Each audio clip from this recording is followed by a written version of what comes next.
Are we all ready, James? Go. All right, well, very good. Thank you. Well, welcome to the 2025-2026 budget workshop. We'll commence this at 9:04 a.m., August 2nd, 2025. We have just a short overview to give you. And you have that handout of what that overview is. But for anybody that's streaming or online, they can see this as well. And this will just be a very high-level snapshot of our budget. And then after this presentation, we'll move right into the budget itself.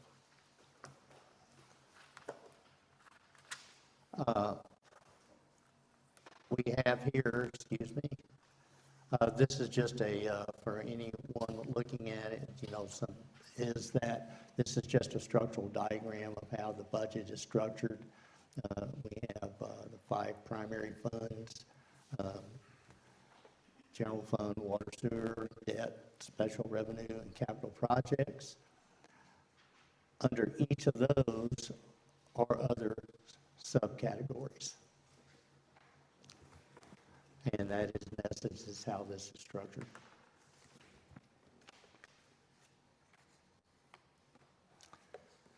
Employee growth. Since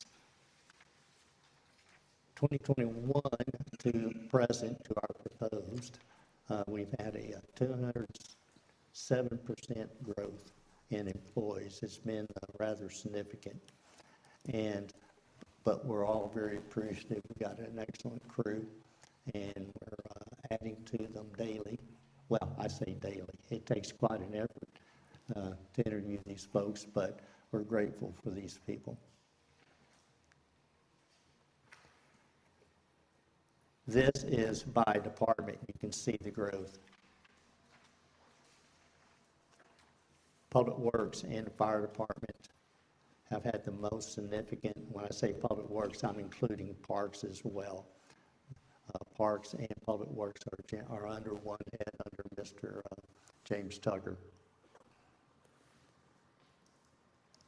But also library, finance, various departments. Municipal court stays pretty level.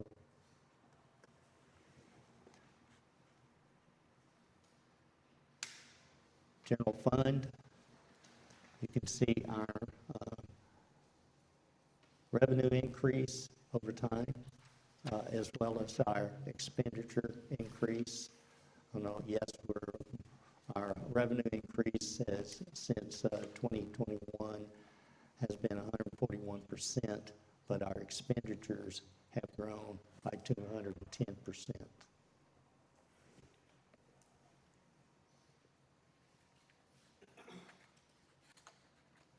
Mr. Mayor, are we allowed to ask questions? If I'd like to get through this, then we can go back. Thank you.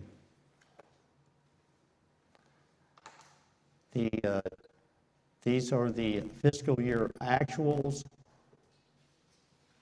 up to the last 2 columns, the 2024-25 projected year end as well as the 2025-2026 proposed, seeing our growth in revenue.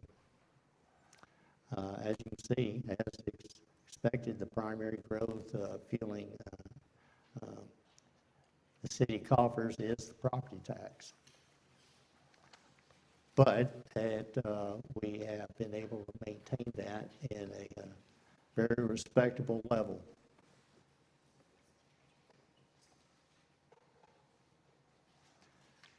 This is the expenditures within the general fund, how they are divvied up.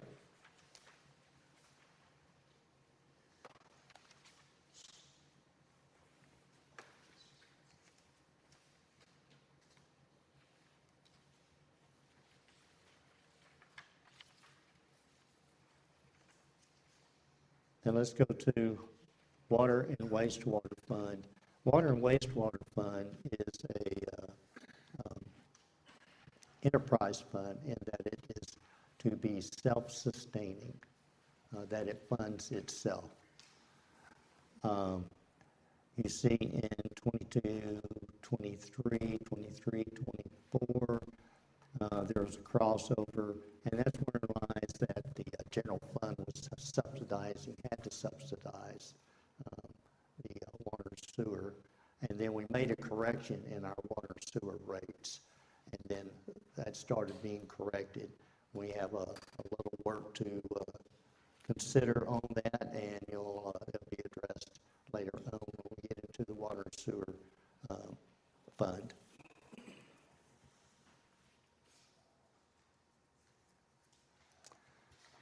These are our revenue sources within water and sewer, but yes, primarily the bulk of it all is in water. Fees and the sewer fees, and there are minor contributors at the very top.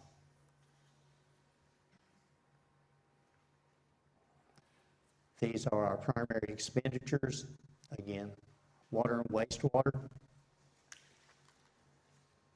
We have a public works shared expense. If you're not familiar with that, there are some items, and Marcy can better explain to you, but both the general fund and the water and sewer share in that expense, and that's primarily in the area of employees and some equipment.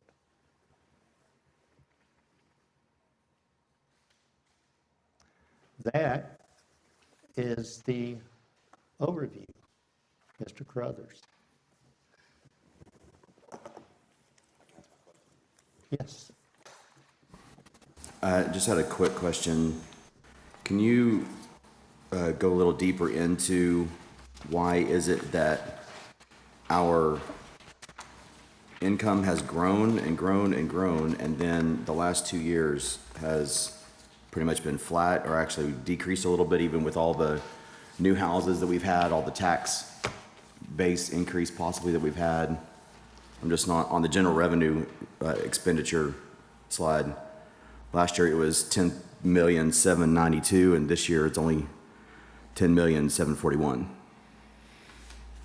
The 10,792,000, so this slide right here, that's it.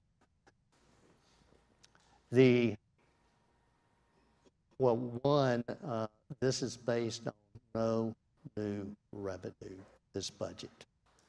I mean, we're not asking citizens or property owners to pay any tax. It's the same tax that was used last year. The slight dip here, $50,000. Marcy can speak to that better than I can. Go ahead.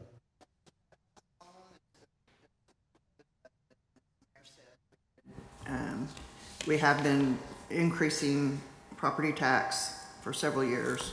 This is the first year in a long time that we're not doing that.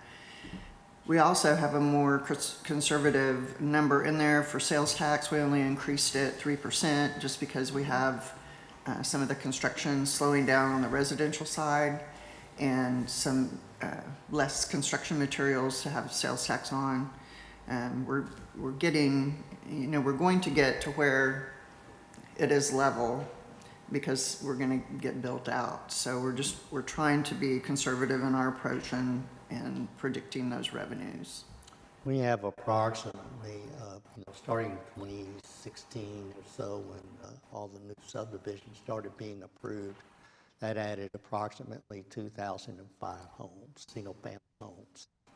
And right now we have approximately, I'm going to say 485 left to do. As under the current projections, we expect those 500 to be built out in approximately 2 years. Then residential construction, new construction in Haslett will be completed. If the federal government lowers the interest rate, you can see it take off even quicker. But that is the explanation of it.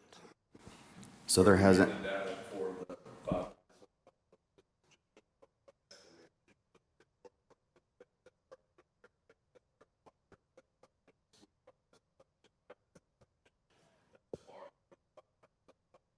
And we actually keep count of it. With building services, we have all the permits that are issued. We keep a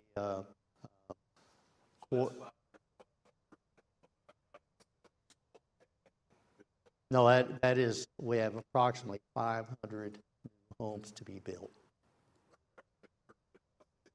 They have not been permitted yet. No. Those are approved lots within subdivisions. Within the subdivision, in their subdivision plan, they have X number of lots in their plans, in their site plan. Yes, sir. Yes, sir. Yes, sir.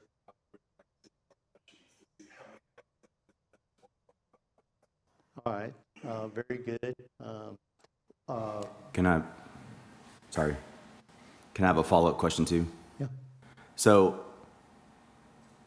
most of our revenue comes from property tax.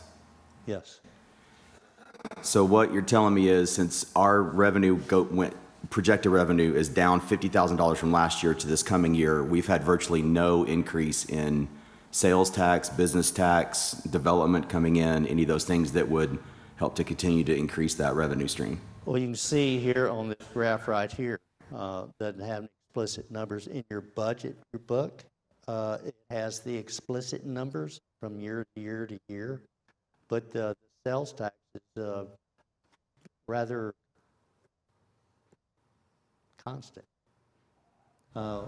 Sales tax that we, yes, there is contribution from the new homes and new buildings that are built in Haslett with regard to construction materials.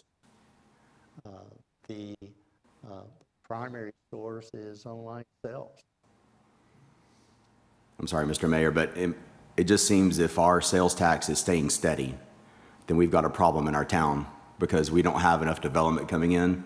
We don't have enough new businesses coming in. We don't have enough people.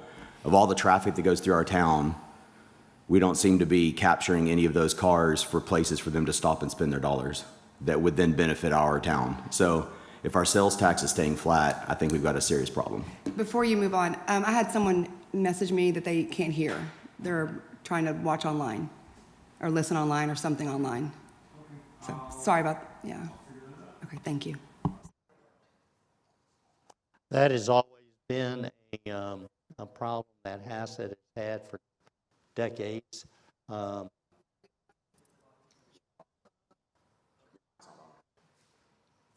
got a lapel mic. No, if you can hear me here, they should, it's probably the outgoing signal, or it may be their volume on their computer.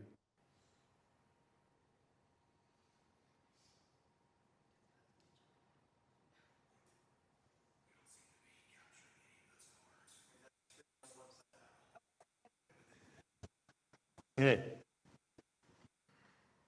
As you've seen the future land use plans and all the hundreds of acres that City of Hassett has desired to be retail, and Mr. Schwanke and I, as well as others, meet with retail developers. And yes, we do push that. We give them the city data, et cetera. One of the challenges Hassett has is that across the highway is Alliance, Texas. We have Presidio to the south, and then here is North City is being built out. So there's a tremendous amount of retail, and then go to the west, you have Walmart and all that retail development along 287. retail, they have very specific models that they look at and densities, and Haslett's not fitting their criteria. We have, about 2 months ago, I asked Building Services Permitting to go back to 2002 date, and what are all the COs that have been issued, CO certificates of occupancy, that are not residential nor industrial? And I believe there were 38 of them. And out of that 38, there were probably 3 that were a retail type business. The rest of it was healthcare. We have lots of healthcare. The retail perimeter, Haslett, the perimeter of Haslett, outside the perimeter of Haslett, has a tremendous amount of retail. Not to say that we don't, that we are not eagerly pursuing that. It is Haslett is in a unique situation where it's located. It presents some challenges. It's not a matter of marketing, it is a matter of developers and businesses deciding that they can make money in Haslett. You know, you talk about all the pass-through traffic. That is the transit traffic, the daytime population. You know, North Central Texas Council of Governments puts out a population document, and in the most recent one that's put out, it gives the city's population, but then they have a term called daytime population. The daytime population is how many folks are in your city that these people are coming to work. They're working in the city. Haslett's daytime population is about approximately 4.2 times our city population. Now that is, you know, you got your warehouse employees, you got people going through to different warehouses, the intermodal facilities, and they're not stopping to eat lunch, of those type things. They're not stopping to eat lunch because there's nowhere to stop to eat lunch. And that's what we need to be recruiting. And when businesses look at where to put their businesses, they do look at rooftops, but they can also look at, if we are recruiting them, car counts, because there are 10,000 cars or whatever the number is that drives by this location at this moment. And so they know, based on how many cars drive by, they are generally going to get 1 car out of every 100 to stop, or 1 car out of every 1,000 to stop. They have those numbers too. Sure. And so even if we don't have the number of people who live here, we have effectively 4 or 5 times that for businesses, because right now it's like a donut up here in North Texas, in North Fort Worth.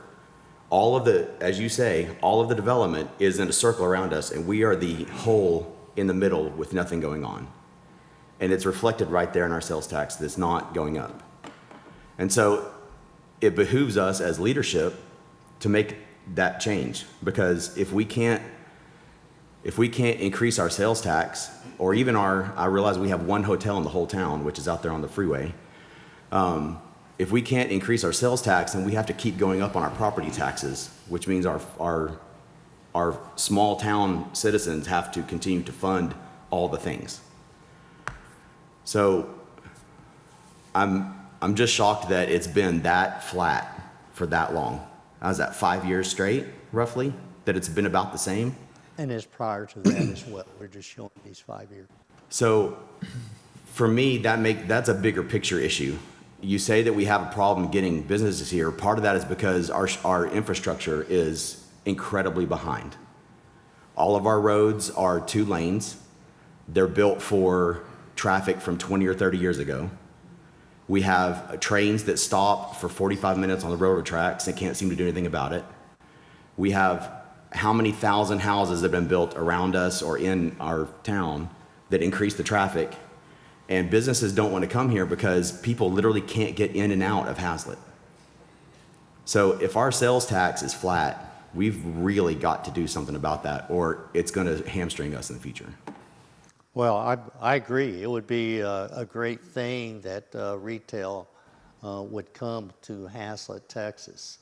And it might be good that I get a couple of retail developers to come and address the council to give you insight why they're not flocking to Haslett.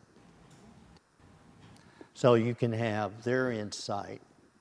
Yes, they have all those counts, but I think that'd be good, is to get developers come in and address the council and to why we don't see this. But that's your mistake right there. Again, you're going after the big fish as a tiny little pond that has it.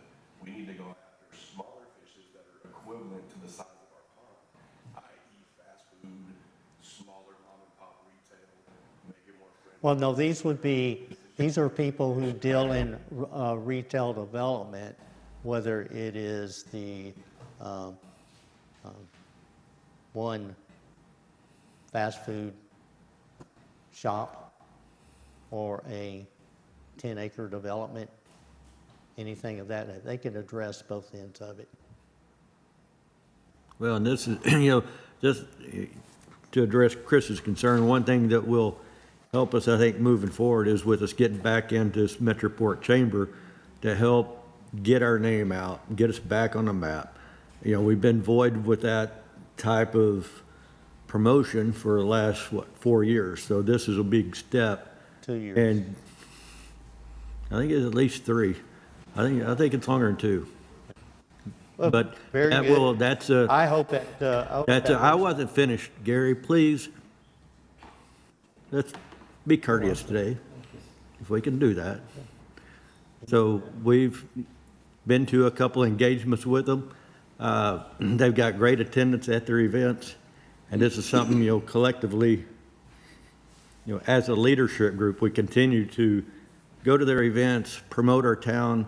And I think this will help, to Chris's point, increase that blue range, the blue bar, on the graph. And now, kind of back to the point about the property taxes, it's great that we're not proposing any property tax increase, but Marcy, you can correct me if I'm wrong, we will come back and make an adjustment to this once TAD comes out with their property appraisals for 25, 26 years, because they have not done their, property appraisals yet. And that's just clarification. And some of you may already know, but your property taxes, there's 2 phases to this. There's a tax rate the city is going to apply. They're going to get a tax rate. You're going to get a homestead exemption, okay? The other piece of the equation that gets overlooked, not discussed, out of our control, is what does TAD do to your property values? And for the last umpteen years, they raise your property values to the max they can. It's like 10%. And so a city may not increase the property tax rate, but TAD will increase your property value, so your residents end up paying more in property taxes. So it's, it's always nice to say you're not raising property tax rate, but the citizens still can't get hit with the property tax increase. So, we need to understand that. And so when we go out and we present, hey, we've got a great budget, we're not increasing your tax rate, but then when the tax bills come out and citizens get irate, hey, you told me your property taxes are not going up. Well, that's why. So it's, there's 2 parts to the equation, so we need to make sure we understand that piece. So once TAD comes out with what their tax rates are, then we know what the impact to our city will be. And based on prior information for the past years, I can see it going up again. I don't see TAD lowering property values anytime soon.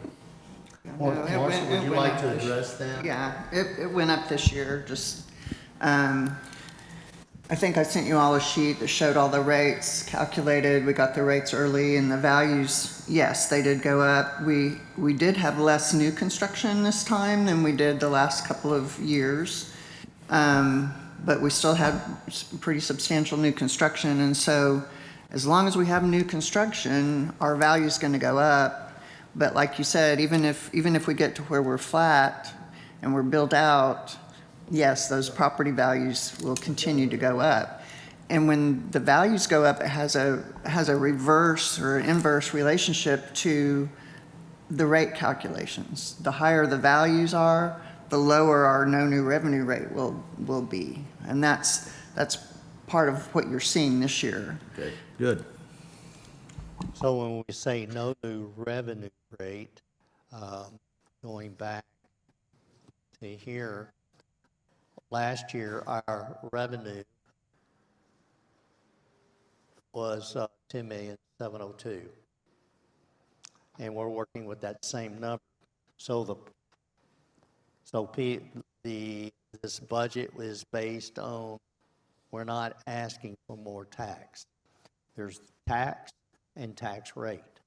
So you'll see that the tax rate has dropped significantly. I think we've calculated to be approximately 29 cents or 30, 31, what was that?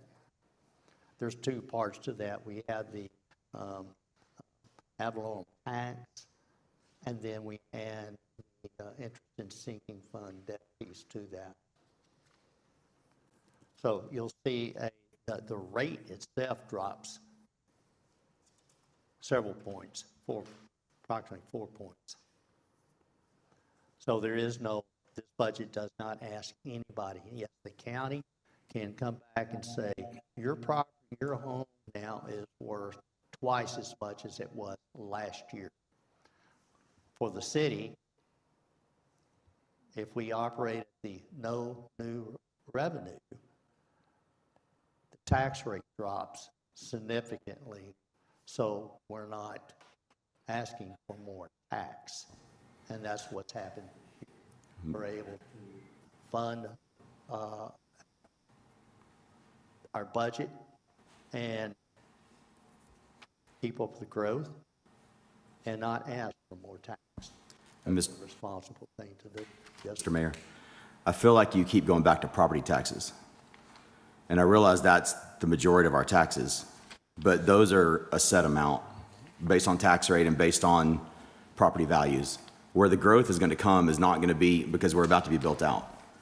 The growth is not going to come in property taxes because we're going to level off, like she said, sure. pretty soon. So at that point, really property taxes, I mean, except for maybe a little adjustment of rate here and there, is really going to be the same thing every year.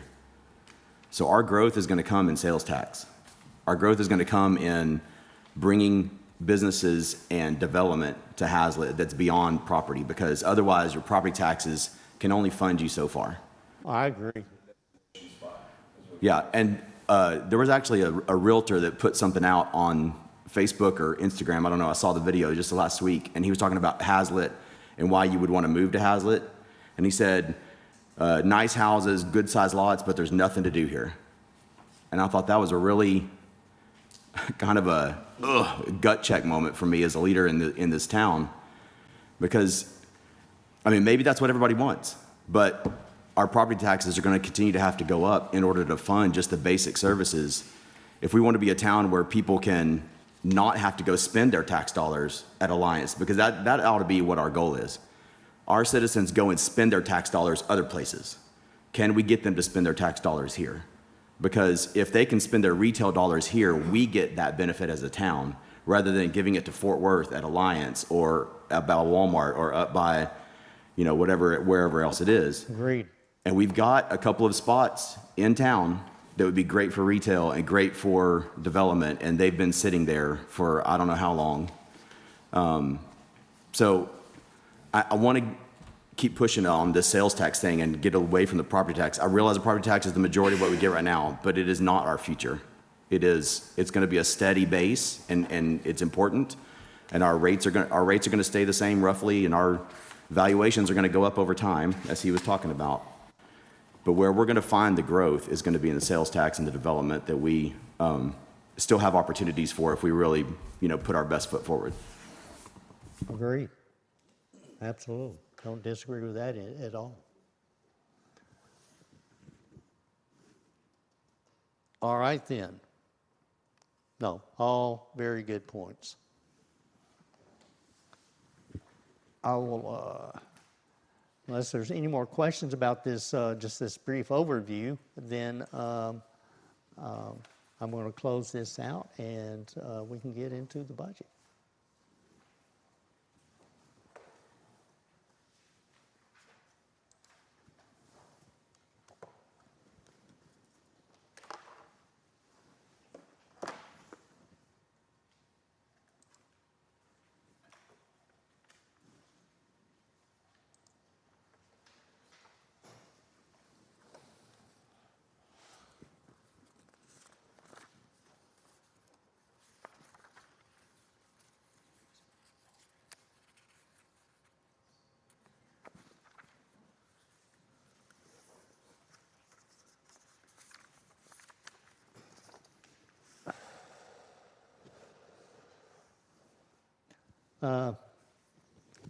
Just briefly, I will,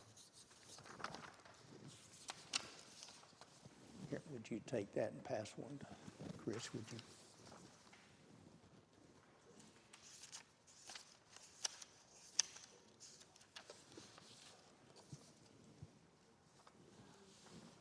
This is just here's the budget, just for your edification is, here's our internal budget controls. I'm sure you'd be interested in that.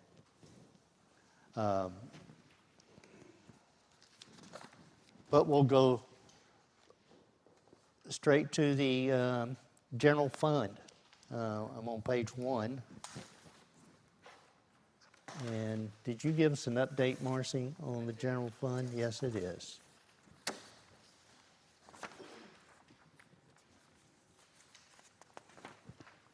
Before we go to page 1, can we look at the table of contents first?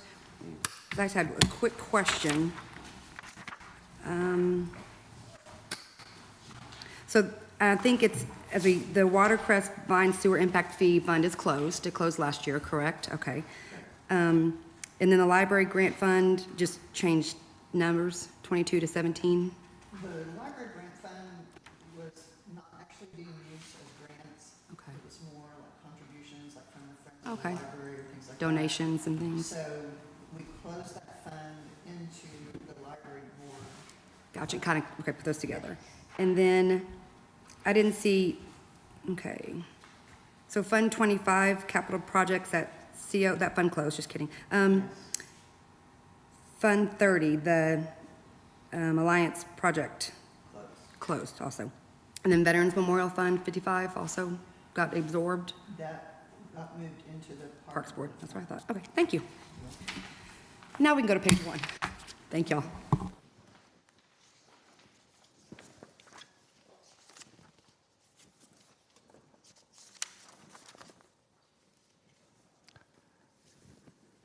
All right, council, you can see here, column by column, the growth and changes in revenue, expenditures, our transfers, item by item, and you, behind the overviews or the overall budgets, the summaries, and then you'll find there are detailed sheets for every line item.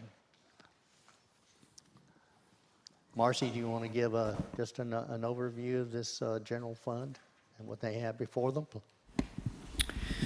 Sure. Once again, just as an overview, your updated pages are updated because if you'll look on page 3 on the revenues, there's 3 highlighted items that these are dependent on the rates to determine what these are. Property taxes, you'll see that number came from the sheet I gave you that had all the rates on it. The property tax grant, that is the rebate back to Amazon. So Amazon protests their value every year, and their Freeport exemption changes every year. So I get those numbers kind of when I get the rates, because they finally get them settled. So the value of their property less their exemption plus their business personal property tax, they get a rebate on. And so that is the new calculated number for the rebate. Do you know how many more years that has to go? Too many. Too many. I know it's a lot. I Yeah, had 25 written down last year. but 25 I don't know more if years? That's accurate. 25 I more think it was years? 25 in total, I Total. believe. Total, yeah. 40 when it initiated? Was it? Yeah. I it's- had wrote down 25 last year, but I don't know. Yeah. With you. that, we're in communication with the comptroller to try to understand the, what Amazon is paying us. It's, their report's a little complicated, but Marcy has been reaching out to for several weeks. But nonetheless, it's suspected that the city is paying Amazon, this was a economic development deal, is paying them more than we're receiving annually. So we're looking into that, and we can report back. I did want to ask, we have a couple of new folks, TERS. What the TERS is, that's one of the highlighted items, TIRC, tax increment refinance zone. That is Haslett Parkway, and part of that funding Haslett Parkway, it is a city-owned project, is the North Central Texas Council of Governments, RTC, loan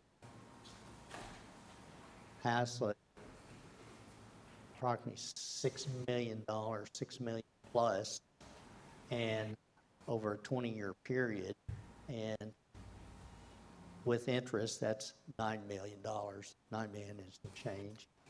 And to pay that back, there's about 1,100 acres north of, well, inclusive of Haslett Parkway, well, north of Haslett Parkway, 1,100 acres that as new construction occurs, such as warehouses, whatever it may be, and it goes on the tax roll, the city pays that 50% for 50% of that tax to RTC in repayment of that loan. And that's for a 20-year period. The base year of that is 2019 was the base year for the TERS. And we also, in the TERS, Tarrant County contributes, as well as Tarrant County College. And we all three contribute 50% of that increment.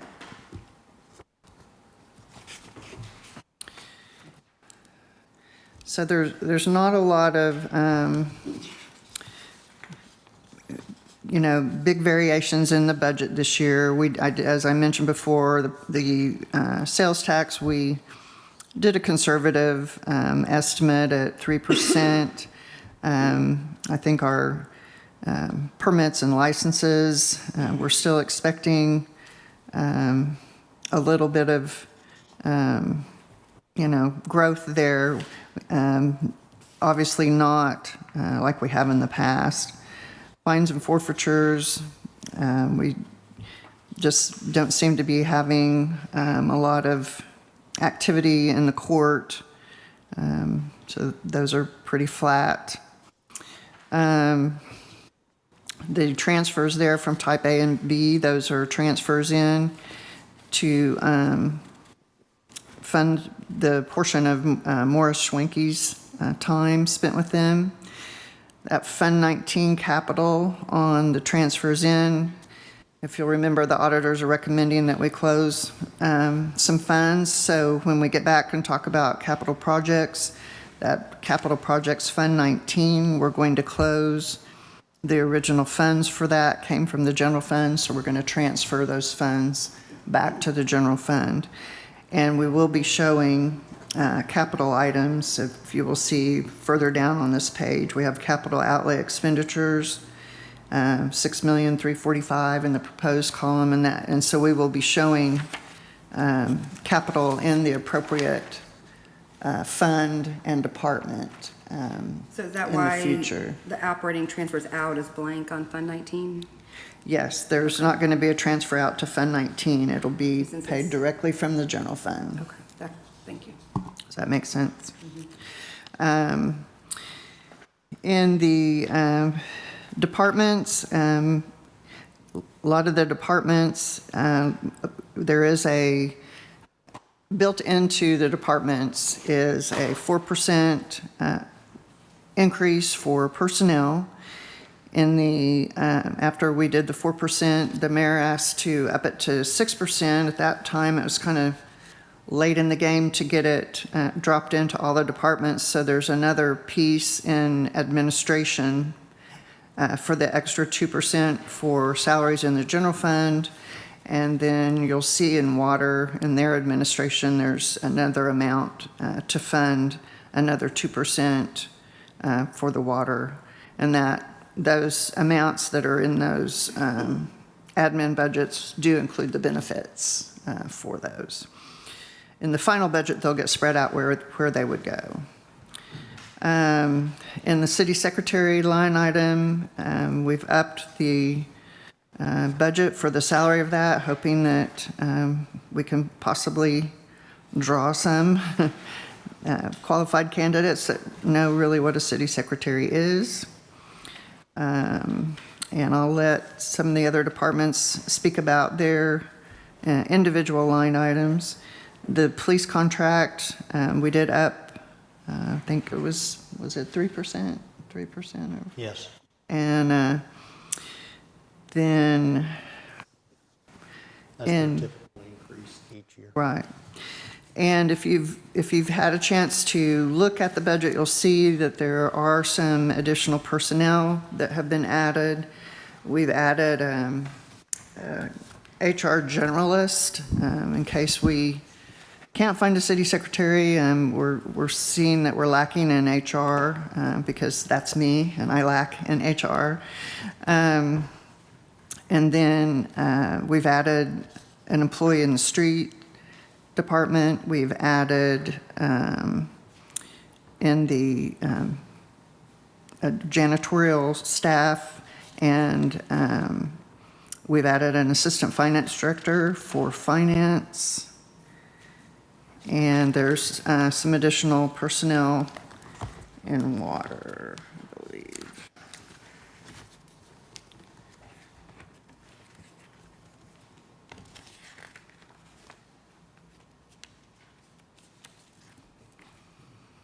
A fleet maintenance person and a public works inspector.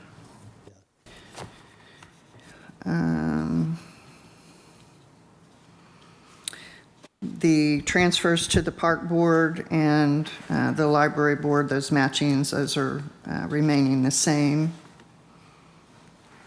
And that's pretty much the overview of the general fund.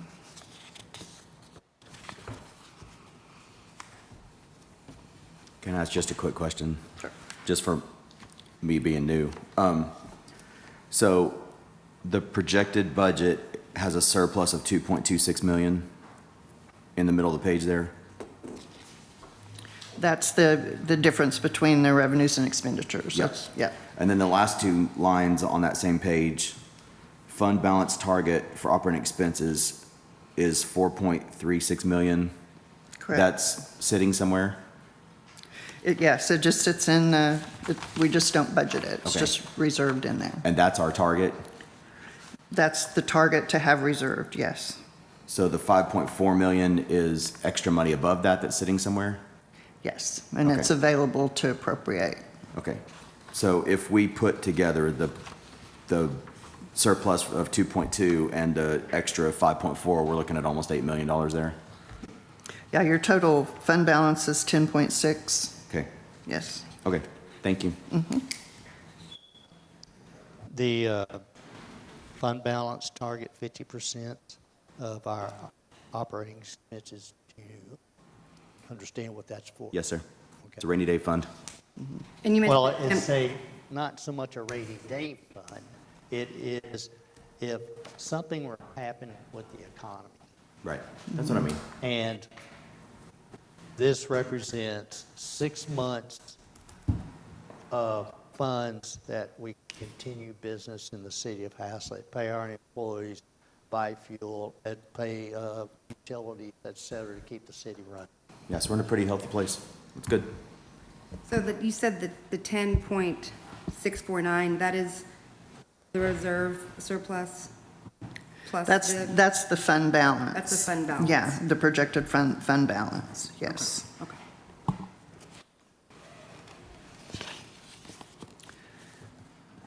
So do you want any of the departments to? Sure, I just, if there are any from this overview, if you have any particular questions.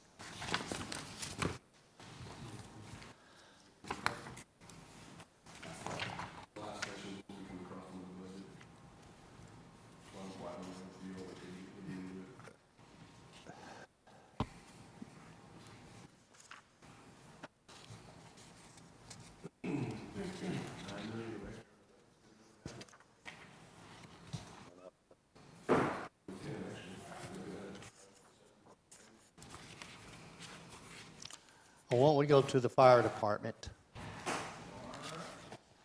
Kurt, if you just give us an overview, and council will ask you any questions they have. And tell us what page, please. Page 31. 31. Am I good with staying here and you can hear me? Yes. All right.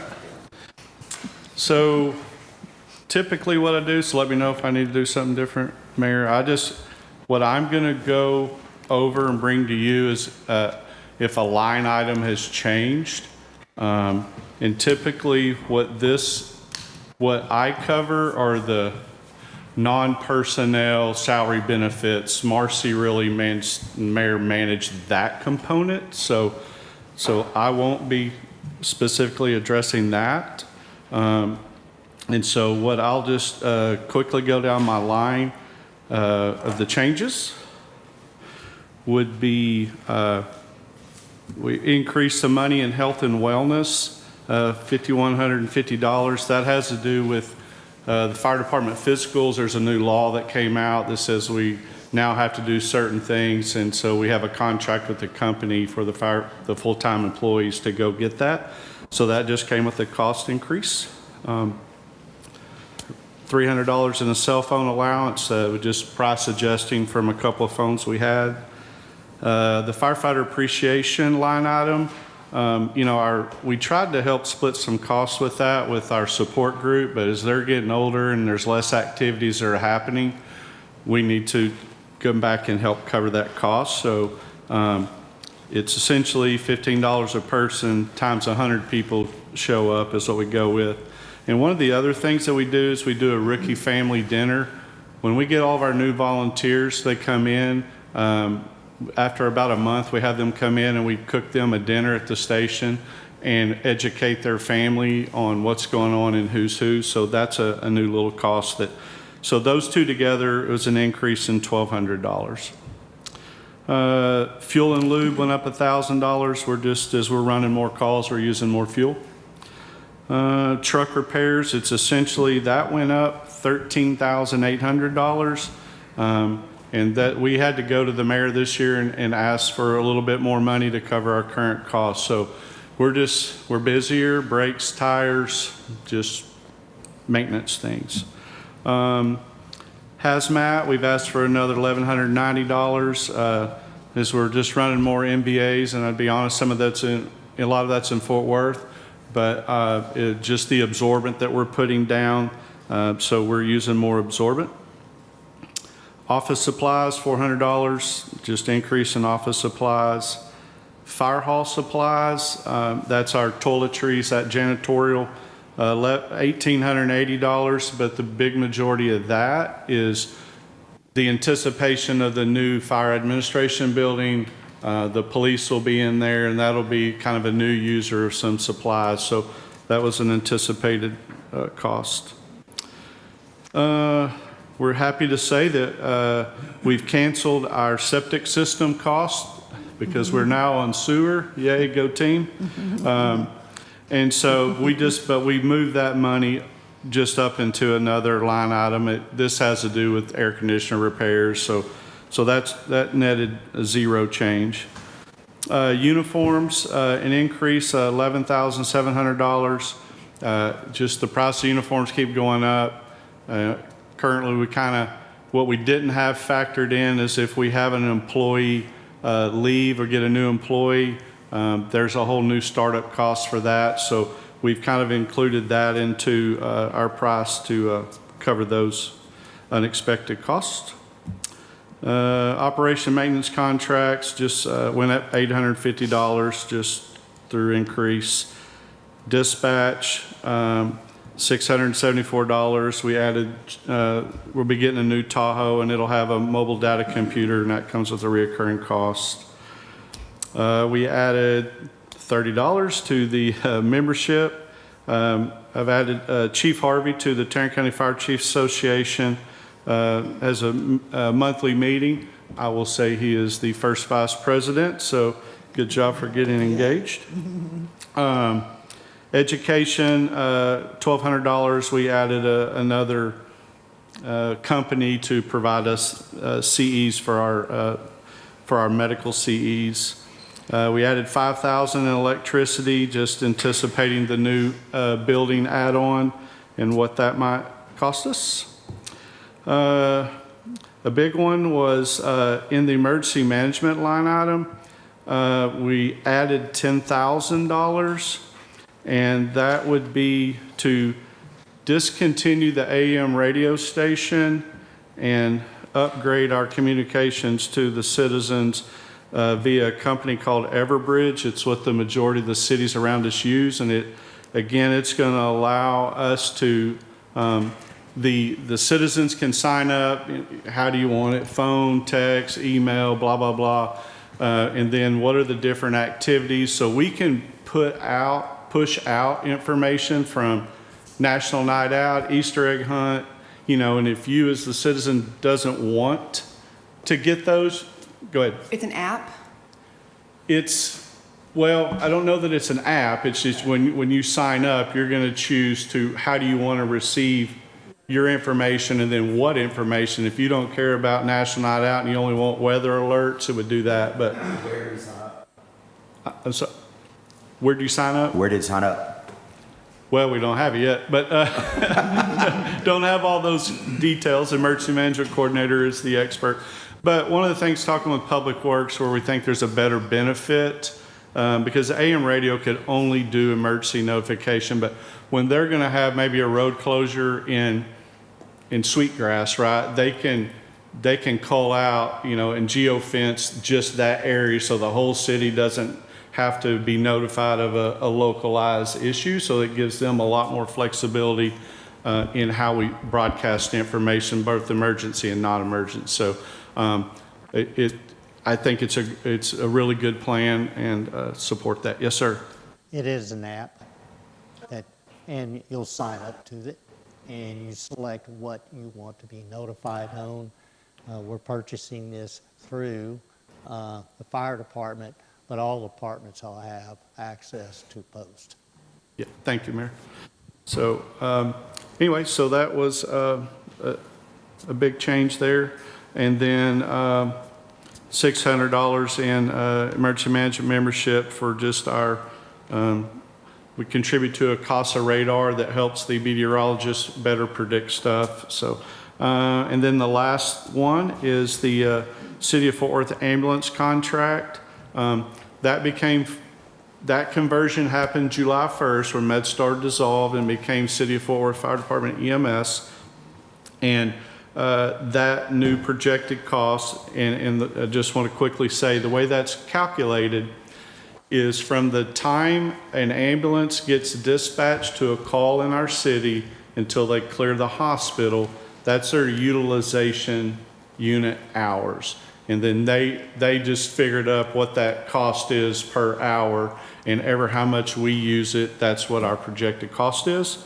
So last year we had initially 40,000. This year the projected cost went up $16,000, 16,836. So anyway, in short, that is my line item overview. So yes, sir. This program that you were talking about a while ago about all the alerts, is that different than what's on the website now? A while back, I went on our city website and signed up, and you could check mark off, because I get like if there's a weather alert or if there's a road closure or if there's something going on in the city, I get a text message and email about it. Is that different than something? It's going to be better than that. It's going to allow us to drill down. You're going to get any road closure anywhere in the city, and so that would be one of the big differences. Any First questions? off, Kurt, I want to thank you and your department because I don't know, since we've been here, you've maintained what I think is one of the premier fire stations in the area. And I just want to make sure, we've got the money. I want to make sure that whatever you need, you're getting and when you need it. So thank you, and Steve, everybody, Mike, you're engaged with them. Everybody's engaged with that fire station down there. Great job. Regarding the new addition, I know it's a guess on supplies and all that, but should you overguess? I'd rather overguess to make sure you've got everything you need now than have to come back in 6 months and say we missed it. So I just want to make sure, guess high, and if we come in low, that's great. Then on the generator that we've got, is that generator got enough capacity to supply power for the new addition along with the current building? Short answer to that is no. The existing generator only does limited function, and that's why in that capital line item from this year was to replace that generator with a generator that would be able to fully function. Everything in the existing fire station would be covered, plus the addition of the new one. So that's what that capital money is in there for.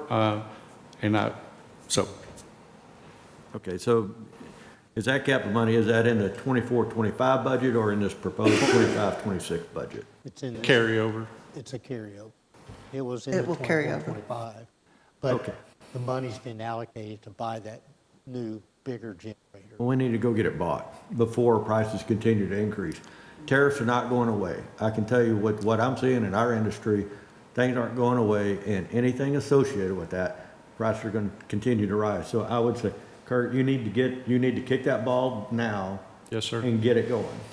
I hear you. I had a conversation with Roman from Belchiff on Thursday, and we were looking at maybe putting the two generators in the thing, and we've decided that we had a chance to talk with the mayor, but we're going to move forward with that singular project. So to your point, council member, we need to get going. Yes, sir. Okay, yeah, and so the next, if you would, I guess the second meeting in August, maybe when we have the departmental budget, maybe you give us an update then on where we're at. And next thing would be on the air conditioning units. Have we got those replaced? Because I know that was in this 24-25 budget. I will defer to the mayor. We're getting a consulting engineering, a new heating, ventilation, and air conditioning load calculation for that building must be done. We have had one out. They wrote us a proposal letter to do this. And reading the proposal letter, it was quite clear they did not understand what the job is. So we're reaching back out to another consulting firm. Those air conditioning units, when that building was built, were oversized, and they have a humidity problem. They're just too big. That's what happens when you have equipment that's too big. So engineering analysis that is used to size that equipment is Okay, in the let's process. it's been on the budget since last year. Yes. Let's, on the second meeting in August, give us an update so we get this done and tied in. I don't want to keep carrying this over. These are things these guys need at that building, and they were budgeted last year, and we haven't done anything for a year. So we need to get it done. We got generators and AC units that we need updates on. Thank you, Kurt. Good job. Thank you. May I ask a question real quick? Absolutely. Before I got on council, I went to a community meeting with the mayor, and he talked about how we were trying to reduce response times, especially for ambulance. Okay. And I asked how that was going to happen, and he said more ambulances. Okay. So I just wanted to see, is that in the plan? How has the changeover affected with MedStar going to Fort Worth, all of those things? Do we have, what's the current status, I guess, of the ambulance response time? And is it getting better, worse? Do you need more resources? Like, all those things. So, in short, their plan, as they're evolving, this is a new baby has been born, and they're working through all the logistics and trying to learn, because they've changed their response model. They used to stage at QTs, and the fire chief says that's unsafe, and we need them inside fire stations. So this first phase, as I would say, they are putting ambulances at fire stations, not every fire station, in order to best.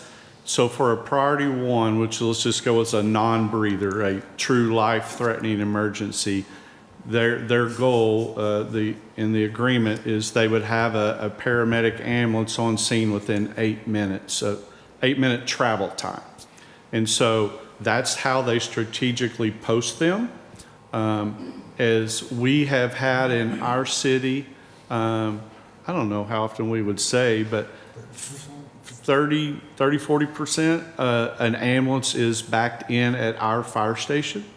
And so they're staging here as the system gets busy to the north, and they'll pull and move around. But we used to have an ambulance posted at the 7-Eleven at Westport and 35. So they now are putting one at Alliance Airport, so that hits that section of town pretty quick. They have one at Station 45, which is on Harmon Road and 287, so that catches this corner, and then our station. So I think we have better coverage. I think, to best answer the question, they used to do transfers inter-facilities, and now they do very few of them and eventually none. That's freed up more unit hours. Instead of them doing transfers, they didn't decrease. That's what allowed more ambulance coverage to happen, and we're seeing a good effect on that. And so I think that we are doing better than we were, and they are closer. If they're at our city, if they're at our fire station, that pretty much is the core of our residential neighborhood, and that one over there hits that industrial. So I think we're trending up, and it's going well. And we just started some board meetings. I'm on a board that the mayor put me on for the ambulance, representative of each city, and they're going to be coming forward with statistics. And so that's something that if you wish that we can, I think it may be coming quarterly, that could be a part of a report, if that's something you would want to see. So so do we incur any new costs because of the new system, or is it, because I'm trying to keep it on the budget too a little bit, but, or is it pretty much the same that it has been? No, well, Let me answer that. yes, sir. Is MedStar previously provided our service. They essentially became insolvent. They couldn't sustain their operation, but no one was paying anything. And that changed. Fort Worth and delved into that starting probably 2.5 years ago, and uncovered not good things, and also discovered that MedStar will not be able to provide the Metroplex, this part of the Metroplex ambulance service very much longer unless it started charging fees. Moving forward, that's how that all came about, and it was rather by accident that it came about.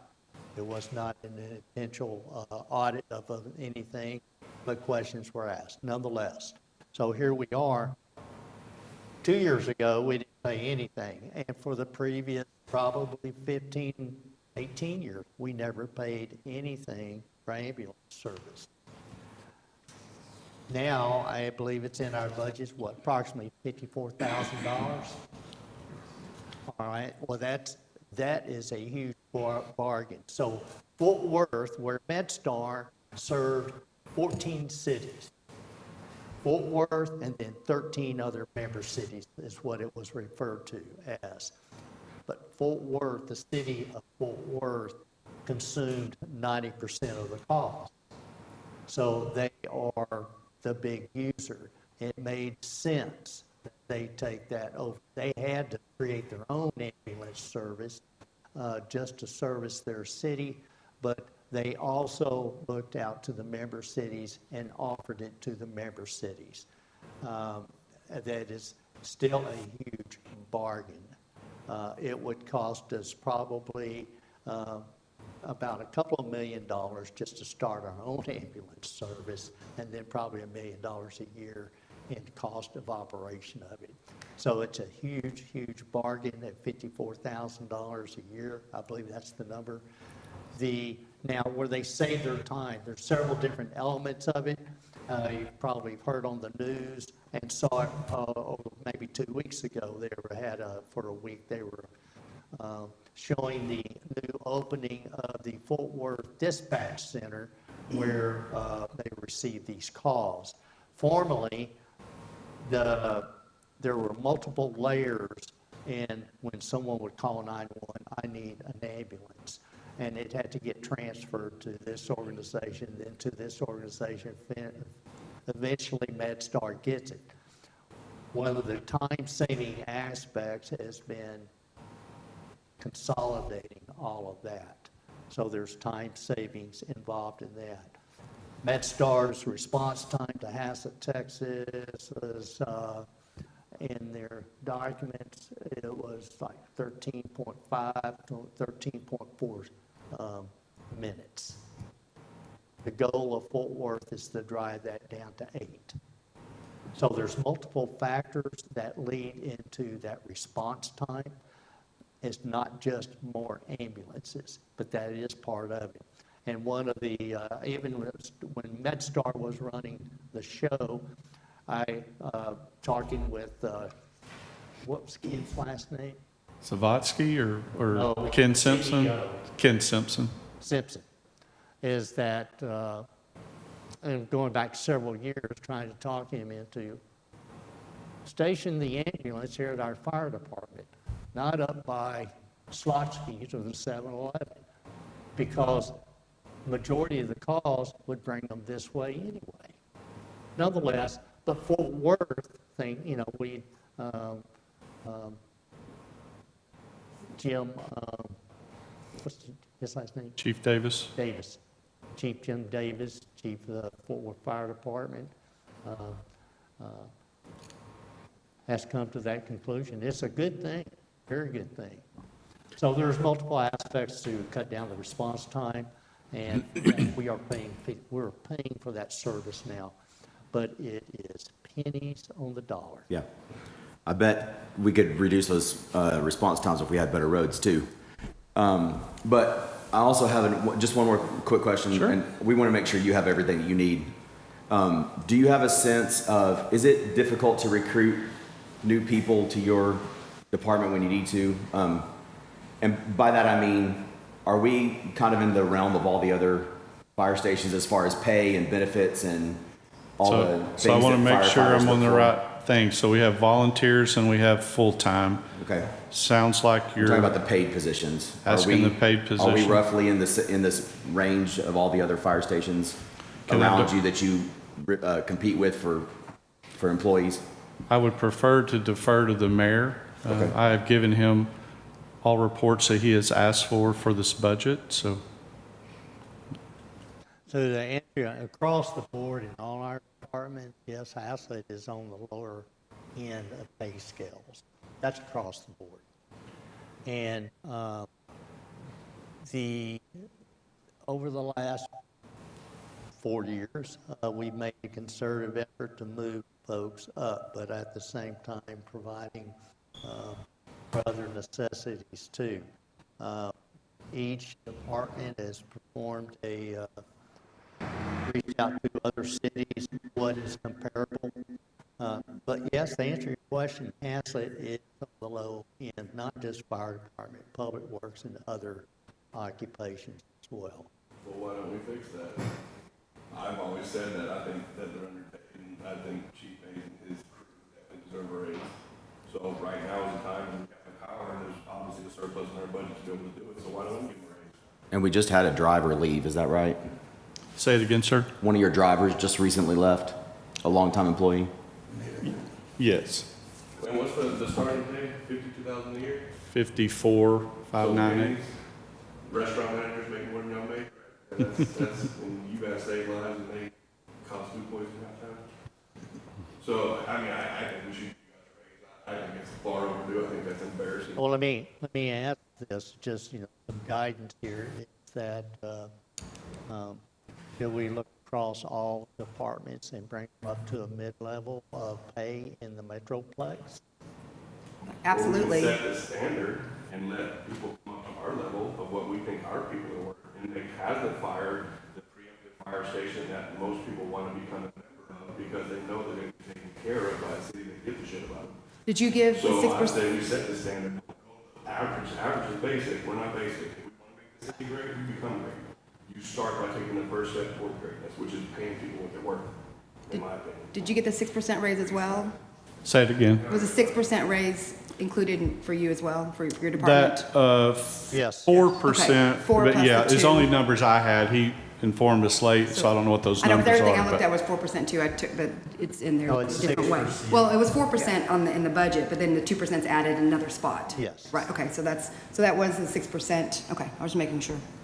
Yeah, I agree. I mean, I brought that up at the council meeting, which is a good time to discuss pay raises and stipends and people doing dual jobs, so I'm all for that as well. Good thing we got the power to make that happen today, folks. Got a good feeling about this one. Sounds like some people want to get some raises. All right, then, we'll go back, and we have all the data, and we'll look at all departments, and bring in all departments up to the Metroplex level. Or, you get what you pay for. Pay people what they're worth, you'll be amazed. Pay people what they're worth, you'll be amazed what you'll get beyond quality. You don't pay them what you're worth, you're gonna get exactly what you pay for.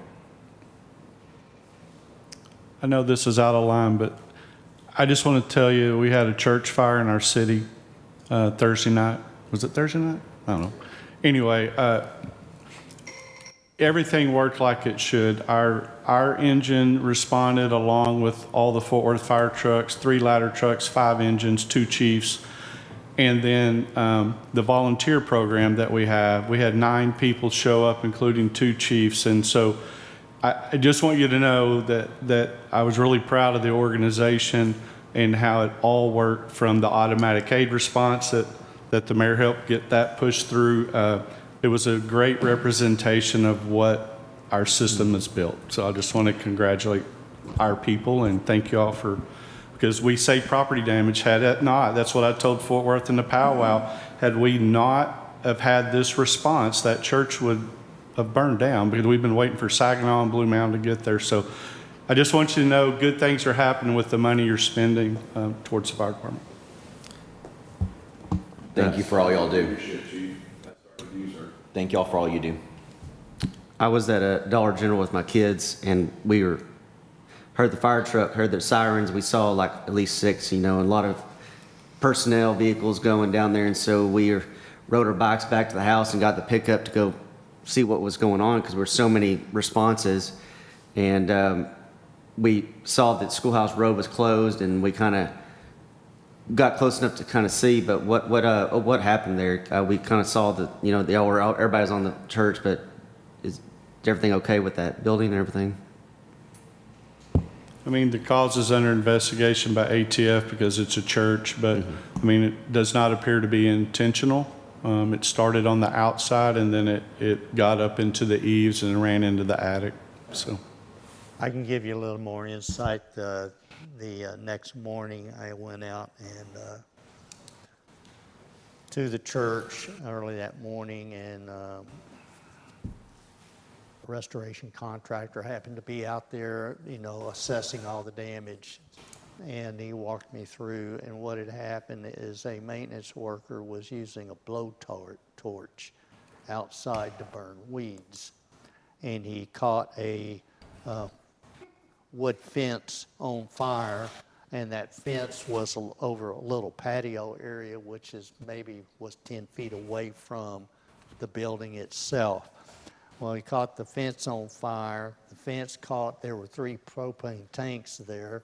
It caught one of the tanks on fire, and it was flaming, and it caught the eaves on, the flames got sucked up into the attic through the vents of the attic from the eaves, and that was the source of it. But they got to it. Half of the building is, now it's not a total loss. The structure of it is still sound. They are going to have to re-roof half that building. They will have to gut the entire building, cause smoke damage and water damage, but it's not a total loss at all. I'd like to make another comment.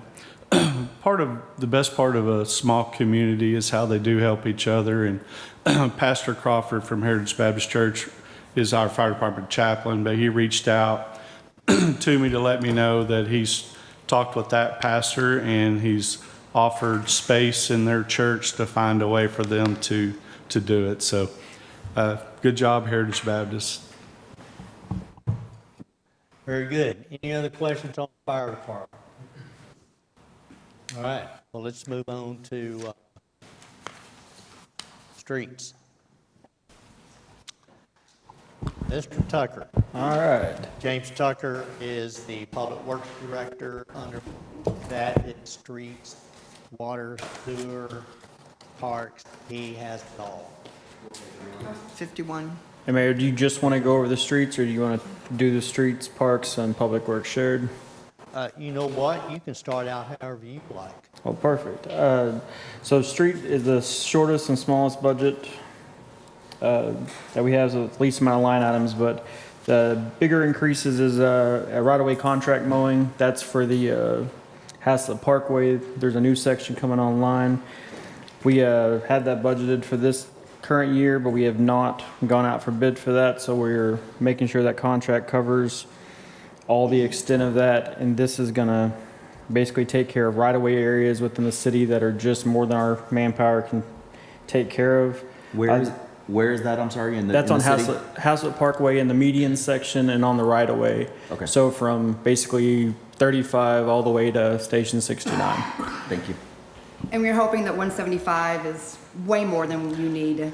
We do. Correct. This is an unknown cost. We got some preliminary numbers, and that's very hard to know what that's going to come out of. If they come in and they do the L, and then is there other areas they could maybe hit as well? Because you utilize them in other areas? Yeah, there's a handful of others, but the contract we're working on does have provisions for adding additional as a per cost, that they'll have a breakdown of what additional services would cost, but Thank you. that is our intent, to get that taken care of, to match what Hillwood already does on their property. There's also some minor, a little bit of an increase in street maintenance materials. This is just to cover all the general maintenance for signs and guardrails and all the other components that we have out there that's street related. There was a small increase for advertising for MS4. We're starting our new permit with MS4, so there's some unknowns there until that's approved.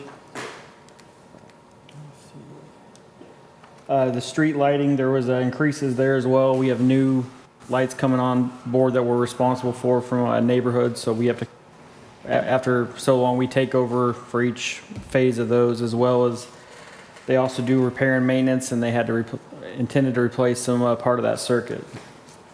So that's really the majority of any changes in the street budget. If you had questions there before we go on to the parks. Yes, sir. In Yes. regards to the right-of-way contract mowing, considering that this is gonna be something that the city has to maintain going forward indefinitely, would it not be more monetarily responsible if we actually just buy equipment and hire a position that could easily maintain, not just handle this area, but could also handle other areas within the city? Versus paying $175,000 yearly, you know, that one piece of equipment is a one-time cost, and then the salary to maintain that. In regard, you can also, you know, flip that into other city property that can be maintained from this position. Is that something that you guys have looked at as an option versus just third party it out? We did talk about it. There's some, there's a couple of reasons. One, our current crew, they could not absorb and take care of it the way it needs to be done. We like it to be similar to what Hillwood does on their property, so it looks consistent to the area. So we would have to have, I would think it. Right, you have to hire. We would have to, absolutely. And then those large format mowers, they are also large maintenance items. We did look at that. They're roughly 60 to 80,000 for a really large format mower. Then you have to have people, you know, trained well enough to maintain and take care of it. We just thought we would be better served contracting it out. And you also have the added just liability of having people in those high traffic areas. We thought it made sense to go this route as opposed for us hiring and buying equipment. We also struggle to keep some of the, you know, to actually keep those jobs filled, so this would give us Did you all actually go down the road of due diligence and do like a price check and see what the equipment cost and see what, you know, how many man crew you would need to run it, a truck, trailer? Did you guys even do due diligence on that, or you just kind of went with that third party option? we did not do a formal look at both options. We thought, given the fact that we were struggling to keep people in those positions, we did look at the cost of machinery, but we thought that we'd be better served by contracting. We could absolutely go back and look that route to make sure that that's not a better option, but that was our thought process. In regards to other things we've talked about throughout council, there's been, you know, the idea of the expense of maintenance has been brought up for what it costs for mowing and such. So, I mean, having somebody on salary, such as a retainer, you know, in the essence of what this would be, you know, you have our own lawn crew on retainer kind of thing. So just something I want to check, you know, that's a place that we can, you know, carve away money and provide, you know, a service that can be much more beneficial because the bigger public works means more stuff we're able to do for the community and citizens and stuff. So just curious, thanks, sir. So, and it's not added specifically in this one, it's in the public works shared, but we are asking for 2 positions specifically for street, just street maintenance that's 2 people to have a dedicated look at keeping up and maintaining roads, signs, and all the other pieces there. So that is in this budget from that aspect. So it might be something where this year we contracted out, but then once we are fully hired, that maybe we're looking to purchasing the equipment and putting someone on that job. And I don't know if this is the right, if I had street, it was brought to my attention about crossing guards. Would this be in street? Where should that even be discussed? It won't be in streets, it'd be I know. under administration. Okay, so just remind me, or I'll forget. Thanks. All right. James, I hear what you're saying, but what I see on this, I think with kind of the way we're laid out, you know how big of people do we really want to hire in.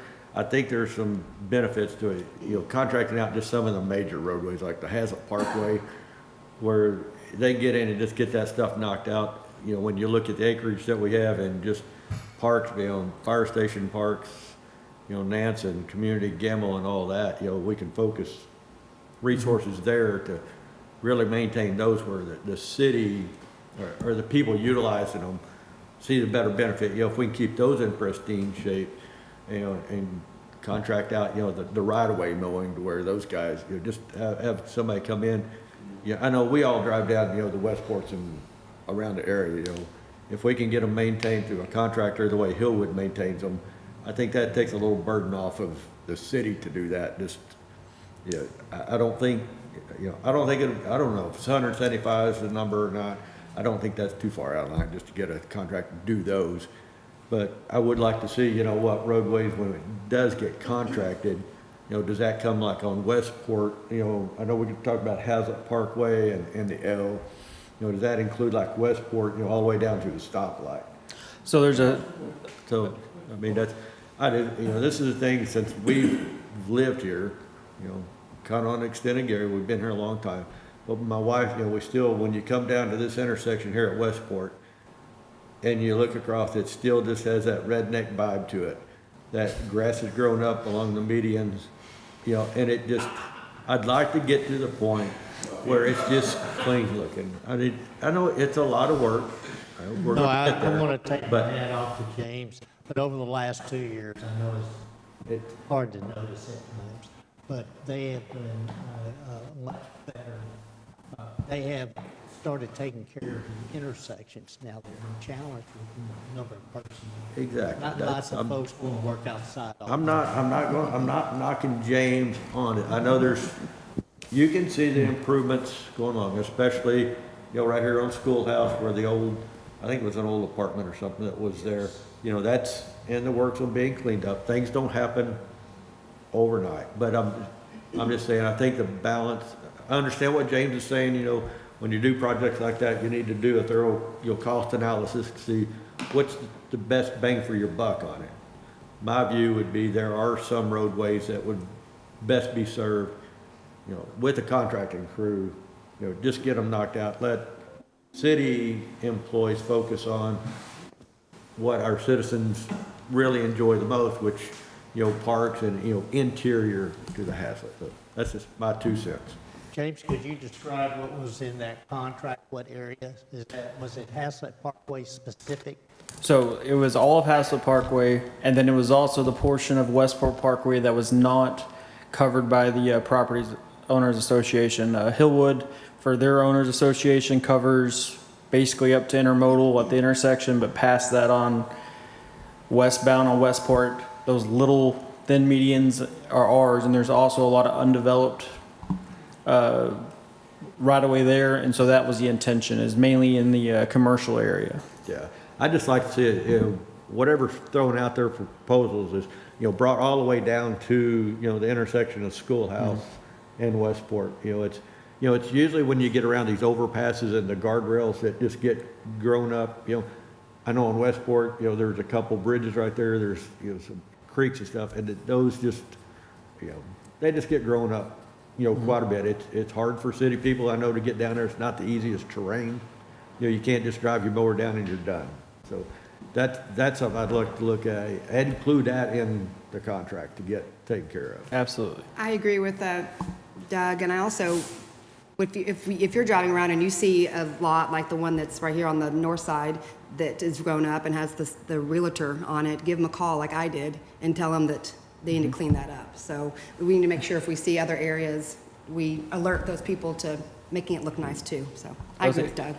Also, in code enforcement has been making great strides helping with that. So as a whole, we're seeing the city cleaned up, and that is the intent. The intent is to get all of our stuff maintained to a much higher level. We keep chipping away at that to meet that standard, but that was the hope for the contract mowing, is take the burden of the commercial area where higher traffic and where we're still struggling to get positions filled. That was the intent there. If there's no other questions on the street, we can move to the parks and grounds. Go ahead, just. I don't see too many like LED street lights around town. I know there's some at the park on the walkways and stuff, but has there been any thought about upgrading all of our street lights to LEDs to kind of be more efficient? And I know the one kind of right in front of my house is pretty yellow and doesn't put on too much light in my little cul-de-sac and kind of down our street on Berry around town. But is there a thought about maybe retrofitting all those to LEDs? Hopefully you don't have to buy new fixtures and all that, but.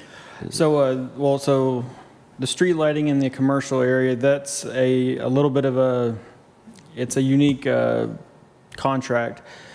We had we own the poles, the circuit, the wire, and the light head was maintained, and that was all high pressure sodium or metal halide.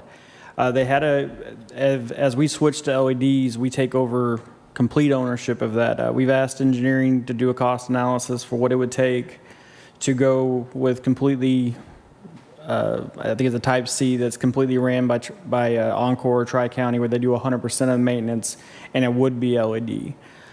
So we are in the midst of that. We were hoping to have something in this budget cycle, but that is a lengthier process for design and all, because usually you have to basically reset that conduit and base. But yeah, there is, to answer your question, that is the wish. We have a lot of purple lights and things like that. Those are all LED. I would say about a third of the lights in the commercial area are all LED.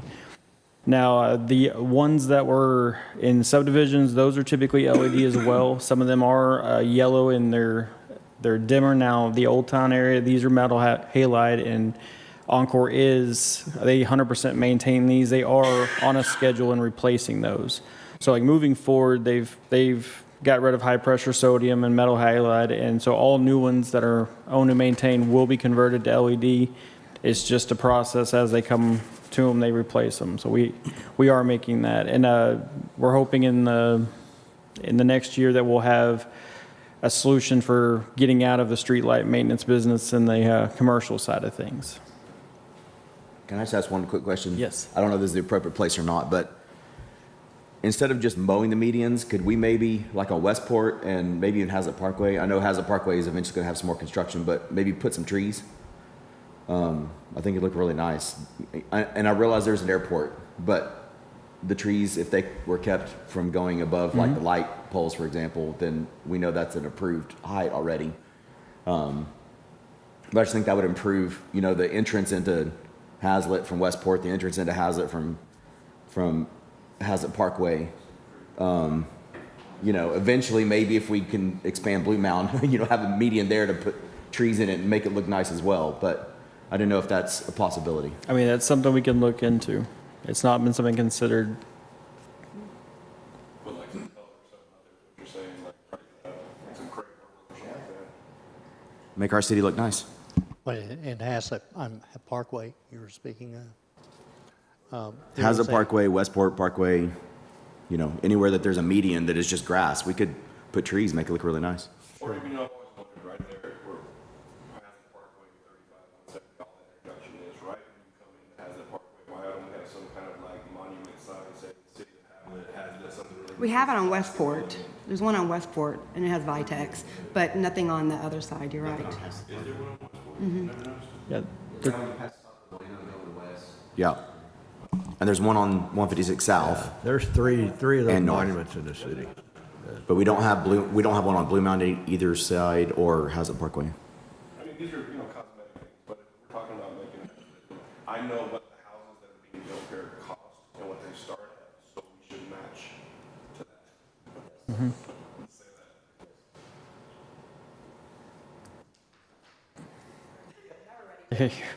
that. that's okay. The monument sign is on your budget book. We have 3 signs that look very similar to that on the front cover of the budget book, if you hadn't seen the monument sign. Yeah, there's one on the, at Bonds Ranch and 156. There's one coming into town, and that's a granite sign that matched, it was complementing the, yeah. And it's such a heavy thoroughfare when people even go. To get off to take that left on 170 right there, you're still gonna see, that sign when you're at the stoplight to take that left to go across, you're still gonna see Hazlet, we're still being called out, it's still name recognition, it's still establishing Hazlet where people know what we are, not just a blip that isn't being set for Amazon or whatever kind of thing. We have to work on our brand. That's how businesses find us too. The next, Parks and Grounds operating budget. Here, we did request to have certification pay added for anybody that got our TDA license for pesticides, just as a way to encourage people to get and maintain those licenses. We, let's see.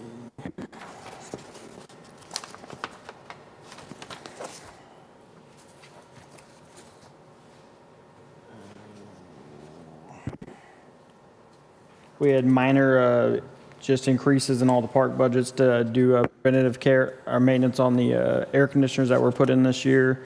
Just we have annual PMs on those. Community Park had a slight increase for maintenance on that as well. May I ask a question real quick? Yes. You said a minute ago about the mowing, that you have a hard time keeping staff. Is that the case here as well? And is that because of pay, or is it because of? It's it's for a variety of reasons. I think if I were to say that the reason, I mean, I guess I don't have a clear reason why we don't attract people in that. I think things like dependent coverage or pay I'm sure is a factor in that, but I can't specifically tell you why we don't get a lot of applications or well qualified ones. So that'd be the presumption, I would assume. What is the starting pay for one of these positions? It's $20 an hour. You can make $30 an hour at Sam's. Or about you, yeah. I mean, that's not, that used to be great, but like, again, you know, it's just, we gotta bring Haslett up to a economically relevant pay scale. The inflation and such is, the 3% a year doesn't equate, and I'm not gonna make that happen. Again, it's like, you get what you pay for, you know, No, you're right about that. I agree. And was it 2 years ago, we took every public works employee, their minimum wage, starting was $14.30. Absolutely. And with 3 years ago, we took that as the starting is $20 an hour. But also, so that was a 25% increase. But we took every employee in Public Works and increased all their pay 20% to scale them all. So you're right.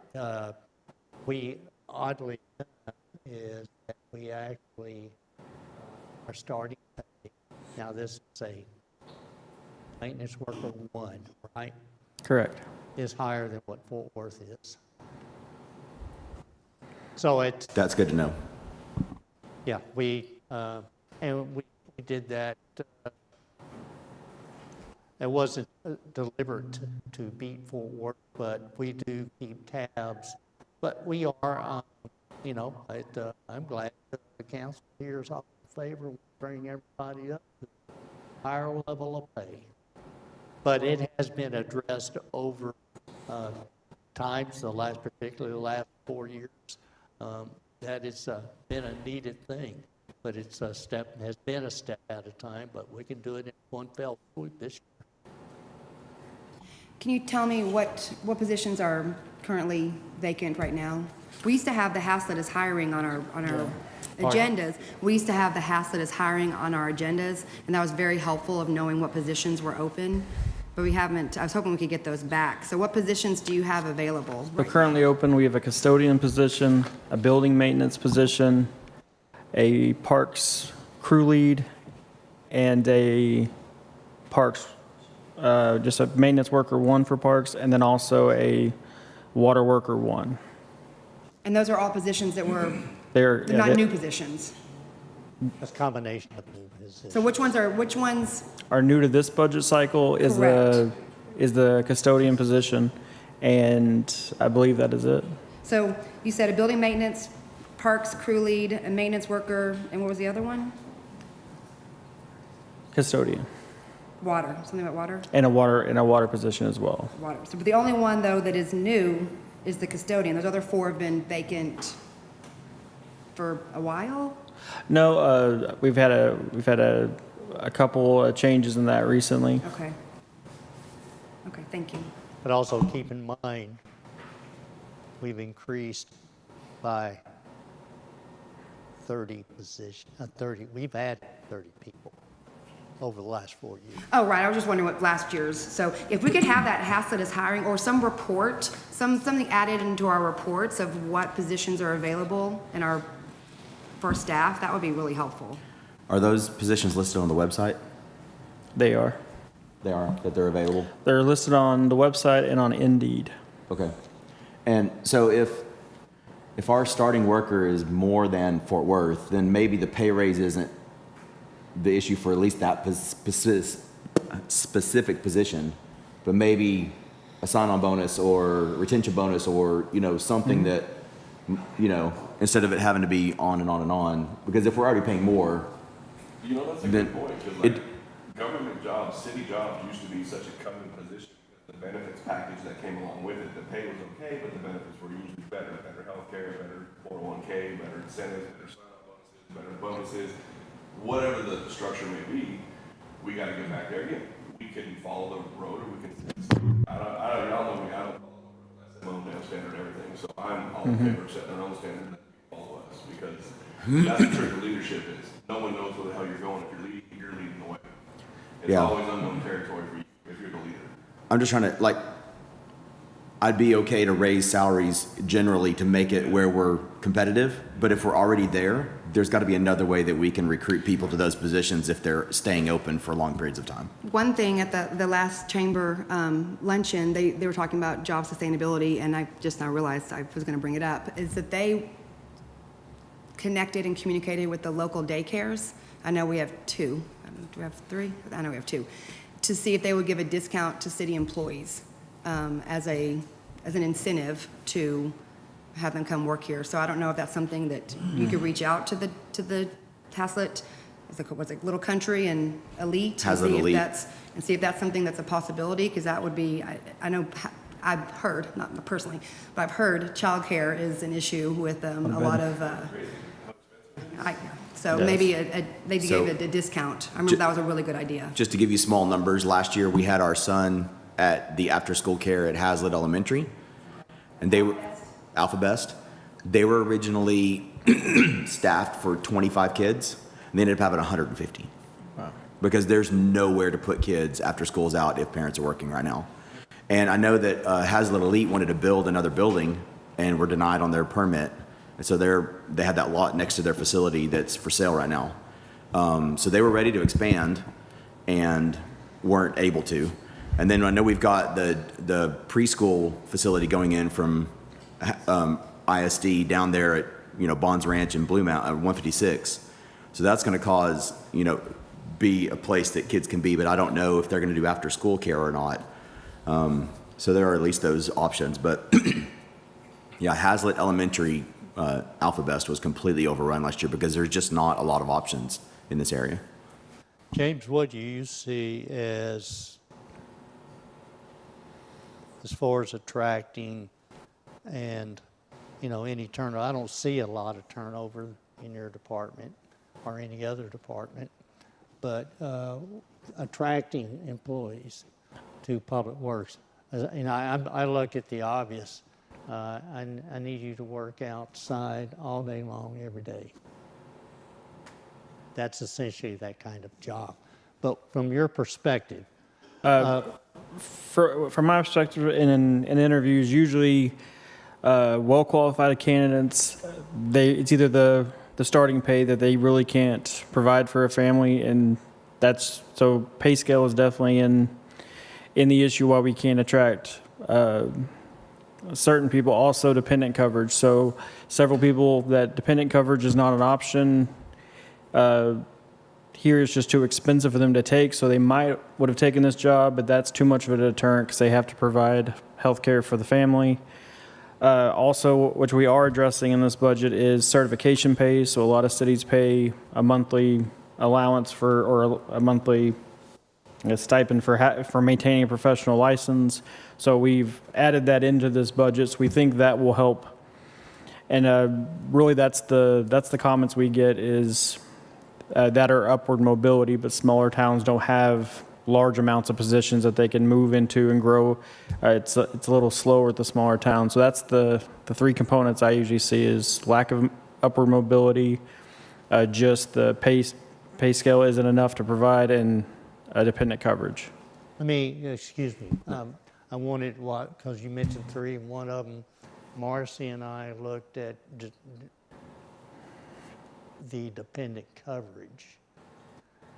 Providing dependent coverage, that's about $1,000 a month per employee, but if the city were to cover that, it was right at approximately additional $1 million a year. Is that correct? Now, that's for all our employees. So that's one aspect. And we do look at these different ways. What's your thought about that? I mean, and that's across the board. We've heard this is not the first time. We hear it generally. Now, there are not many cities that do provide dependent care that I'm aware of. I think the larger cities do, but the main problem we have is we are such a small group to try to get it. I've had my husband on my coverage from time to time. It's $595 a paycheck to have him covered under me. And so, yeah, a lot of, a public works employee making $20 an hour can't afford that. So, Well, speaking from a personal perspective, like my company, it's 100% and that's a huge benefit. So in addition to looking at Fort Worth, if we're paying 12%, Fort Worth might cover their family health insurance. Because like you said, that's a big chunk of money for a spouse out there. Bills and things like that. I don't know what our co-insurance is. There's so many variables that factor in PPO, HMO that could decipher down. I hope to God we can give everybody an HMO. At least they have a PPO, at least a better quality service. But I mean, that's something that we can look at. And from the math of the numbers with 58 people and 12,000, it's not going to be $1 million. It'll be more like 700,000 for the additional cost to us. But if we can refrain from having to deal with turnover, and we can have some longevity of positions, which some we do, but we need depth of that longevity within these positions, because as we grow, we're going to have to, and as leadership grows, you have to be able to delegate to your teams as department heads of who you need to do and what you can do. But we should really look at the benefits aspect of it, and what is the copay and the things for our current plan, and you said for adding a spouse, it was an additional 500. I'm assuming it's the straight family plan where it's additional, so spouse will only be one singular additional charge. There's some cheaper plans that'll hit you for your spouse, hit you for every single kid. It's an additional plan too. So I don't know what we have, because if we have a completely god-awful benefits package, that's not going to help you attract quality people, because they know they can find it elsewhere. we have spouse and then family. So if you have children, So yeah, there's, more. We have, we'll never get anybody. That's the same that NISD has. Same thing.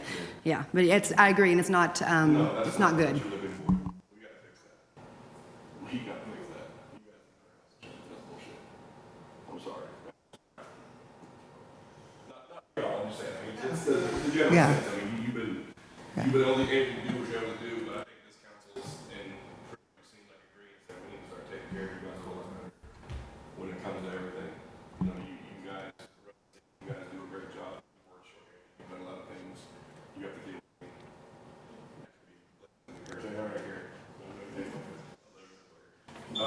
But either way, this is where we are. We're all here to make the city better. And we can't make the city better if we don't have a foundation of a staff that can grow themselves to be able to facilitate what the city needs. So, And we need to support our staff and appreciate them. 100% and more. Oh, good. Well, I'm still not hearing clear message. I know, it's like we've got to decide, is it pay or is it going to be insurance? Or is it both? Is it? I think it has to be, it has to be a generalized, I think we need to evaluate first where all the salaries are and evaluate where our benefit levels are and evaluate like what impacts is that having on our staffing levels and being able to recruit to open positions Right. and retaining. And I think it needs to be a holistic view, because you can't say it's just pay. You can't say it's just this, because also employees, everybody's got a different situation. So one employee may want more money. One employee may want better health insurance, and I realize you start getting piecemeal, you can make it way too difficult, but I think you can't just say it's one answer. I think we need to think we need to request a total evaluation of pay and benefits of city staff Okay. and evaluate them as to how that compares to other similar positions in other places and see where we need to improve. And because we want to take care of the people we have. That would be my motion if that's what I need to do. Yeah, just kind of, Andrew, I want to back, just great discussions. Looking at the calendar though, because we've got timelines on, we're reviewing the budget today, then we've got to have a council meeting to go over the numbers. So where are we at with timelines to be able to do a review on anything we're throwing out here? And then getting it, the one council meeting, I think we have to propose it to the public, and then we come back again and vote to establish it. So what's that timeline? So we're all in sync with, we've got, a day or a week, or can we say, this is what we want to do? Let's move out so we meet, the state guidelines on hitting the dates for our budget. And then have like an addendum to say, we'll come back and readdress these things. That Looking make at, sense? yes. So Monday night on the 4th, we did put budget as a discussion item on there in case there's, something left over from today or something new you think of that you need to discuss. Then on the 11th is you have a special meeting that will be to have the budget hearing that's already been published for the 11th. Now, on Monday night also, we put on the agenda for you to adopt the proposed budget rate. It's not your final rate, but to adopt it because we got the rates early. That's on this Monday, the 4th. That's on this Monday. And then your hearing is, for the budget is on the 11th. And then on the 18th at your regular meeting, you have the hearing on the tax rate. And then you will choose the final tax rate. And the tax rate that you do this Monday night, the 4th, once you adopt a proposed rate, you can't raise it when you get to final. You can lower it when you get to final. So there's that thought. Okay. As far as benefits go, our benefits go from January 1 through the end of December rather than our fiscal year. So, and we will be going out for, our insurance broker will be going out for that in October. And so we usually get those numbers back. It's usually around Thanksgiving that we have open enrollment for that. So we wouldn't have those benefit numbers until then. So that would actually give us, for benefits, that could give us some more time. I don't want to say, hey, Marcy, I want you to go home tonight and spend all day tomorrow trying to come back with some new proposed rate. Thank you. See what I'm leaving to go to Florida tomorrow, so thank you. I mean, just so we are all in sync Yeah. on what because I did not know, I know in our world outside of government, yes, insurance benefit, it's January to December. I guess that's the same in government. So it doesn't sync with the budgeting year. Correct. So that would give us more time to review. So when you go out for proposals in October, say, here's what we want. We're going to bump up the coverage. So that gives us more time to review what we want. Want to give you guys at the city, a better benefit package. So we got time to work on that. That's all I'm trying to look at here is I don't want to get on the gun where everybody's working 24 hours a day just trying to hit these calendar dates. And we don't want to rush it either. Yes. And to kind of piggyback off what he was saying, so when it comes to that time in October, when we see the numbers that be what they be and we decide to do X, can we extend the budget to cover X at that point if we need to? Yes, you can revise the budget Okay. then. So Yeah, there's no it would be a point. budget amendment? Yes. Revise the budget. If they pick the benefits at a later date, you can amend your budget then. Prior to Never. Prior to implementing, prior to what day? Executing the new health agreement. what do you mean prior to what date? Well, after you pass a budget, you can only amend your budget in case of emergencies. That's state law. It is. I know it's been done multiple times a year in the past. Unless we put a stipulation in the initial motion that states in that set time point, we will make a decision on the budget. Is that, so, the budget can change all the way up to what point? Until To the it's adopted. 18th, and it's up for adoption on August the 18th. So we have looked at a number of these, in fact, probably all of the concerns you brought up, council. So with regard to insurance, I'm going to say it's a nominal $1 million a year additional. That's to play for spouse, correct? Dependent coverage. I'd have to look at the thing. We don't have anybody on the family coverage, so I can But essentially the spouse is that we were looking at, or depend. You need to turn your microphone on. Sorry, it's, I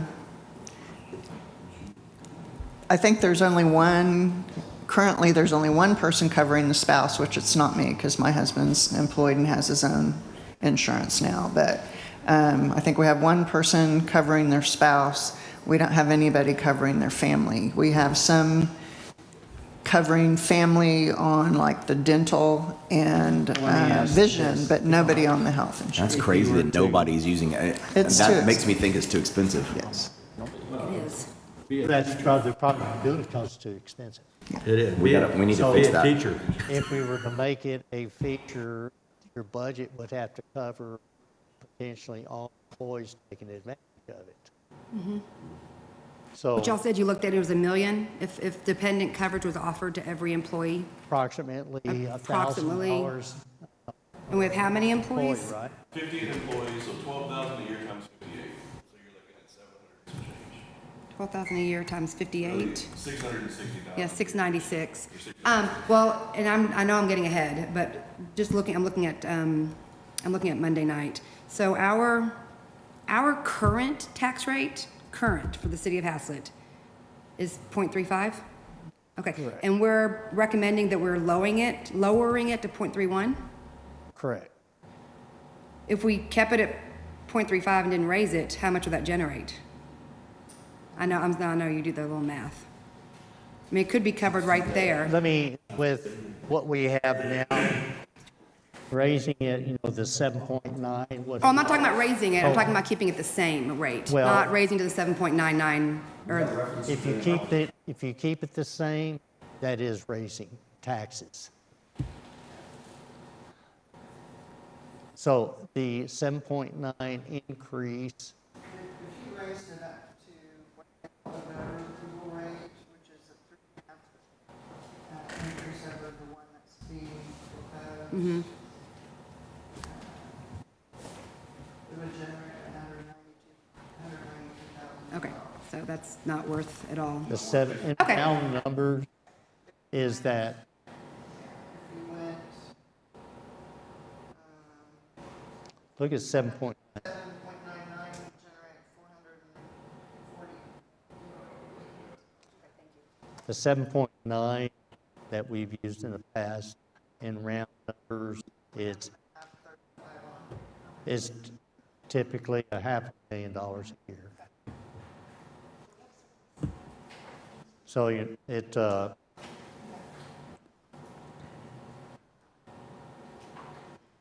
Then couldn't we put it in the budget now for $1 million, and then if we don't use it, it just goes back into general fund?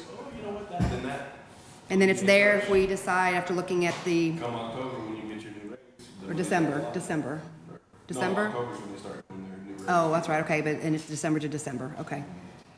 Then and that would go in what, administration? No, where would that even go? I'd probably park it in administration. What do y'all think about that? So put $1 million, but Y'all use your mics. Sorry. I think it's a great idea. So in just budgeting round numbers, we'll put $1 million additional for insurance, and that is for purpose of spousal coverage. But say we only use, Pardon? say we only use 700,000, that we have $300,000 left over. Yeah, yeah. That would go back into the general. Okay. Or the It whatever- stays in the general fund. Whatever fund it comes from. It doesn't disappear. Towards salaries. Well, then that, the other 300K can be for the raises. So For the insurance, 300K. okay, we have studied the raises of all departments to bring them up to a mid-level, median level. And to do that, such as the fire department, that would be, approximately $450,000 a year additional. Can you repeat that? To bring the firefighters up to the median pay level. I'm talking about the metroplex. That's looking at, the high paying, the low, all around. To bring the fire department up Only, okay. only is approximately $450,000. Well, I like the idea of bonuses, but, I mean, I like that too. I'm good with either way. I mean, we've been studying a multi-year step plan to get to this median level, such as, 3 years ago, we decided okay, let's go to a full-time fire department. We did it in steps. So we got a very young fire department, and yes, we have growing pains. But nonetheless, so we're talking about earlier, that, okay, we'll bring everybody up to a median pay scale throughout the metroplex. That's who we compete with, not only the city, but yes, Wendy's, and the warehouse, et cetera. To do that for public works, as well as building services, library, and administration folks, that's easily another $500,000. So probably a million plus, we can get a better number on that, because we got all the data. We have the data now, we've been looking at it for quite some time. And to give you what that is. So I'm just saying in generalities, and it's not going to be far off, between the insurance and bringing pay up is an additional $2 million a year. Worth it. Y'all are worth it. We have the funds. We have the funds. If I would recommend this, is that to do this, yeah, it's a great thing. It's a big departure from Haslett, Texas, isn't it? It's very conservative, but yes, it's needed. We are where we are. We're in one of the most unique spots in the United States. We have this world-class logistics operation all around us. And we are competing with those people as well. So I would recommend for you to think about is doing this, that we go ahead and at least go to that 7.9% rate increase. Versus the 6 going to 7.9? No, right now, the tax. Oh, okay, no, I'm not for raising the taxes to 7.9, personally. No, it's not, okay. I like the way that it's presented on August 4th of going 0.31545. I just wanted to know what it would generate if we did raise it, but it's not, to me, it's not enough to tax our citizens Let me. for that. So Especially when we have a surplus or the money's available. That's just my opinion. the 7.9, that's 7.9 increase of the tax. That's generate just under $500,000, right. a year. Yes.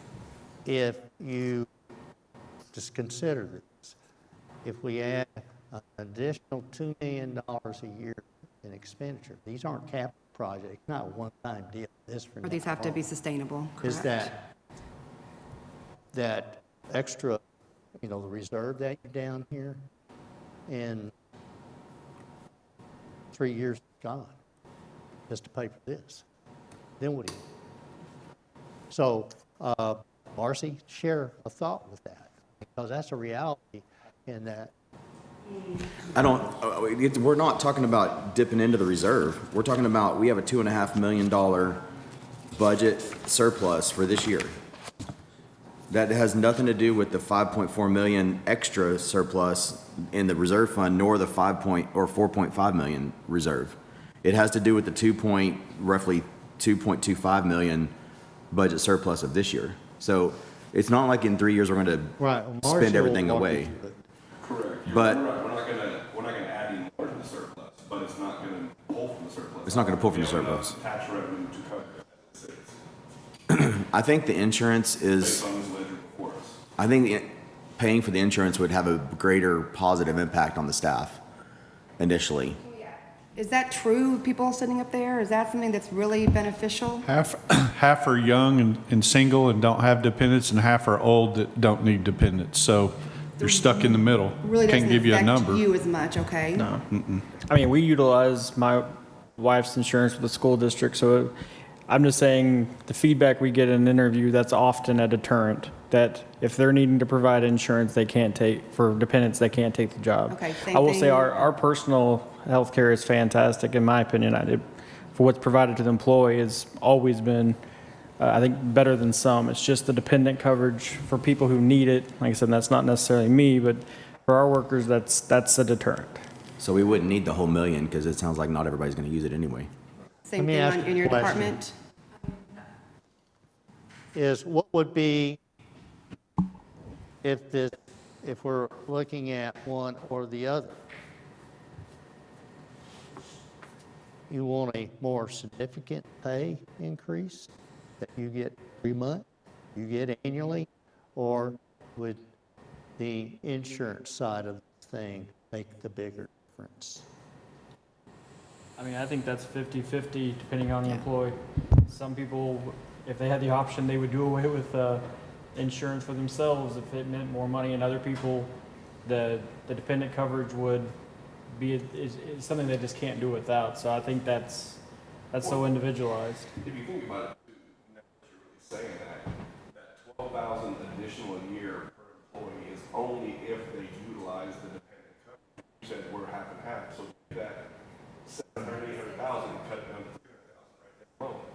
So we're not gonna take a massive increase because, there'll be some, and then for the ones who do, if you do have kids in a family, your health insurance is vital. If somebody can't provide it, you can't work for that company, or city, or whatever it may be. So, this kind of gives us the best of both worlds. You get a better access, because even if we don't reduce the deductibles, even if we don't make the co-insurance better, even if we don't change any of the specifics of what, the initial contribution from the employee, if that stays the same versus the city paying more for the individual versus having a family or such. There's a whole lot of variables that we can fine tune and critique the health plan that actually become beneficial to where we can still utilize the increase in pay in addition to the better benefits. Because the whole idea of bringing on somebody from a longevity standpoint is that the other people we have working for us, we want them to work for us long enough to utilize the health insurance for their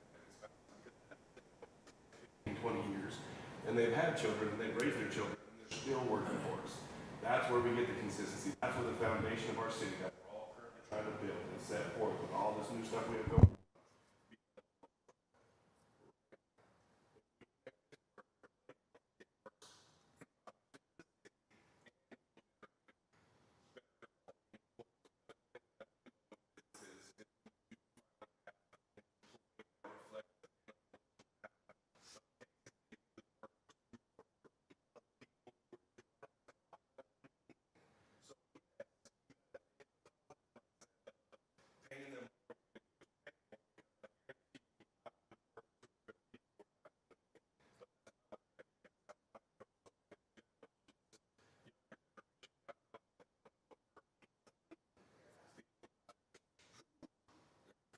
And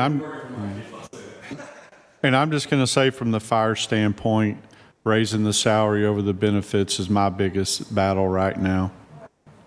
I This was is just why going I'm to say saying- that Sorry. not everybody would utilize putting a spouse on there, because not everybody would need it. But I do have an employee that would put a spouse and a child, but she does neither because she can't. And that's what I'm talking about. We needed a holistic view of it. It can't just be one thing because it's not going to be the same answer for everybody. So, I'm struck with the fact, insurance, some people will use it. Pay, everybody will use it. That's 100% effective.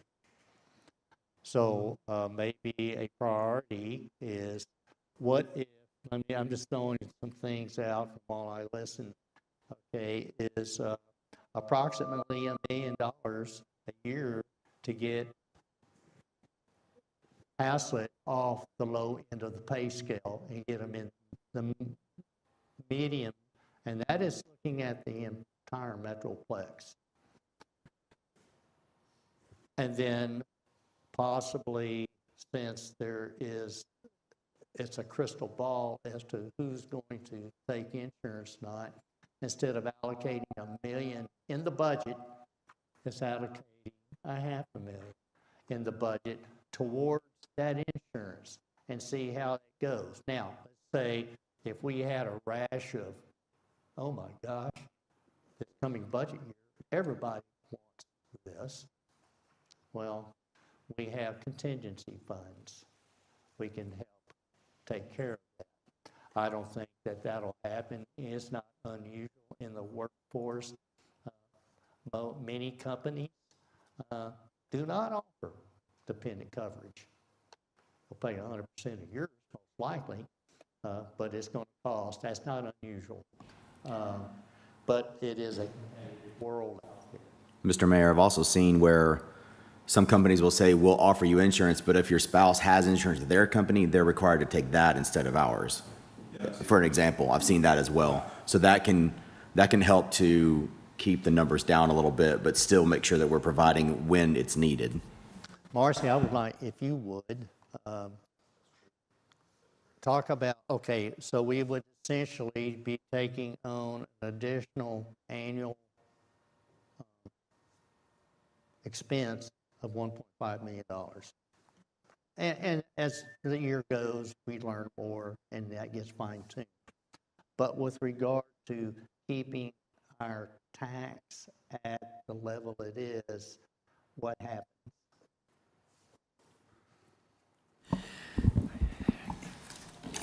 I can probably illustrate that by passing this out. So, part of my takeaway from this whole conversation points out the fact that we really need to focus on getting this HR generalist position filled. So we've got somebody that's dedicated.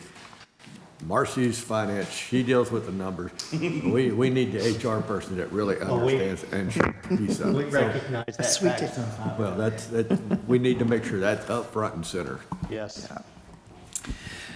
Okay, when you look at this worksheet, and if you look at this left-hand column where you see the M&O tax rate, you have M&O and the INS. The INS is your debt piece. Whatever your debt is at that particular time, you're going to get that in your rate. The M&O piece, the intention of the M&O piece is to cover everything on page 1 that's in that operating expenditure section. So right now, with enjoying a little bit higher sales tax because of construction, with having gotten our property tax to the level where it is, yes, we are, running at a surplus in our operations.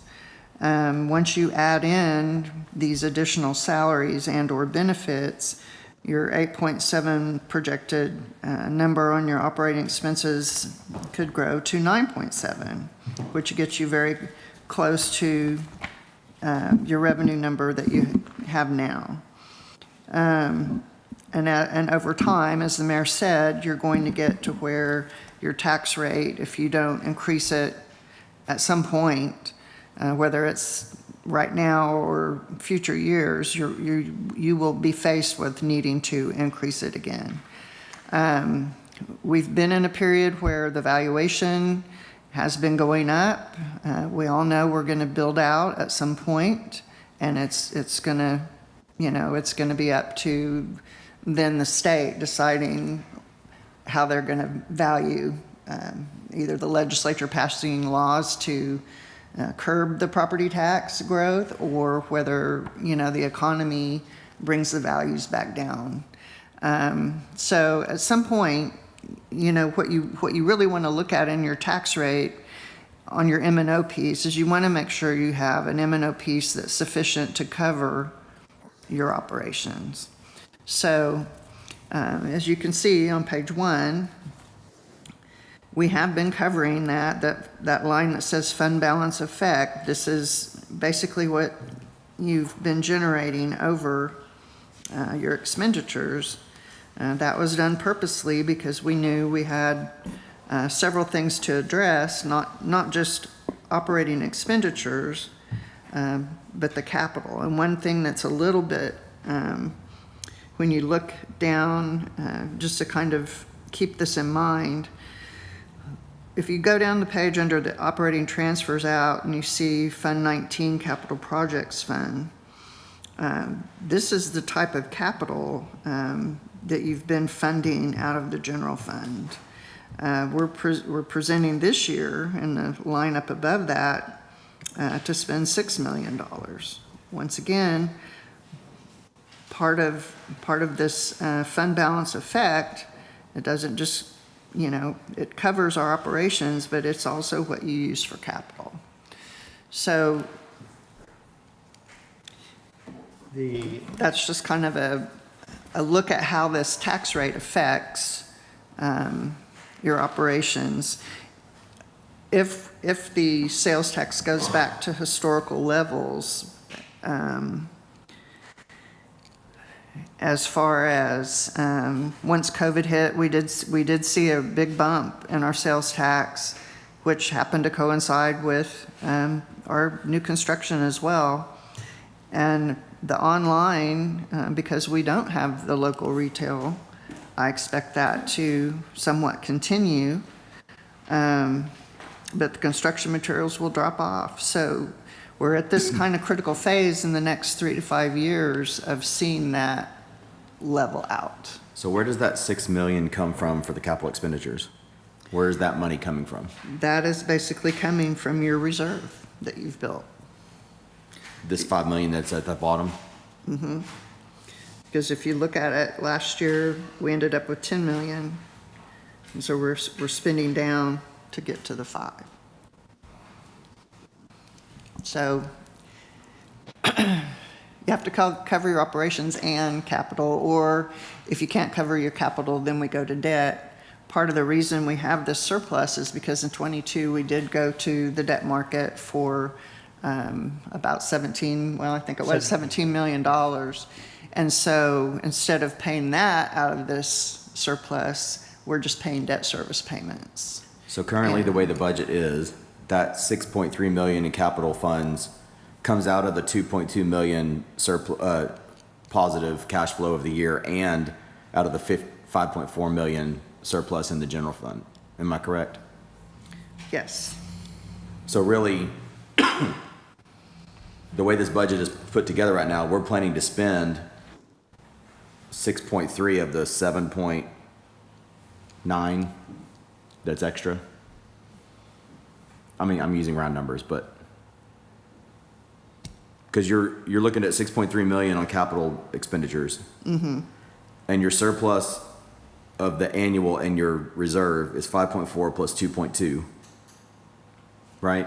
Well, the 5.4 is what we're ending at the end, Right. taking all that into But effect. you Yes. said the 6.3 million is coming from those funds. Is that Well, correct? it's coming from prior year funds. It's coming from, you're starting your year off with 14 million here at the Okay. top. So it's coming from previous year's generation of funds. Okay. So if we're starting off with 14 million, And we're, but 4 of that 14 million is our target 50% operating expenses fund, right? That's the next to last line item? yes, So then we have 10 million to start with roughly. yes.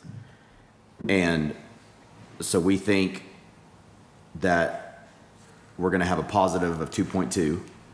So that would put us back at 12.5 roughly. And we're proposing in this budget to spend 6.3, so that's halving that. And so we end up with the 5.4 that's left over. Is that it's kind of how that goes? That's still available to spend. Roughly. Yes. You So can if spend it we- on capital, you can spend it on So if raises. we you reduce the can- capital outlays, that would give us more wiggle room as well, right? Yes. Okay.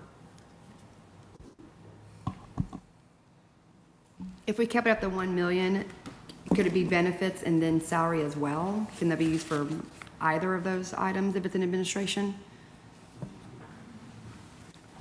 Say it Yes, again? if we choose or decide to do that 1 million additional in administration expenditures, could it be benefits slash salary?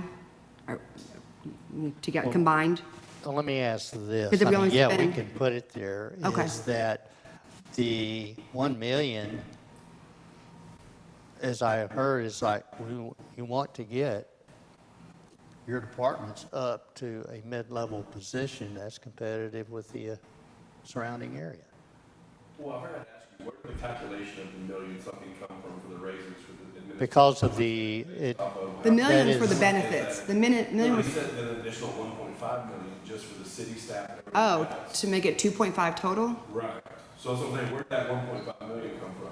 the 'Cause that's a pretty hefty raise for 58. Public Works has done, Fire. Public Works did a study. I've had them do these things. Okay, look out across the Metroplex. Where are we in relation to the rest of the world? Is it the information that you had given us in the, Calculated in here, is it a percentage based on, so like what their current salaries are, this raise, the 1.5 million is gonna be X amount percent in addition to that? How are you calculating the 1.5 million? Where are you coming up with that from? I'm coming up, okay, it's about $450,000 to bring the fire department up to that mid-level. We've already studied this. Right, where's the 450 coming from? Where are you pulling that number out of the air from?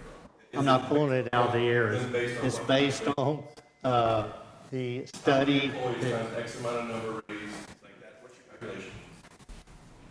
To get, so for them to do an additional $450,000 to get that number, how many total people are in the fire department? 14. 14 total? 14. So you figure what, we're looking at, you said 450,000, right? So we're gonna give each member a $32,000 raise? That's the study that, I- excuse me, both Kurt Mays and Stephen Harvey did. They came up with a three-step, three-year plan to get to a medium level, and it was approximately $150,000 a year in that 3 steps. Is that, Approximate, yes, sir. Even if we, so that's 450. well, even if we gave every fire department employee a $10,000 a year raise, it's only $140,000 a year, so we're giving $450,000. Because that's a $32,000 raise in one shot. Crazy. Well, Why would we budget a 3-stage raise in a 1-year budget? well, maybe you're not aware of what median pay is for a firefighter, and that is that's the fundamental level of the fire department. We're at $54,000, and there's departments out there that will start them out at what, 78? We're that far behind? We're 25% behind across the board. That's why the number's so big. And so what we gave the mayor was a plan, because it was a big number to swallow, was a 3-year plan to get to the median is what we just had thrown out as an option. And so, But even then, so that being the case, that only adds, even if you did a 3-year plan for this, that's $140,000 a year, if we got them up to the, and even that's based at a 32,000, that's more than 20% raise. I mean, you figure that they're at 54 right now, we jump them to 74. That's a 50% raise. 50% raise, we're not talking about that. and I think Maybe 300,000 rip the band off and give you guys the whole raise at once. what, and we We've got understand. other departments, James, there's other departments we have to Well, get. but your 2.5 million is not 2.5 million, it's gonna be more than like 1.2. 2.3 million. No, I was, Far more absorbable from the now current. I was looking at 1 million purely for raises across all departments. Right, but To that's get you're 'em. shooting way high in the budget, so I'm saying, you're making the numbers higher to make it less appealing, when that's not. No, that's not true. I'm just working in generality right now. Right, you're Listening. generally going higher, I'm going generally right where it should be, which is, half of what you're saying. And then 500,000 for the health insurance. Which we're gonna dig in deeper, which might be less, because they don't utilize the family side of it. It's not- Well, right, but these are things we just don't know, and this is just pure budgetary. These are estimates. Right, I understand. But, the numbers with a more sobering view of them are not as staggering when you look at them. And they're not as unattainable to be able to absorb the budget how it currently sits. And not to get back in the weeds, just on that's just firefighter. And you got to remember, then we have a driver position that gets paid more, the company officer, then it moves to the assistant chief and the fire chief. So that span grows. It's not just a single position.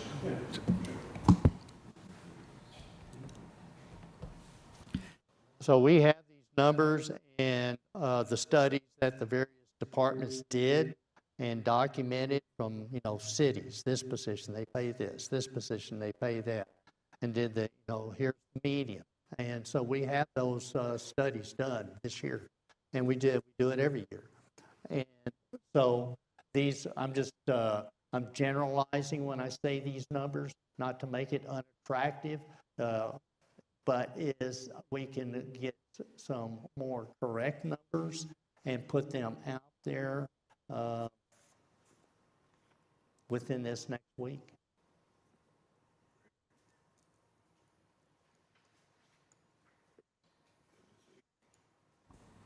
I think accurate numbers would be really great for all of our staff to see, where we compare in the Metroplex, what it would take to get there, what is the insurance. I mean, we're just spitballing right now, so more accurate numbers is always. Oh, absolutely. But that's where we all start, is spitballing, right? Just in orders of magnitude is all we're dealing with right now. Good.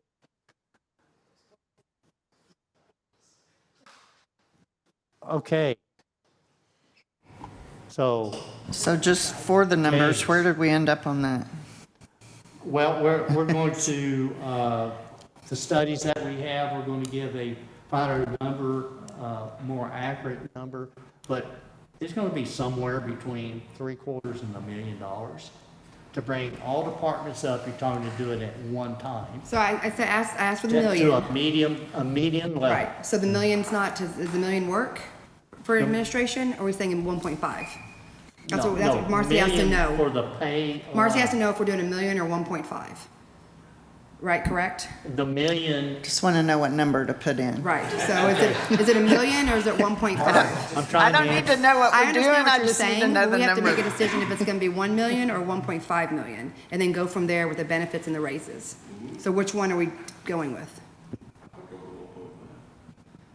I'm hearing 1.5. I think 1.5 would be better. It'd be better to overshoot Okay, the number than to then let's go undershoot it. 1.5, Ms. Lamb. Thank you.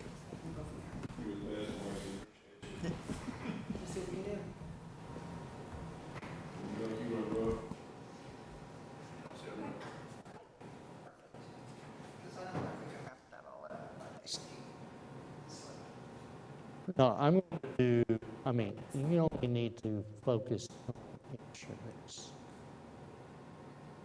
I've got all the studies. I'll do that. But this just puts it in the budget so that when we get all the insurance information and the studies with the salaries, and we have that slotted for that expenditure, correct? Okay, okay. All right, James, All you right. leave off. The last of the general fund is our public works shared. So this represents, we have a public works shared on the water side as well that goes with the water budget, but basically this is mirrored in the water budget as well. So the biggest change in here is with the additional, we were adding a public works inspector. That's somebody that we saw as a real need, that we need somebody to basically monitor the right of ways, inspect for pretty much any kind of construction going on. and also doing our line locating. Just a dedicated person that can spend the time on job, for the length of it to make sure this stuff is happening right, and also to monitor what's going on out there. There's a lot of construction work that happens that we have to find out about on the back end. We need somebody proactively keeping the right-of-ways policed and monitoring that. There's also a position we're adding for fleet maintenance with just added equipment and added fleet. We need somebody dedicated to fixing and repairing and maintaining and documenting all that. Those are the major changes. I'd say I could go line by line, but there really was no other significant increases in. Yes, ma'am. So that was the biggest, the operational salaries went from 130, that 294 includes the public works inspector and the fleet manager? And also 2 street maintenance workers. There's a supervisor and a maintenance worker. So these are in addition to the other 5 you told me about? Okay. Those are 2 just open positions, correct, yes. Okay, so 2 street, what'd you say? 2 street maintenance, well, there is a street supervisor, a maintenance worker for streets. Then there's fleet maintenance and a public works inspector, and that would cover anything from water, sewer, and basic right-of-way management, as well as line locating. So, yeah, the water, those 4 are still open, but then we're adding, so you're asking for a custodian and then the 4 you just named, correct? Are you talking about open positions or new positions New we're asking? positions. Just for new positions, there are 4. There are 2 street-related workers. There is a inspector, and then there is a fleet maintenance. Okay. Because one's for public works, got it. So that inspector, it's not for building, it's for. No, this is strictly for when we have line locates to start with. So anytime people call, we have to pull people off of doing actual work to go out there and locate the existing lines. Before we start digging and break things. Yeah, so we're wanting to catch, the boring contractors and things like that, where sometimes we actually would benefit from a person on site while they do that work. So it's very common, Atmos does it, gas companies will do it, we'll have somebody stay on site if it's important enough, so it allows us to basically protect assets. All the time we get people call and says, hey, a franchise utility dug up my yard, and somebody's got to track down exactly what was that associated with, did they have permits? And this is really somebody proactively monitoring all of our right-of-ways, protecting our assets, seeing construction work being done, making sure it's being done the way it's supposed to be. So if they pothole and you'd be surprised how often this happens without any kind of, coordination with the city, they'll do a quick bore and they decide to core holes all in the streets. It may be the only way and that may be allowable, but there is a standard to put it back. And if they do it quick enough, they try to do it outside of our knowledge. Okay, I'm going to talk then for a minute to Yes, he talk, is. to talk over that. His microphone's hot. while he's in it. Okay, all right. Okay, hey, yeah, we're going to tell him. So on that wait. operational serve salaries, that 130 to 294 includes the fleet maintenance.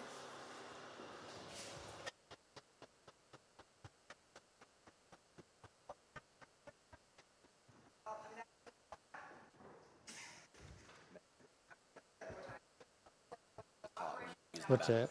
Microphone was hot when you were using the bathroom just now. Oh. I did.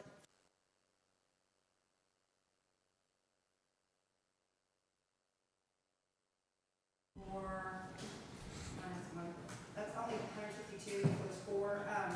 Okay, and then I'm good with kind of most of this, but is there not a study, but is there data that shows that these 4 positions are needed, like all 4 of them, versus like maybe going 1 street maintenance? Public works inspector, I think, sounds like a safety issue too. Yeah, I would say we don't have a study that supports that we have to have these. I'm just saying that that's a need we have, is we don't have anybody dedicated. And in order to get some of these things done, they either don't happen proactively or they immediately stop a crew of people doing, actual work. We have to pull them off to locate and things like that. And also turnaround time for locates. And can you explain to me what a fleet maintenance worker is? That's going to be somebody just maintaining our fleet of equipment and vehicles. So right now, we had at one time our building maintenance guy doing both. That wasn't really practical. We need somebody a little more specialized and repairing things, but this is somebody who would handle inspections. They would handle getting, keeping up with tires, keeping up with fuel and lube, and then they would handle basically all aspects of maintaining the equipment in the city. Okay, thank you. Yes. Is the code enforcement building inspector in this?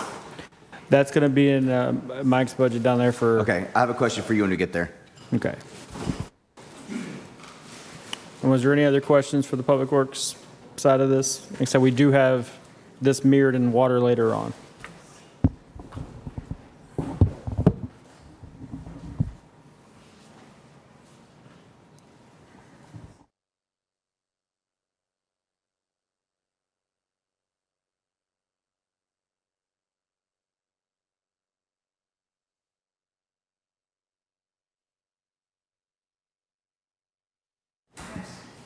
I have something else for Public Works. So we can take a break now if y'all want to, though. That's fine with me. Well, I was going to suggest, instead of getting off into another department, we just go ahead and break now for lunch. So. Do you want me to finish up the Public Works questions, or we can wait? Go ahead and finish up. If you have any questions for Public Works, Okay. streets, landscape, any of that. On page 139, there's some discrepancy, I guess, with the brush drop-off, and I just kind of wanted to get some clarification. Last year said 2 planned events, 1 additional if necessary due to storms, and this one says 1 planned event and 1, how do you have an unplanned event? I don't know, but 1 unplanned event. And then this consisted of 3, and now it's 2, but it's more expensive. Did the prices just go up? Are we still doing 2? I was just a little unsure. We are planning on 2 official events, So and we 2 have planned enough for a events. 3rd. And so it should, I guess, be maybe should reflect unscheduled, or if we don't have a need for it, we won't. So we're not planning on having one, but if there, So same was with a- last year. Correct. 2 planned, and then 1 additional if necessary type of. yes. And that's always a guess on the budgeting for that. It really depends on how much is yielded from those events. For the most part, we hit way underneath the minimum, so we think we're good. The only increase was for trucking. Trucking is always going up in cost. Okay, so that just needs to be changed or adjusted on our budget, that it says 2 planned events.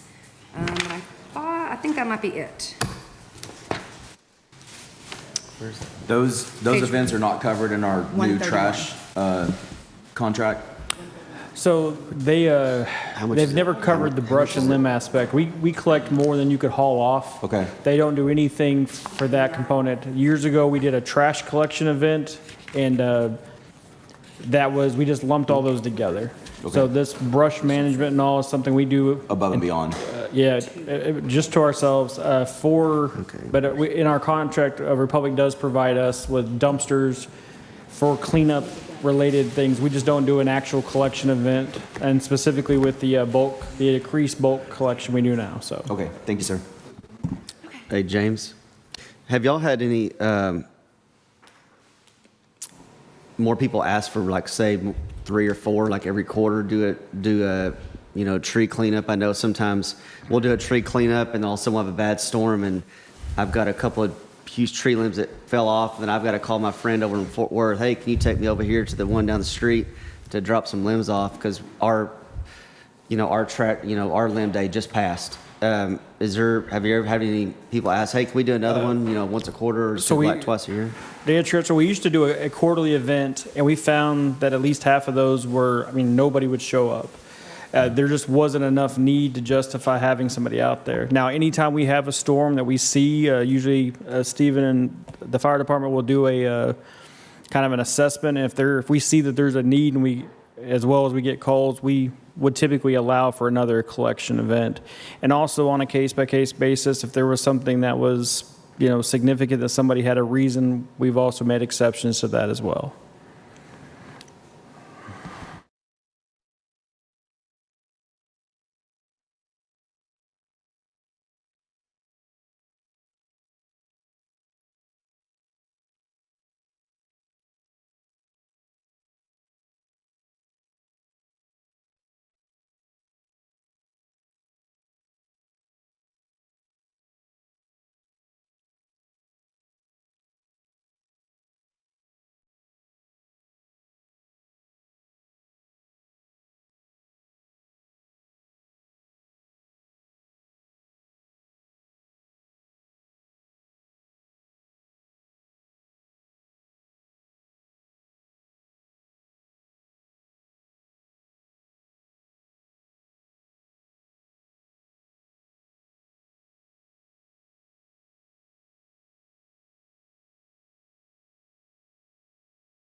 Are you ready?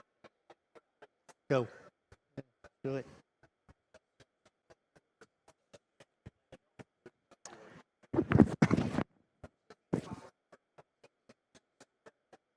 All right, council, y'all ready? All right, then. Good, I hope you enjoyed your lunch. Let's go back and recap on the discussion on pay and insurance. Yes, it's on. I'm not using that. I know, but in the past, it's still showing. Only if I use this.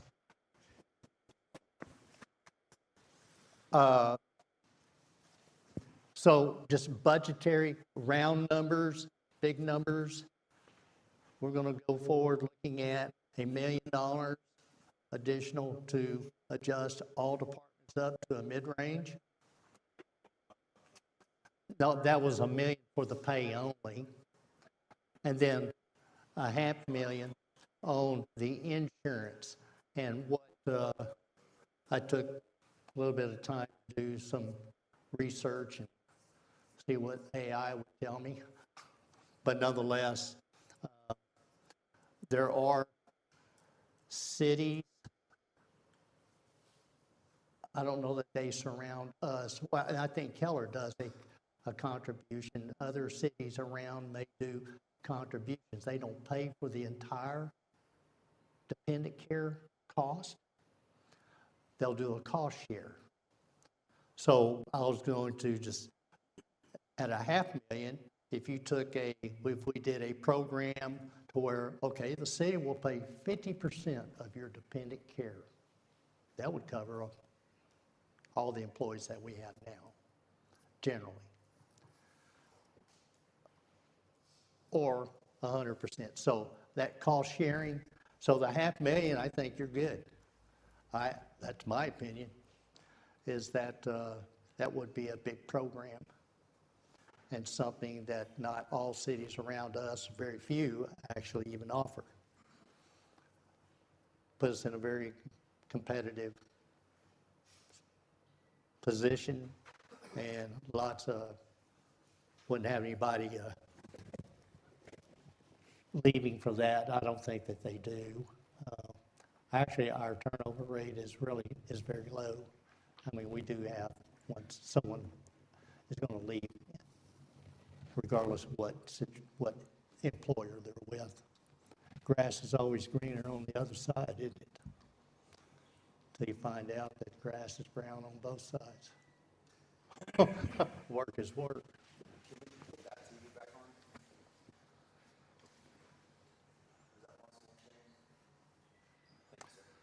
All right, so those are the numbers we'll start out just working with, just analyzing things, and then we'll refine those numbers, and I'll get you that data. Marcy. Yeah, just a further recap, if you do that, just remember that. If you do that, just remember that you do need to build that into your tax rate, because it will be an ongoing cost. And then if you do raises on that raise, you're going to get yourself in the hole.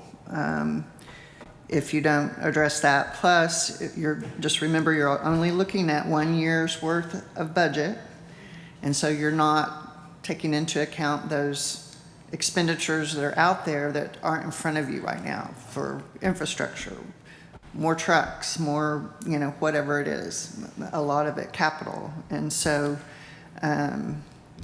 you just keep that in mind, that it'll be a permanent piece of your M&O budget, and you'll need to fund it at some point. If not today, you'll be that much more behind next year. So I think that's where I was trying to pay the 7.9, which we've done several years in the past, is 7.9% increase. That's on the tax, 7.9% on the tax which garners you approximately $450,000. That, without doing that bottom line you're looking at, it eats away. So just be aware of that, but we will have that presented to you, give you that information. All right then. Within the general fund,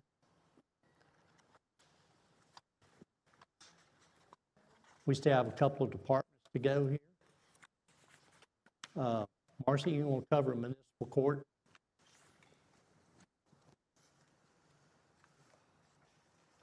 It's page 65.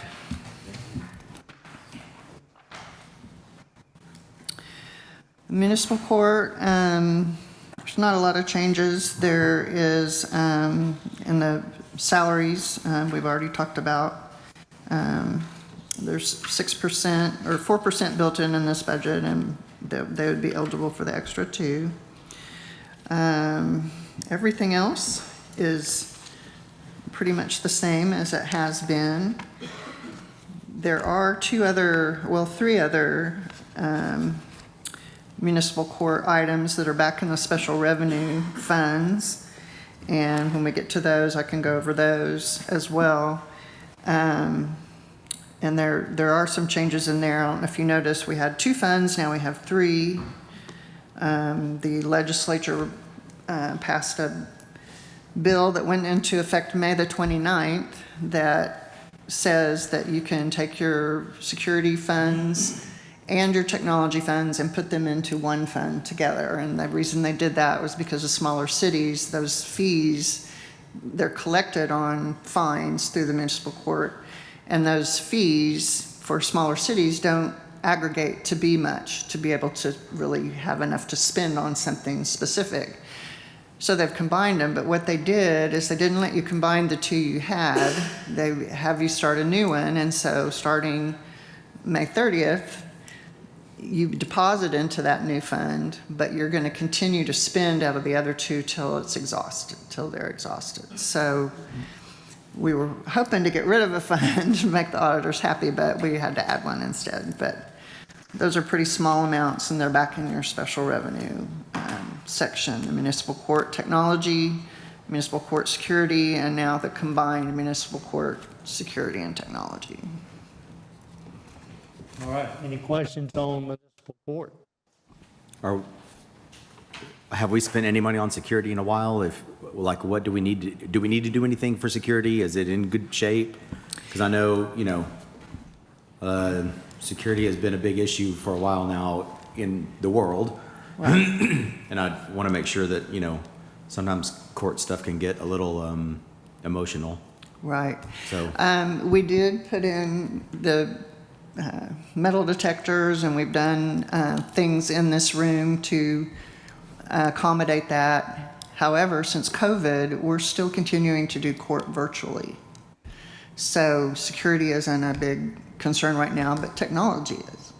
So we keep well abreast on technology. We leverage technology quite a bit here in the city of Haslet. That helps make up for manpower. Better, more efficient we can work. There isn't any indication that I've seen that there is going to be a move back to in-person court hearings. I think they have discovered that at least the type of courts that we have, that this works very well. If there's no more on municipal court, we'll go to the library. All right. There's just a Introduce yourself. Hi, I'm Kelly Turner. I'm the director of the library. We don't have that many changes. what page are you on? Sorry? What page are you on? 76. Oh, I'm sorry, 77, or 76 is the starting of it. I was just going to go through and mention the changes, if that's okay, and then we can. We just had a few, there was a change to the janitorial account on page 83, and that's just because we added the Centos to that one. Our building maintenance changed a little bit on 82 because Storage King wants people to pay more money, and we have a storage unit over there. Thank goodness. And I think those, besides the salaries, those were the main. Everything else is pretty much the same, if not exactly the same. There is a little bump for the adult services librarian and the youth services librarian because I don't think we were paying them competitively. And so that gets us closer. And the library will be part of this department-wide analysis with regard to the Metroplex. Curiosity, what is the current rate that we're paying the library employees?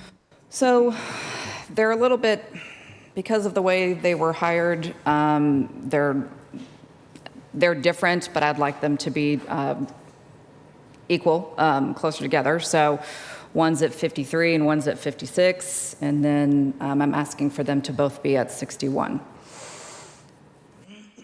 Which is, we weren't at the bottom of the barrel, but we were kind of close. So that gets us closer to the middle. Can I ask a question? What's in the storage unit? Oh, lots of stuff. Lots of stuff? Okay. So stuff like Christmas decorations, all of our book club kits for our adult book club. We purchase 10 copies of each book. And so now it's part of a professional collection. So if other librarians in the area, like that are in our consortium, want to borrow those, they can. Of course, then we have to go to storage to get them, but that's the way it works because we don't have the room in the building. But yeah, so just stuff that we go out there. I mean, it varies, but probably once every 2 months, we'll go out there to put something away or get something out. Now, once we get the new city buildings built up here, the new layout, is that going to be something we'll be able to do away with, or are we going to have that type of? In the plans that we have for Public Works, one of the buildings is a 4,000 square foot, call it a warehouse. And within that area will be a conditioned storage place for books. Yeah, okay, so 3 to So 4 years that- down the road, that's something that will fall off here, And that'll be the preliminary design, engineering on the site, as well as the design of the buildings will be kicking off this budget year. When are you hoping to have that building built, did you say? I didn't say. You said when it's going to be built. When do you expect that new building to be built for Public Works and the library? Year and a half from now, 2 Oh. years. Oh, wow. That's how long it takes to get something built in a municipality. By the time you go through the engineering, design, architectural design, the bidding process, et cetera, such as our fire department expansion. That was a long project. Nonetheless, it's not as quick as it can be if you're in private industry. I think your better question would be, what phase are we in currently of that project? Where we are along. The Public Works and what is in agreement with the layout, site layout. So all the architectural set and design set up. No. They're just the placement of the building and how they would access it, and how it would function for them. They're in agreement now. So since that is in place, then it can go to engineering. How long have the plans and process so far? This current firm that's working on it. How long has this current firm been working on these plans? This has been internal to the department. All right, so you guys don't even have anything to any kind of architectural firm or anything yet? No.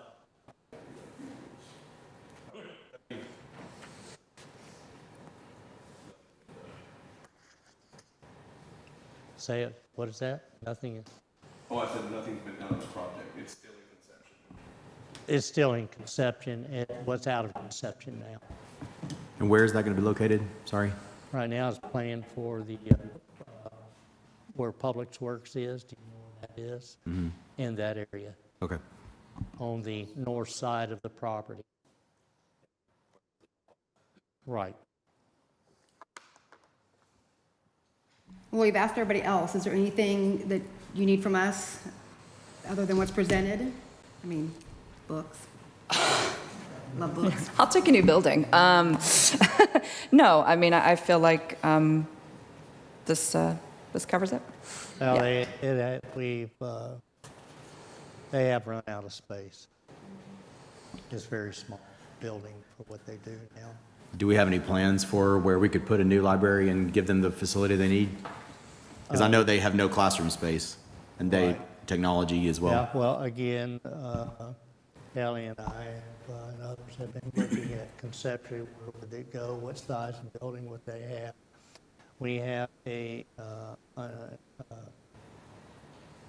library planner lined up and finishing up an agreement with them to do a formal study for the city as to what size building, where would be a good place to put a new building, but just the ballpark estimate.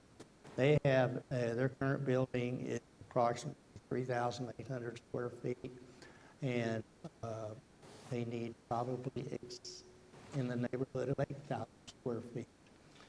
They trip over here almost every day. Well, during the summer they do, and sometimes during the winter they use it for. And that's, rain, sleet, or hell.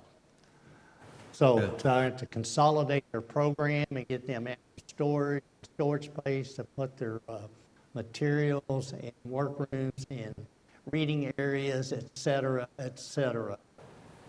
About 8,000 square feet. That's our internal estimate. But this designer or architect, engineer, or not engineer, but rather, but this consultant, library consultant is what this person is, would do a formal study. They're starting that study. We're now, finalizing the agreement. And they're going to be looking at land that is for sale in our city, not just, they're looking for land that's for sale in our city, not just land that's open. Or are they just looking at a concept of what you might need, not where to put it? Yeah, so what they do is they look at all the things, and they talk to people in the community about, and they look at logistics, and they look at, who's moving in, who's moving out, they look at all of the things, and they put all of that stuff together, and part of that study that they do is looking at potential sites. So that's part of it, because part of it is also, hey, we think you need a building that is X amount of square feet. We think, we think this area, to serve this area well, it needs to be this, and then so yeah, that's part of it too. One other question, are they going to be looking at like the greater Haslett area, or are they only looking at the Haslett proper when they do the? Haslett proper. So not greater Haslett, okay. Yeah, I think. What is Greater Haslett? Yeah, but I think, You haven't heard that term? That's all the cities that come to us that don't live in Haslett proper, that's still kind of a part You're of talking about our us. corporate limits? I'm talking about Sendera Ranch and North Star Okay. and ETJ and. Other so people that's the might can term- use it. That's a term that all the people that I talk to use, and I think it's very welcoming, and so I started using it myself, so I just wasn't sure.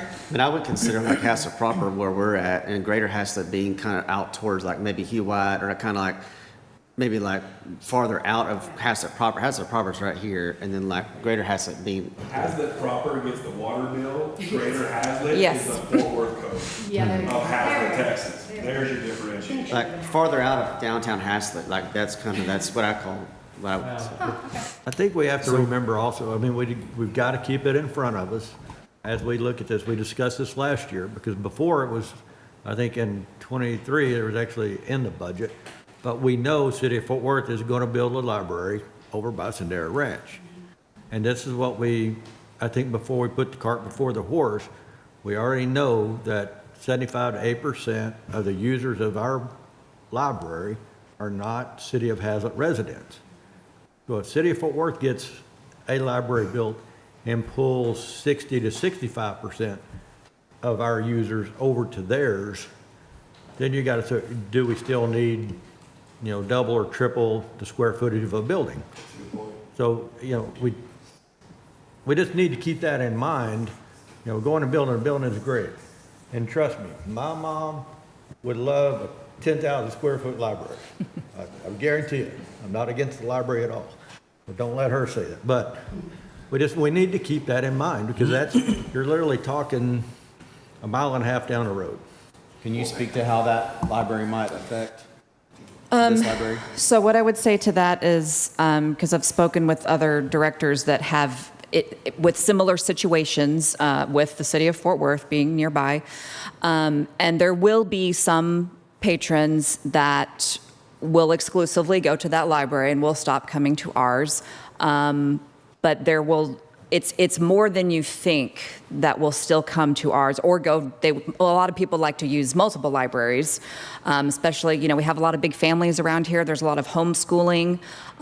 They don't just go to one library. They go around. On Mondays we go here, on Tuesdays we go there, So I'm not concerned that it would hurt us in any way. And also, I say that also because, as we all know, Hazlet is still growing. We're not done adding people to this city. So This consultant will also analyze the needs of those people that live outside our corporate limits. That would be what was your term y'all were using? Greater Hazlet. No, not greater. Greater Hazlet includes Hazlet Sinclair. proper. Hazlet proper. So people I speak with, it's always, okay, corporate limits. Within the city limits of Hazlet, Texas, but then she'll also look at beyond that too. If we had an 8,000 square foot instead of 3,000 square foot, how does that compare to the size of the other libraries like Keller and Fort Worth and the one that's about to be built here? I mean, those are good sized libraries we're talking about. I don't know exactly how big the one down the street is going to be, but it's going to be pretty good size. And it should. It's about time they give their citizens that live out here a library. So you think they're 10 or 15,000 square feet or? Oh, I think it's, the number that's popping into my head right now is 18. 18. But that could be, I could be mistaken on that. But yeah, it's going to be good size. So we'd still be less than half of that if we went to 8,000. Yeah, I mean, and again, that it's going to, like I said, the consultant looks at all the things. Who's coming in? When are we going to, at some point we will run out of land and we will have, okay, this is how many, people live here. But they look at all of that and we just know that we've definitely outgrown the building we're in. And, as the mayor was talking about, everybody shares this room. Almost all of our children's programs are in this room because we just can't do it over there, which is great. It's a great problem to have. It means people want to come to them. So is there anything short of a new building that we could do to help the library I mean, in the near term? I'd be lying if I said I wouldn't enjoy us getting a non-residence fee for people coming in that, and that's something that we've talked about before, but when that Fort Worth library comes in, they will charge the citizens of Hazlet $50 to use it. So, and I know that there are people who live in this city who are not happy about that, and they're not happy about the fact that they've been floating this whole area for quite a while. So would that be the library board approving that? Would that be council approving that? but it's, Would that be- yes. So Okay. I didn't think we were going to talk about that, but since you asked, Sorry, I'm asking. yeah, no. Question for you, have you or anybody within the city reached out to get any kind of federal aid or support from the federal government in regards to the library, or any kind of grants or anything of that sort? We haven't, and now's probably not the best time for libraries to be asking the federal government for money. So yeah, 'cause there's been a lot of cuts in that area. So, but no, we've never done that before. There's cuts, but there's still faucets turned on. Cuts are being made where they need to be, but I mean, it'd be worth trying to get some kind of federal fund. It wouldn't hurt to try to go down that road and see what You're right. Because if we don't go down, you're guaranteed an answer. If you go down, I have one or two that you might get. That's true. I don't ever want to sit back and say, not that you have it. I mean, that's something we maybe authorize or find somebody to do that as well. I mean, there's a lot of money that we can utilize in the city municipality to go out and apply for it and get it, so, just a second. Yeah. All right, good.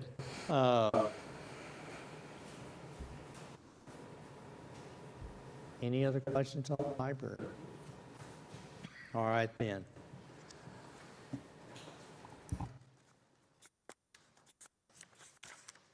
Let's go to inter services. That's page 89.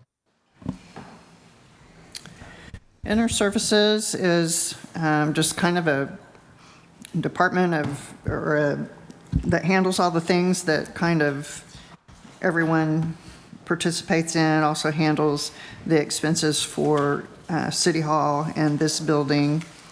There's not a lot of changes in this budget. One of the bigger changes is that the newsletter that shows up in the utility bills and online, we're going to be making sure that that's printed in color. I think we've already started that, so we're going to continue that. I think we put a little bit more money in for employee recognition. Since we have more employees, we wanted to bump that up a little bit. And pretty much everything else is pretty stable. The line item there for the radios, if you remember, a couple of years ago, we got new radios. This is for the ongoing fees. And then, like I said, community center and city hall maintenance and utilities are in there.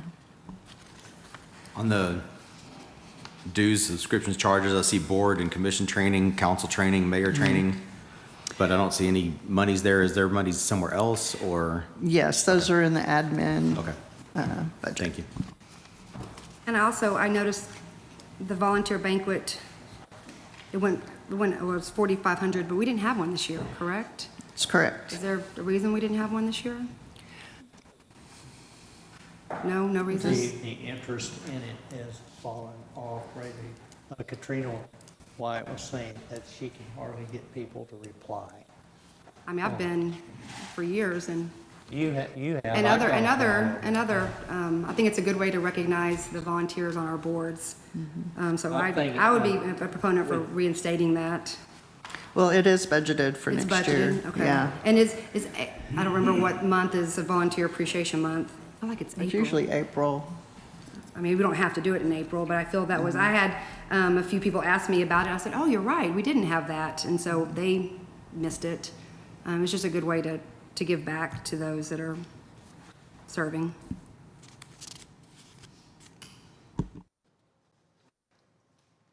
Any other questions on that? Inter services? Well, let's go to policing. That'll be page 101.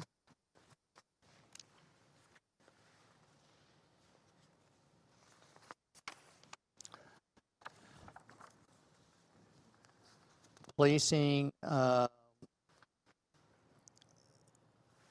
we have it at 145. Looking at that, Marcia, there must have been there. I think that is a 1.025% increase. And if we take it to a 4% increase, that may be likely what they do. It would be $1,162,758. That'd be 4%. So I recommend that we would change that to that. 1,162,758 is a 4% increase over the projected year end. Sorry, you're looking at the 1.11, not the current budget, but our projected year-end budget and going up 4%? Yeah, a 4% increase over the projected year end. And how many officers does that, That's 6, the same number? Okay, same number. same number. Okay. I know I saw that number and I'm like, wow, that's good. Usually it goes up a lot. I know, usually it goes up a lot more than that, so.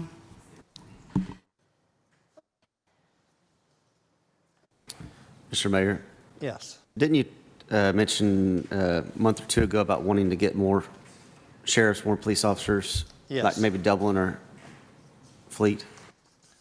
And Kurt and I, once a month, we have a public safety meeting that involves Tarrant County Sheriff's Deputy, or Sergeant Lemunion, and we talk about that continually. They, as well as all other officers around it. We spoke to this several times here just within the last couple of months. It's just the people aren't there. Now, year before, we had a contract situated, and you'll see that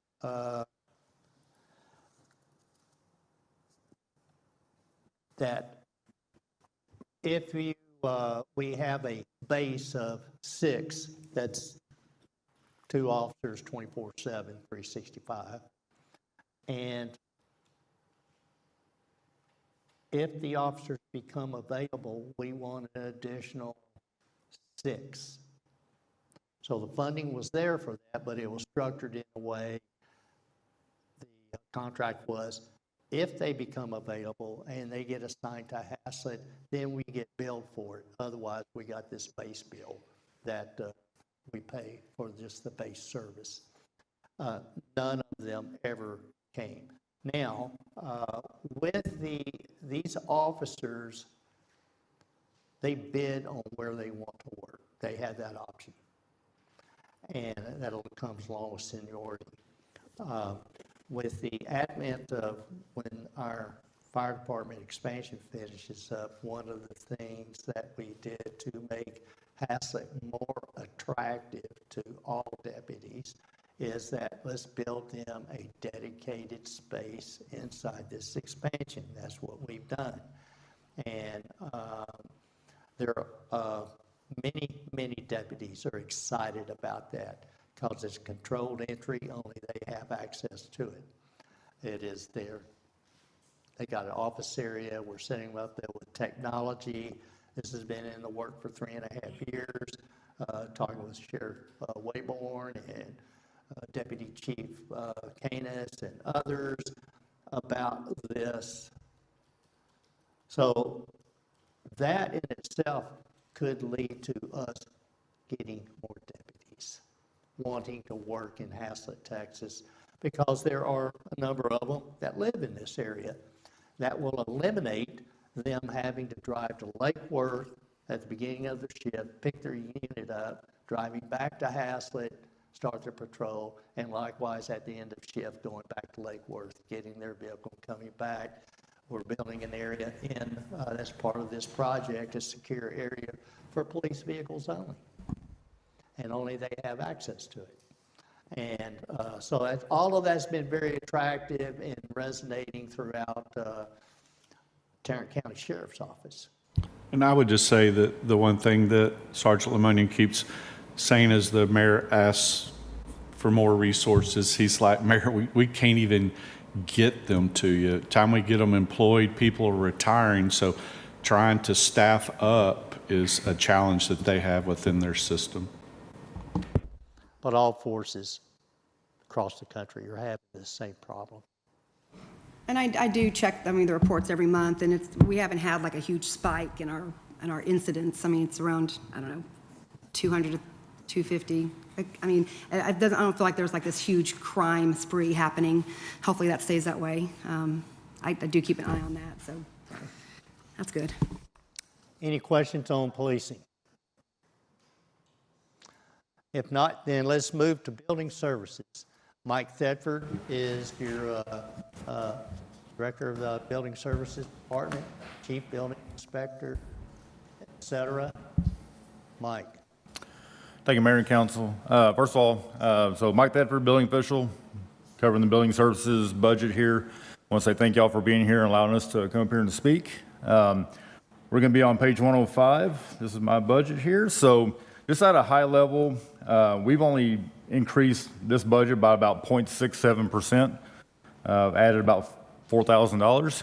I'm going to hit on the 3 items that we have increased. Obviously, if you have any other questions along the way, feel free to ask. So on the fleet maintenance or fleet repair and maintenance, we've added a little bit there. We just moved some items from the from minor equipment acquisition to this budget or to this line item, adding about $1,200 to that one. We went from $10,000 to $11,200 for this year. Let's see here. Memberships, we've added a, you'll see that on there. That's the CLEAR reports. You're going to learn a little bit more about that this coming council meeting. I'm asking for an increase in the budget for that item. Essentially what that is, that's a platform for us to do our code enforcement investigations so we can go out for, so if we do have any type of code enforcement issues where we got to run a license plate or do a background check on somebody that's in a code enforcement item, we can actually run them through the system.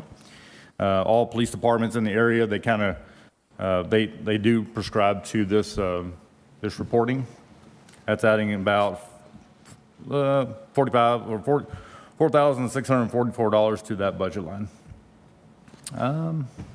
Had one more increase in the telephone, just adding a little bit more there. About $1,200, yeah, $1,200 to that one, and that is our only increase that we are asking for. So if anybody has any questions, I'll feel free to answer.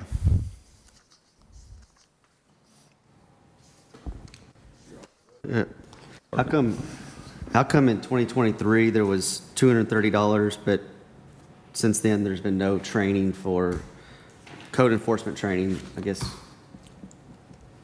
Let me look there. on 105? Go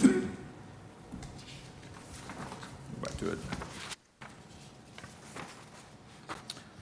Okay, let's see. Now it's under training.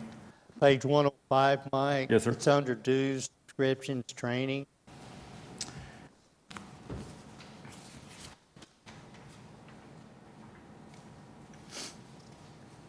I believe we just added some additional training along the way. I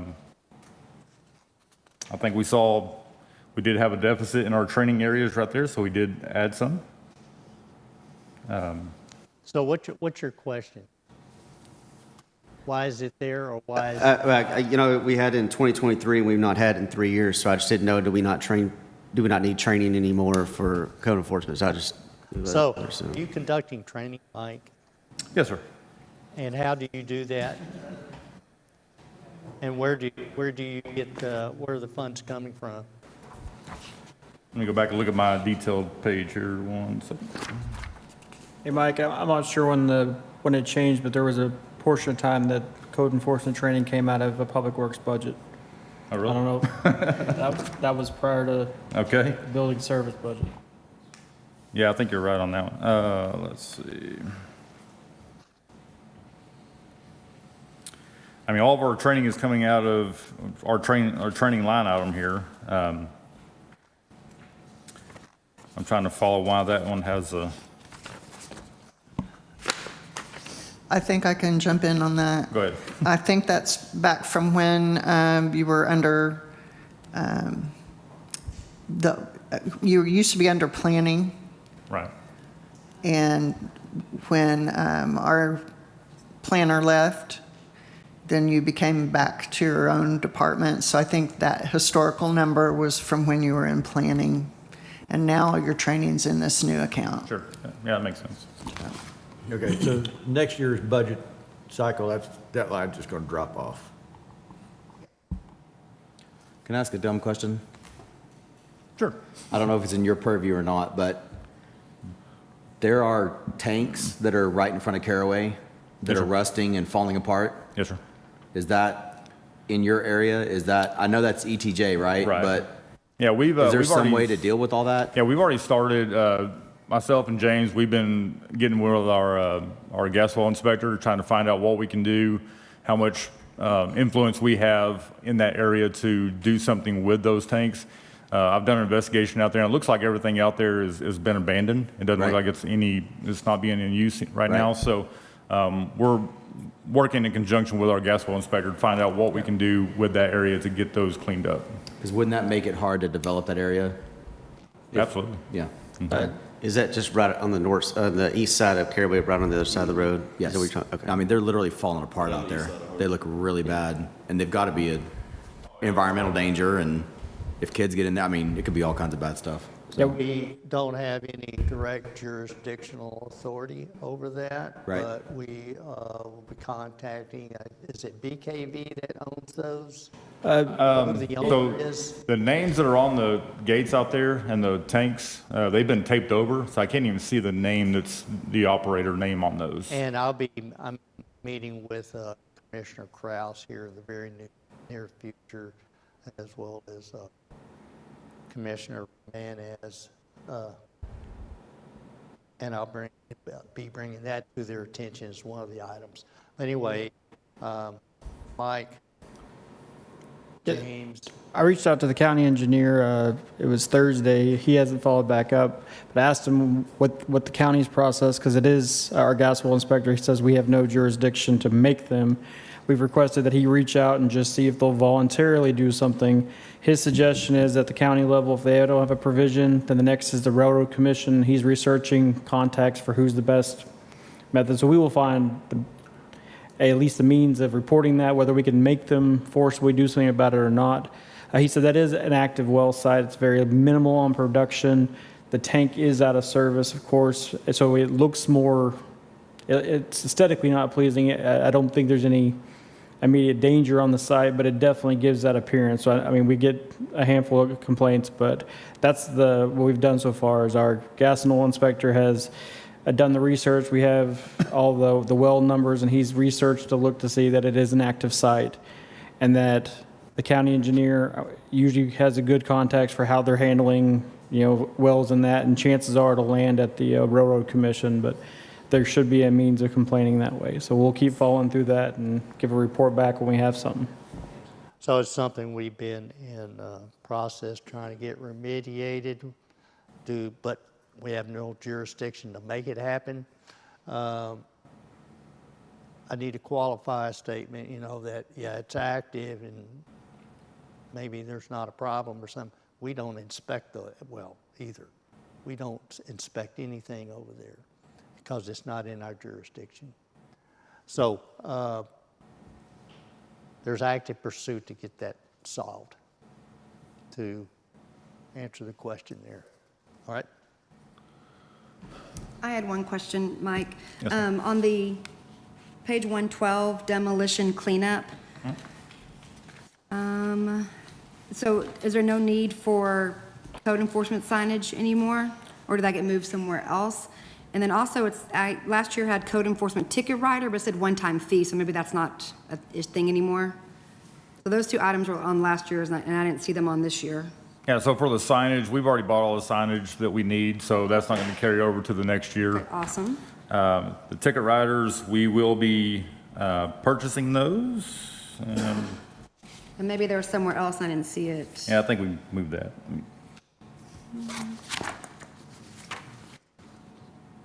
One second.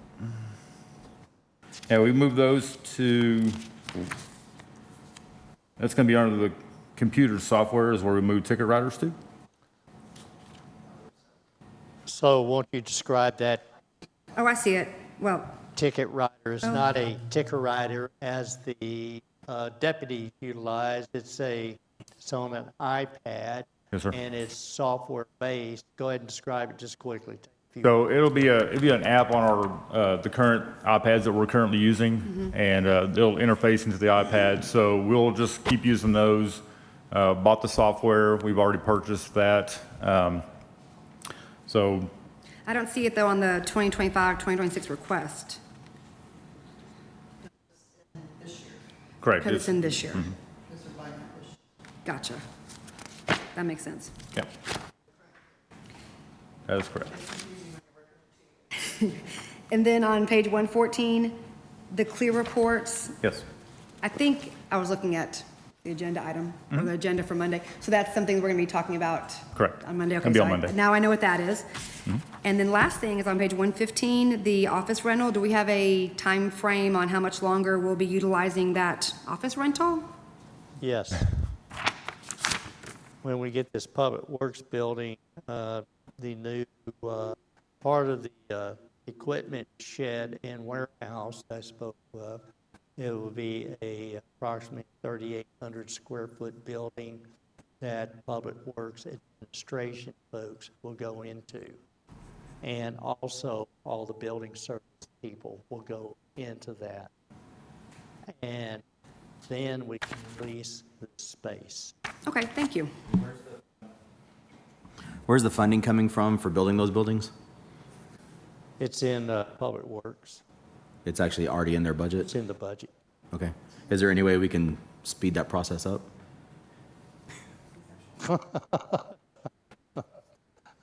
Probably not realistically. No. Okay. There's, lots of architecture and engineering work and all through the complex in entire North Texas. We compete with all that with their time and efforts and constructors and everything else. But, no, we're working diligently. Okay. I had one more, because animal control is under y'all. Yes, ma'am. Do we get rid of the climate controlled temporary holding shelter? Are we deciding we don't want to pay for that, or or do they make a change in their, did All American Dogs do something differently? Yeah, we've gotten away from actually handling animals, and we're trying to, So that was our climate controlled temporary holding shelter? we were going to have to build that. All American Dogs, they have a modular unit that they can put into the building if we ever build it.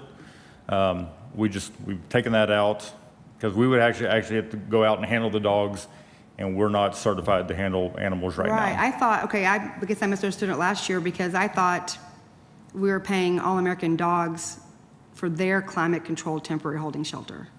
Now, we would have to build our own, and they would use their modular unit to slide. Basically, it's an oversized kennel. They would just slide in there and allow us to use that. But if we had a building built that was climate controlled, we could use their system. So when they rescue or capture a dog, and they just take it, stop, Zach. They take it back to Pilot Point, and they take it back to Correct. their place? Okay. Correct. I mean, that's where they're based. Okay. So the Okay. one built here in Hassett would be just a temporary holding place. If our people caught the animal, they would have it somewhere to put it. An animal, All American Dog would Come get it. pick them up from that point. He's saying they're not going to capture the dogs, though, because they're not We're in trained or conversation, certified. you're in conversation with the city of Fort Worth on this. I've been talking with the city of Fort Worth. At first, when I asked them the question if they could help us with animal control, and their first answer was no, because their shelters they're packed anyways. They're taking 40, 50 animals a day. And I said, well, that's not what I'm asking for. Can we utilize their manpower to use our facility? And they said possibly, but then they want us to reach out to Tarrant County Sheriff because they already contract with the sheriff for animal control. And if the sheriff is here, doing something with an animal, then they possibly can call City of Fort Worth to come out and facilitate that. So it's not, is working with All American Dogs not working as well as for us, They for are our for city? for your typical animal control services. They're out here I think they make a pass through here once a day. But if there was a situation where we had an emergency animal control situation, they're too far away for that. Right. Fire department goes out and they have an aggressive animal and they can't make entry in something, waiting 45 minutes is not going to be Ideal, feasible on right, that. Okay. So we're working on what is a solution. There are multiple options, and we just haven't got there, but we have not ruled out to build an air-conditioned doghouse. Nonetheless, any questions on building services? Any other questions? If not, all right.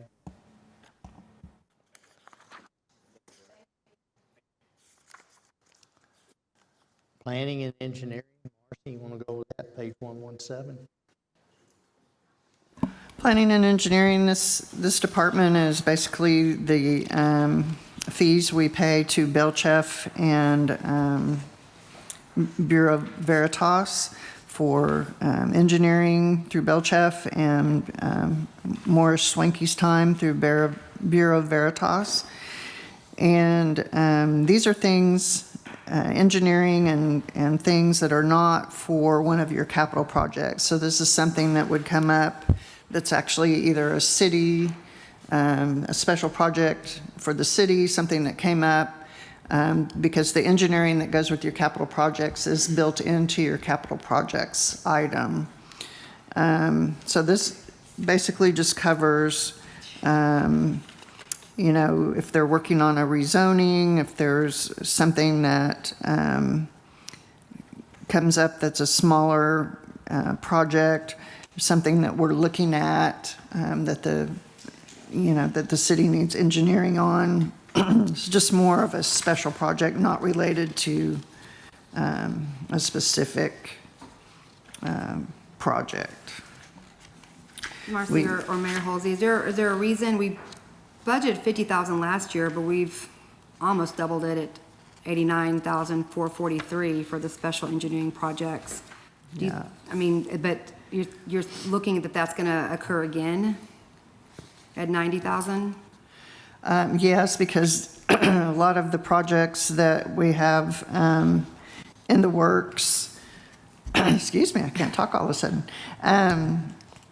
Yes, there are several things coming up with the different neighborhoods and things that Are going to require that? Because the yeah. same thing, I looked at the city engineering services, we had budgeted, we thought 45,000, but it's at 126. That's a pretty significant increase in what we budgeted. Okay.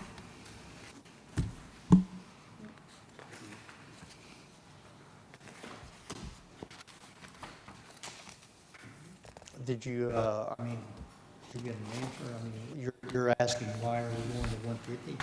Well, I was asking, why were we so under budget last year, and then why is it going, an additional amount this year? Oh, I see. But she's saying that that's because there's projects or special, so is there like a breakdown of special projects that that can make sense?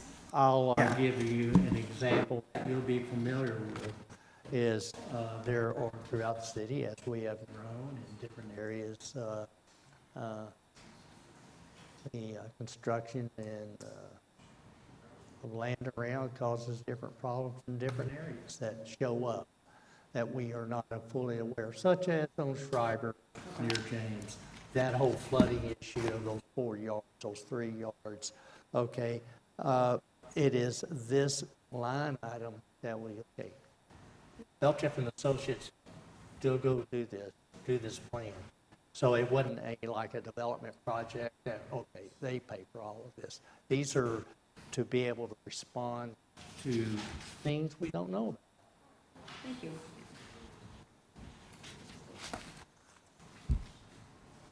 Any questions on planning and engineering?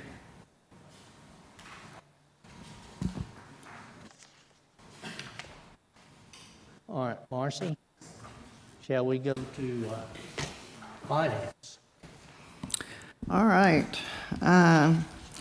Finance, first of all, we're putting in $90,000, $45,000 of which would be paid for by the general fund for an assistant finance director position.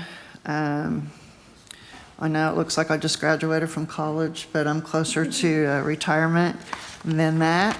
So the mayor and I's thought process was just as a succession plan for the day that I eventually retire. We wanted to get someone in here that, is qualified to, has government accounting experience and can get familiar with Hazlet and just, possibly be able to pass the reins to at some point. Well, we got plenty of time. That's not for another 20 years, right? Yeah. Anyway, I don't have a timeline. I'm not announcing anything, but that's the reason for that. It's also with the types of things that are coming with the growth of the city, we have just more types of things that I don't have time to do well, research and things like that. We can cover all the technical stuff. I've got staff that can handle the day-to-day and the technical, but when we're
for TAD and Denton County, those just kind of keep going up, the more properties that get added. One of the things I added to accounting and audit, since we do have the 2022 bond issue, I added in and a fee for someone to do the arbitrage calculation on those bonds. We're getting to where we're kind of down to having those committed, and the balances in those funds are close to our 75% of interest earnings that we could possibly keep. And so I want to make sure before we go too much further that we have that calculation done. What does arbitrage calculations mean exactly? Arbitrage means when you do a bond issue, your bonds have a certain rate, interest rate associated with them. So when you get the proceeds from that bond issue and your project, is starting up and you're trying to build it, there's two different factors that go into that. One is your timeline. How long are you holding those funds without them being spent on your actual project? And two, where are those funds invested and what kind of interest rate are you getting on that investment? So basically, if you're making money on your project from the bonds you got, the federal government wants some of that back.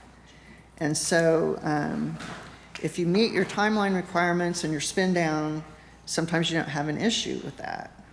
And our bond counsel has let us know that the interest earnings, because since we issued those bonds, interest rates have gone up pretty extensively. And so we are earning more interest than we're paying out on those bonds. So, but the Hilltop has estimated that we could keep about 75% of the interest earnings, but that 25% would possibly have to be paid back. So just want to have the calculation done, that type of thing. Also on the bonds that the EDCs have, and then the bonds that PID number 5, Laterra has, they would also be calculating arbitrage on those as well. And on the PIDs, the city would not be paying for that part of the fee. The PIDs would actually pay that part of the fee. And the EDCs would pay their portion of their fee. And what, may I ask, what precipitated the change of the software? You say we're having a new software system? Yes, that was in the current year budget. We went out for RFP for a new software. The software we have, I think, was purchased in 2008. And it's not very robust. It's not, it just doesn't do a lot of things. The company is STW. They were based out of Grapevine, and they were purchased by a company called OpenGov that's out of California. We've seen our support dwindle over the last few years, and they are not going to be supporting our version of the software past 2026. And this is a reporting software to create the budgets and that sort of thing? Yes. Okay. And if it was purchased in 2008, we needed to upgrade like 2 to 3 years ago. Yes. So, yeah, it just, Yeah. we need to put Thank that you. on fast track. Yeah, well, we're working on the conversion right now. We are running into a little bit of difficulty working with our current provider, getting some data.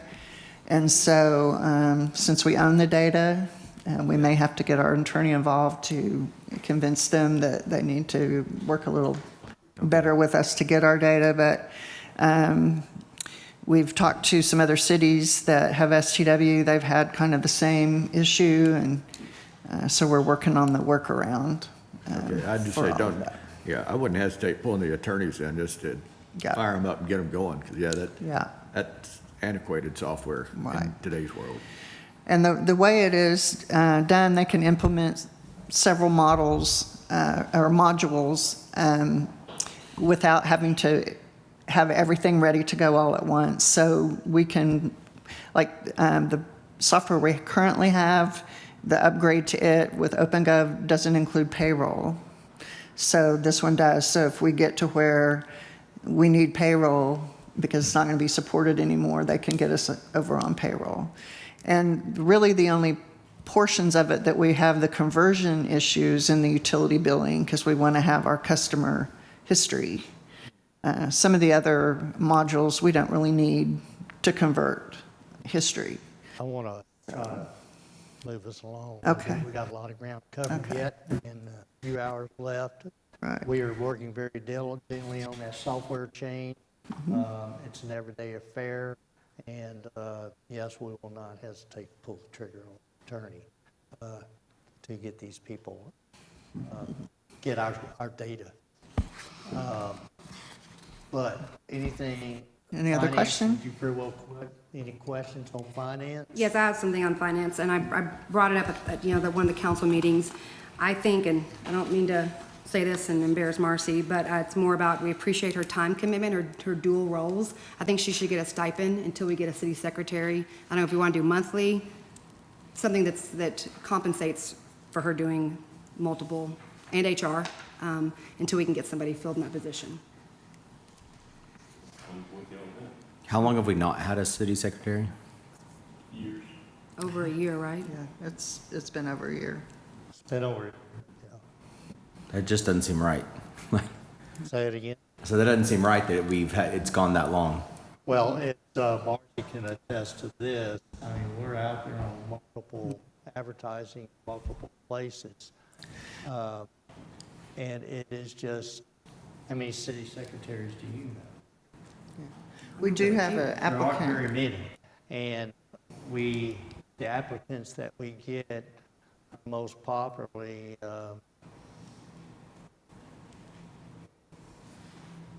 a cashier. So until we do get that position filled, But we do I have think some. candidates that we're interviewing, have interviewed very recently that are under consideration. And so that process is ongoing. That's good. I'm glad to hear that. I think until that gets filled, we either need to do a monthly stipend or a per meeting stipend. I like monthly. I don't know what's easier to put in the budget until that position is filled and she doesn't have to do multiple roles. So, well, his is overtime. We talked about that because, but since Ms. Lamb's salary, she does not get that Mr. Tucker gets compensation. paid overtime. Right, but And since I she's would salary, she maybe does not. suggest that we do the same here. Now, her salary translate into an hourly rate. So much, and what time she spends is to pay her that. Right, so what I looked at, I kind of did a little research about, the time frame, and it was like, it's talking about, let me find it. just about how many hours to prepare for meetings and then transcribe the meetings and then get them to the person that puts them into the agendas. But I don't know about 400 a monthly stipend or what. That's what I kind of looked. It was between 250 and 600 is what I looked at. And so I thought 400 was a good number. I don't know if y'all want to discuss something different. You're usually pretty thorough in your research. I trust your numbers. And I did have AI help me with this, so it wasn't just me. AI did help me. As the mayor mentioned earlier, AI is very helpful. So when I looked at, a small city and, like I said, role duality, and I don't know, so if we would add it in as a stipend under supervision salaries and then just say until city secretary is filled, or how that would work. Wouldn't it be cleaner to not add a line item, but just take a portion of the city secretary budget that's already in there so that we keep things I clean? hate to make you figure out your own money, but yeah, what would I be think the that's best thing to do? I think that's a cleaner way to do it, Marcy? accounting-wise, right? You're right, I went into the budget and stuff. Yeah, the budget that's already there for the city secretary, just pull money from that because that keeps anything cleaner, I think. I'd suggest, okay, just say $400 a month stipend for city secretary duties. When the duties stop, they stop. It's that simple. That sounds All right. good. Got it, Dan? Thank you.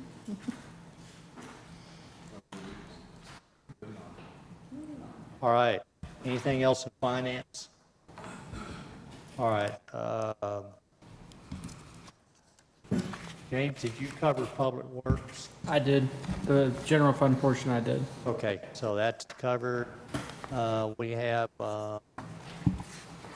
IT administration, information technology. So I'll let you go with information technology, then IT administration, page 141. Excuse me. 143. Page 143.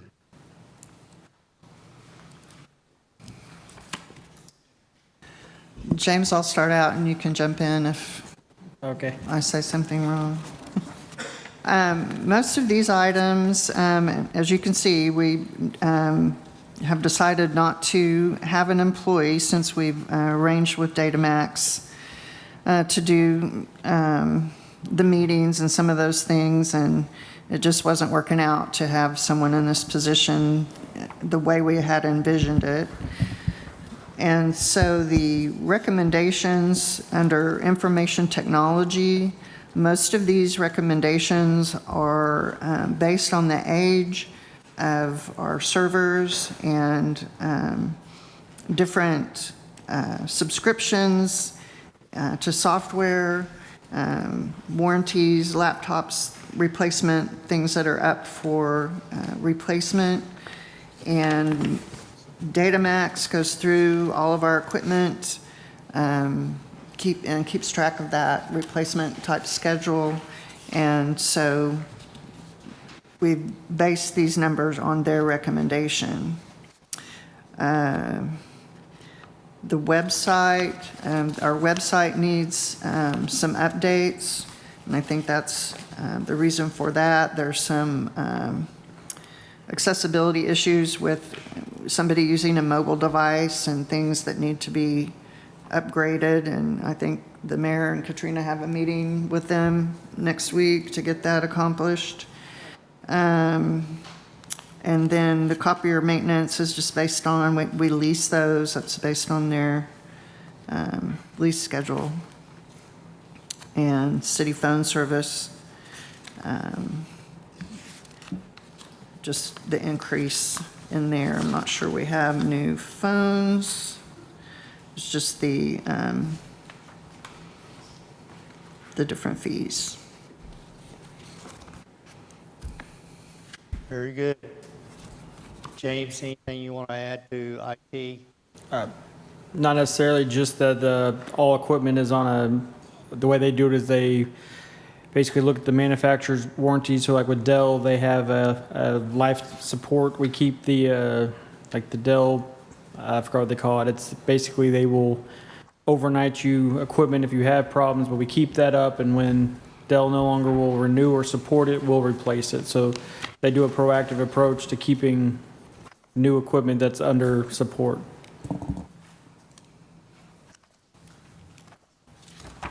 And when does Datamax start, or the people coming to run the meetings? They'll be at the next council meeting to do it, Learn the- in-person training. They'll run it, I'll be there to assist. There'll be a training period.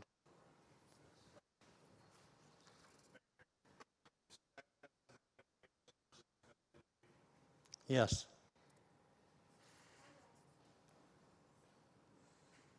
Well, the fire department, library, building services, you're excused. Thank you very much. Huh?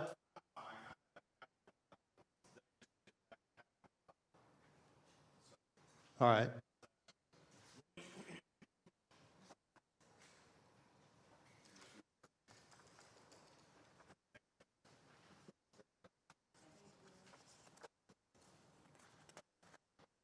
All right. Let's go to water and sewer. That's page, that's right, you have a tab for that, and it's page 153.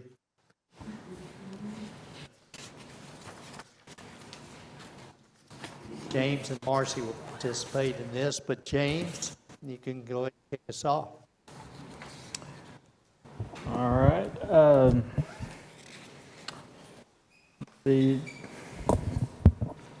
There's a portion of that one construction inspector added to this. It's 50% out of both, so that does reflect one of those in here. Why don't you reference what page you're on? Because everybody's looking at page One- 155. 161, I apologize. 161. So that's a change in salaries there for that position, but it's represented 50% here and 50% in the other shared account. There wasn't any major increases, I don't believe, in this budget.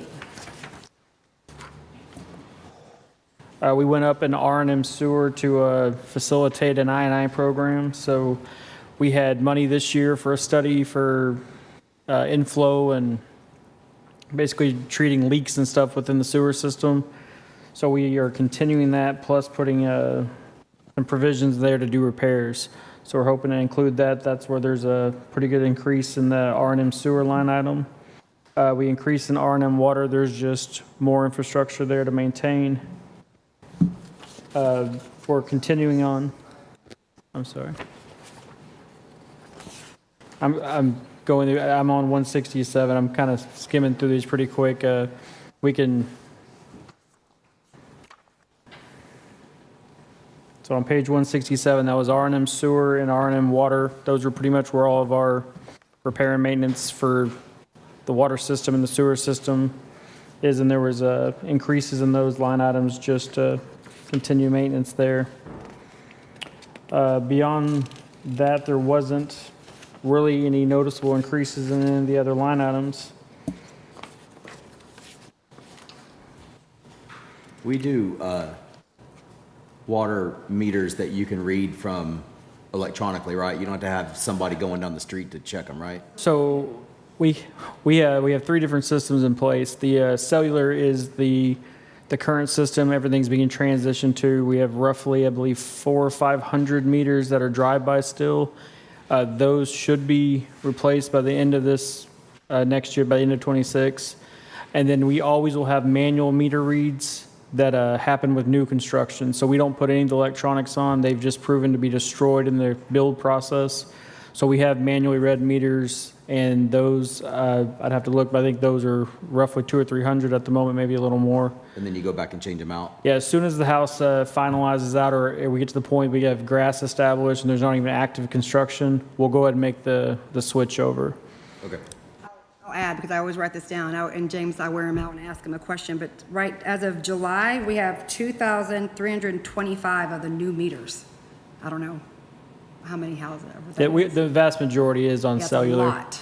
And those, in the funds in here for meters are a program that we do to proactively replace those two. So those, endpoints have a 10-year battery life, plus or minus. There's a lot of factors that can deplete those if there's, signal issues, things like that. But we do have a reoccurring maintenance program to keep that technology up. And then I see that you have a surplus of 2.7 million and a reserve of 3.9, roughly 4 million. Does that hopefully give you capacity, like if we have a water main break, to go replace that or fix that? I mean, are those things that you have to cover from this budget?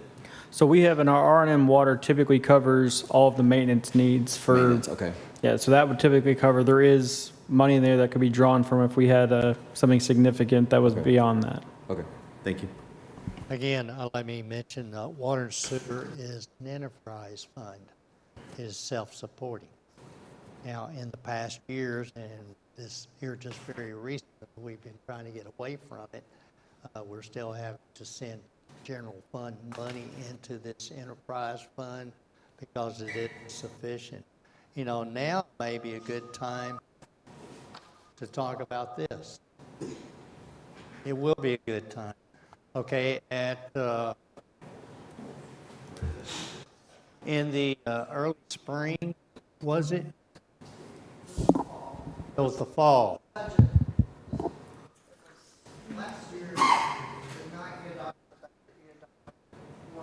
Oh, yeah, that's right. And at that time, instead, we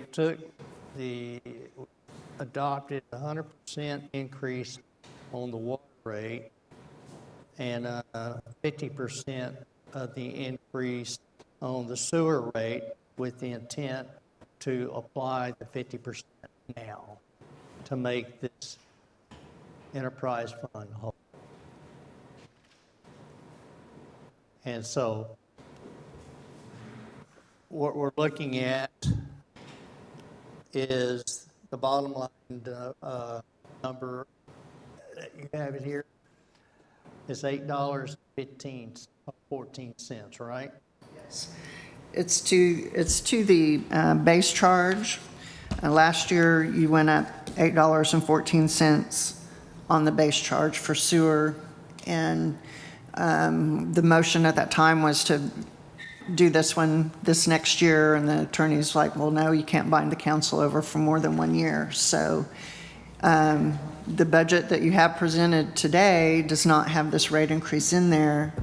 And we don't have it slated for you to act on it, but we would have you act on that before the new budget, before you adopt it, if you were going to include this rate increase. Last year, you increased water. You did the minimum charges and the volume charges. And on sewer last year, you did volume charges and half of the base rate. So this would only be the other half of the base rate. I do remember, I'm looking back at my notes, and it says that we had talked about going 25%, but then, like you said, doing it over 3 years, and they said we couldn't do that. And so and then we also talked about charging commercial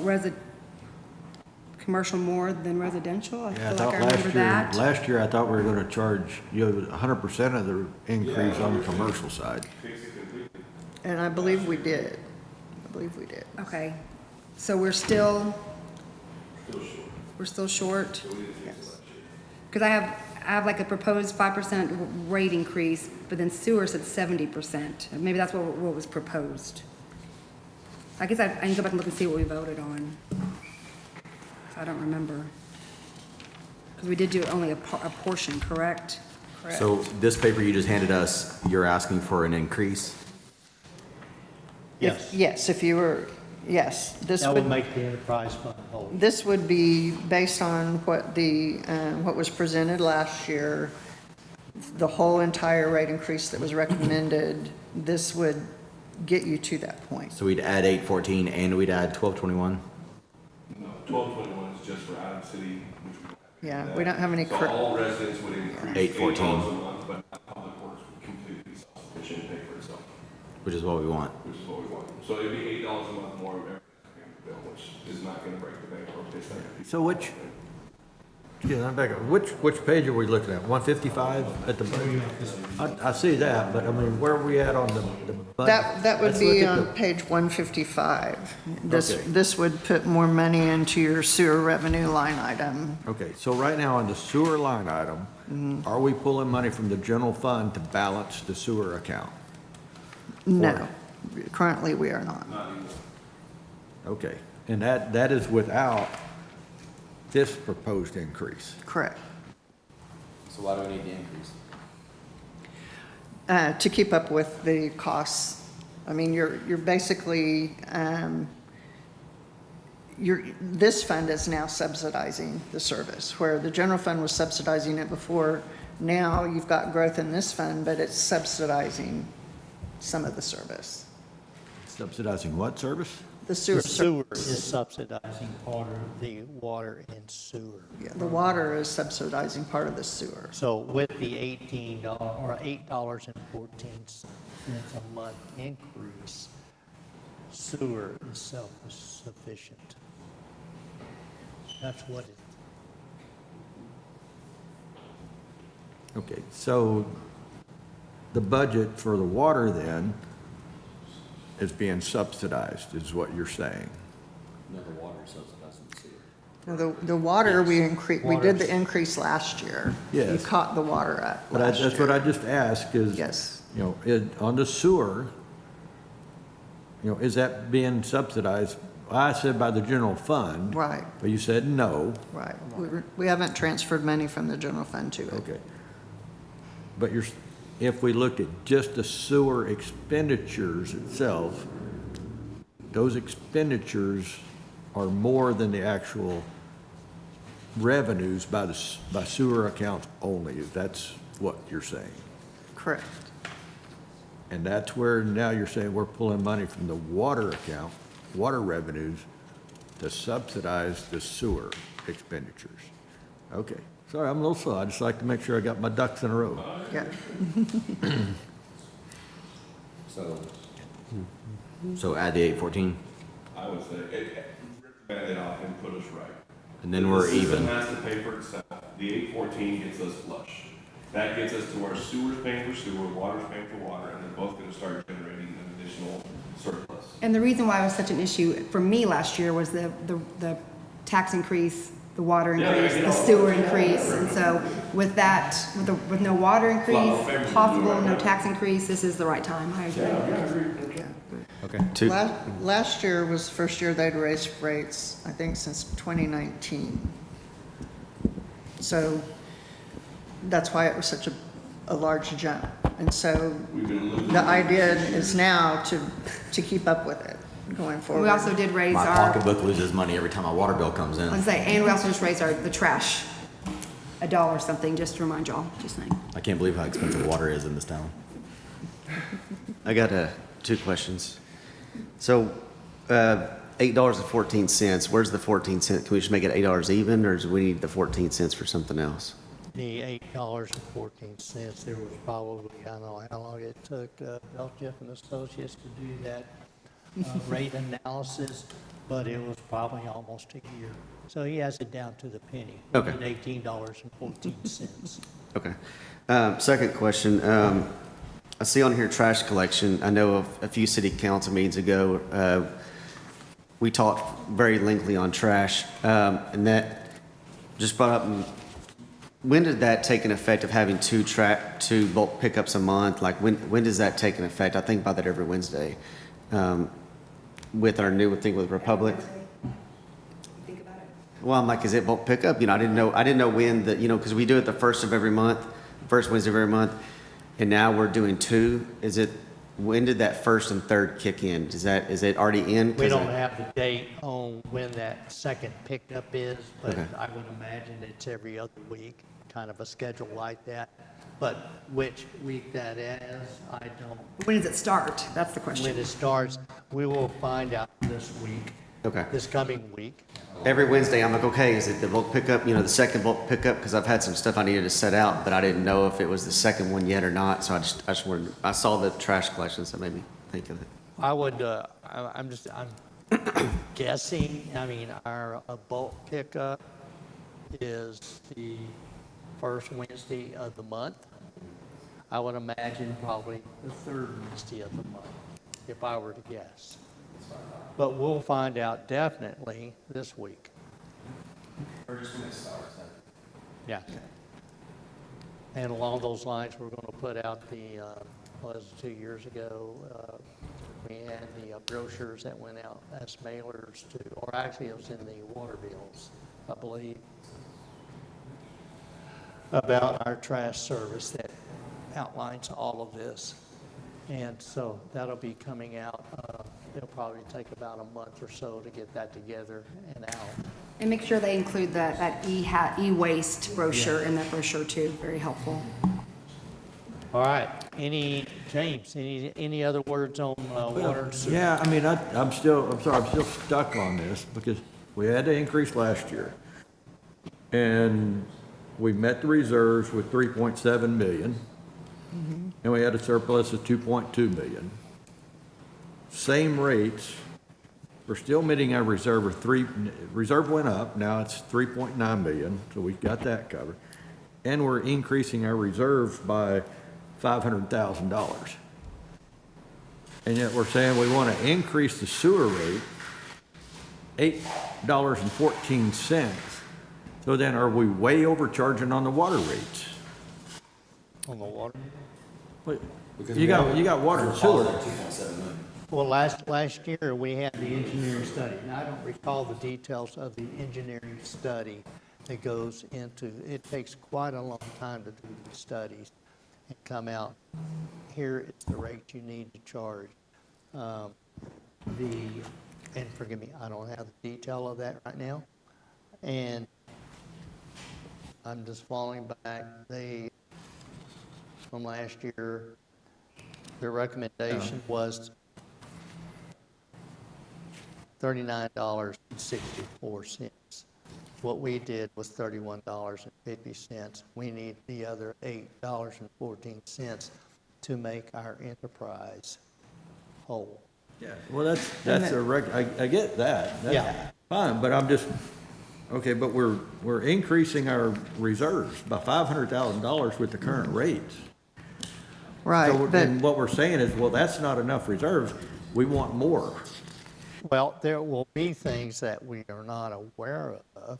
Part of reserves for is those unexpected things. If there's a catastrophic failure of a line out there, we pay for Well, sure, it. And but that, that's what the reserves, well, I mean, reserves Yes. are, partly for that, but we're running I'm just stuck, we got 500K over and above. No, you're Well, we're wrong. gaining 500K, we got more than that in excess of the reserves, and yet we're saying we want more money. We have 4 million roughly in reserves, and we're running budget surplus of 2.7 million on top of that. so let me I think ask, what he's asking is why do we have the surplus of 2.7?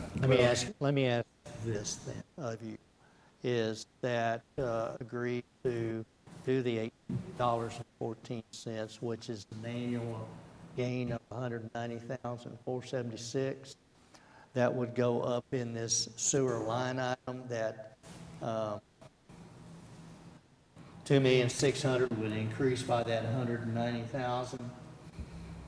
And we'll have the engineer in at the next, not September, not Monday night's meeting, but the meeting after, explain to you why you need this. Can't we increase the sewer rate at any time during the year? I mean, does it have to be in the budget? Can we get the information before we make the decision?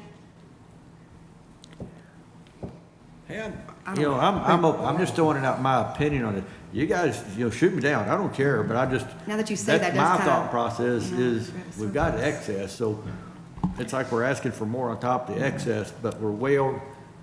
My preliminary view is we're way overcharged on the water rate, but we're not up to the amount we need for the sewer. Yeah, so could we shift Right. some money Any from thoughts on water this, James? to sewer? yeah, I have a thought on this, if I can jump in just for a minute. If you'll look on page 283, this is Fund 29. This is the water and sewer projects that we currently have going on that we're funding with debt. And part of the reason we're funding these with debt was because we didn't have money in the fund to fund these.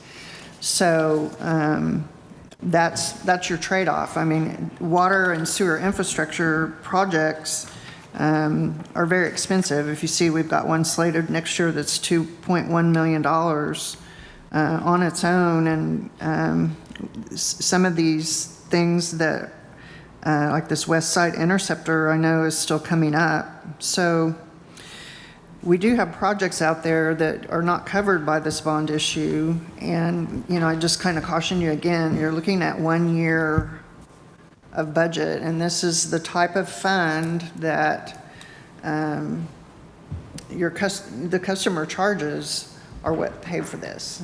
And so, as we've talked about before, if you're getting ready to level off in your general fund, you won't have general fund funds available to help subsidize this, and that's why you need it to be self-supporting on its own. There are other projects coming up, sewer as well as water, in several years to come. They're just not needed to be executed now. But are, you know, several millions of dollars. And that's the purpose of this reserve, is to build it up. I mean, it's not, that is not a balance, we just overcharged everybody and don't need this money. You'll need it in the future, you know, in a case like, say, the fire department. I know in the coming years, probably in the next 5 or 6, it might be somewhere in that time frame, we're going to need another $1.1 million fire truck. Now, we can not building a reserve towards that, or we can just wait and we'll borrow some more money. So it's, I just use that as an example, but this reserve in water and sewer is for those projects that you don't see today. They're in the years coming.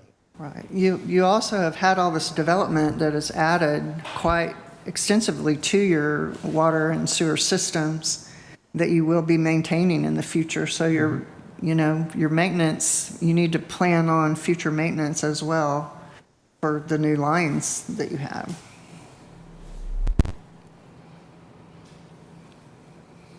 All right, I'll tell you what, we've got a lot of other topics to cover besides that one, so I'm just going to put that there. Can I point out a couple of things on page 155 that are Yes. different? Just like we talked about in the general fund, we have Fund 9, a capital projects fund, Fund 9, that we have used to fund water capital projects.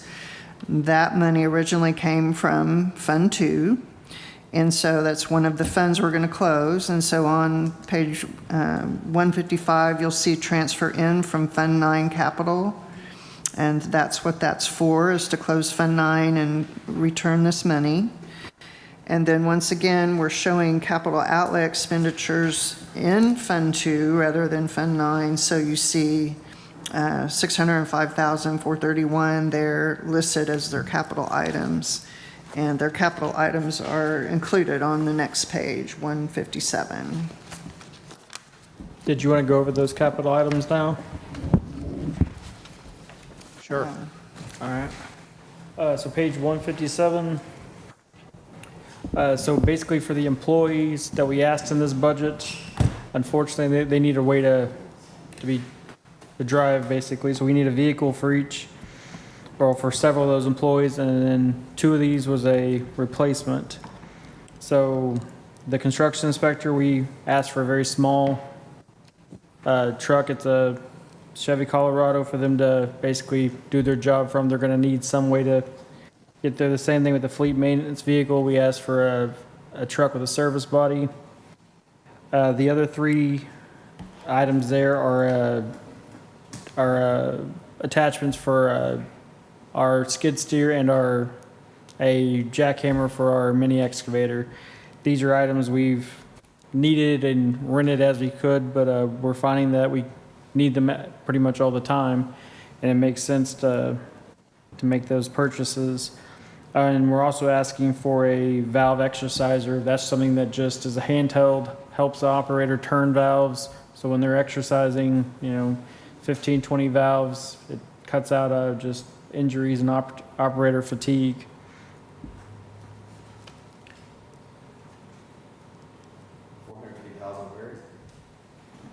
Where was is the that question? 450,000, that intersection you're talking about? I'm trying to, is that next to the QT?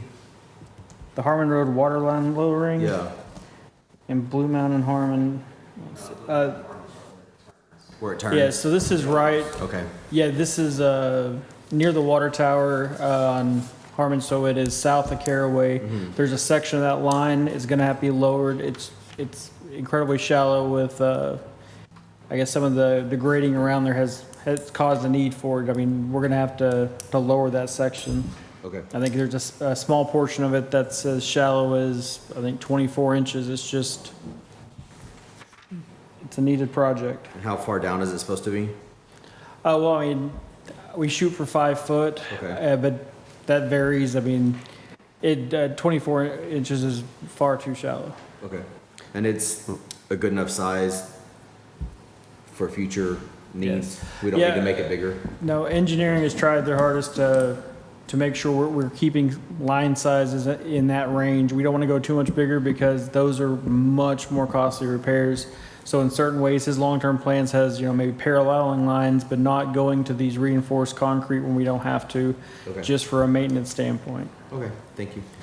Is that going to be pretty close to where that new warehouse is going to go at the corner at Keller Hicks and Harmon? Would that be something that the developer would fix on his project, or is this farther away? We need to fix it. It's potential that they'd be required to participate in some fashion, but this is a cost that if we have to do all of it, would be yes. Most So, likely not. I'll answer that question. Okay. Is And that, okay, go ahead. they will be, there will be some road work on Blue Mountain and Harmon Road, a road reconfiguration out there that they'll pay 100% part of it. But the lowering of this water line is not associated with that particularly. So that's a cost that we could not apply to them on their project. So we account for it. And since they're ETJ, I mean, it's our water and our sewer that we would have to even provide to them if we so chose. That's why they wouldn't be paying for They're going this. to annex into the city. That's their plan? Okay. Yes. They'll build in the county, get the CO, and then, there'll be a pre-annexation agreement, assuming it gets approved, and, they get annexed. That way, they'll, we serve them water even though they're in the county. In the county, ETJ or not. Senate bills passed that we need to do that. And with them annexing to the city, yes, they want sewer service. That is their sole reason to annex into the city. But at least the city will get the Aberlone property back. Right on the other side of this new development is the city limits line where that new dealership is going. Where this warehouse is at is in ETJ. They're going to be coming the city limits.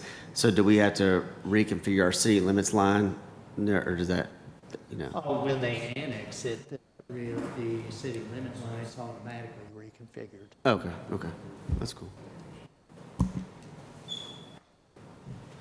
There's another warehouse coming? Awesome. Well, potentially, if it passes Monday night. We'll see.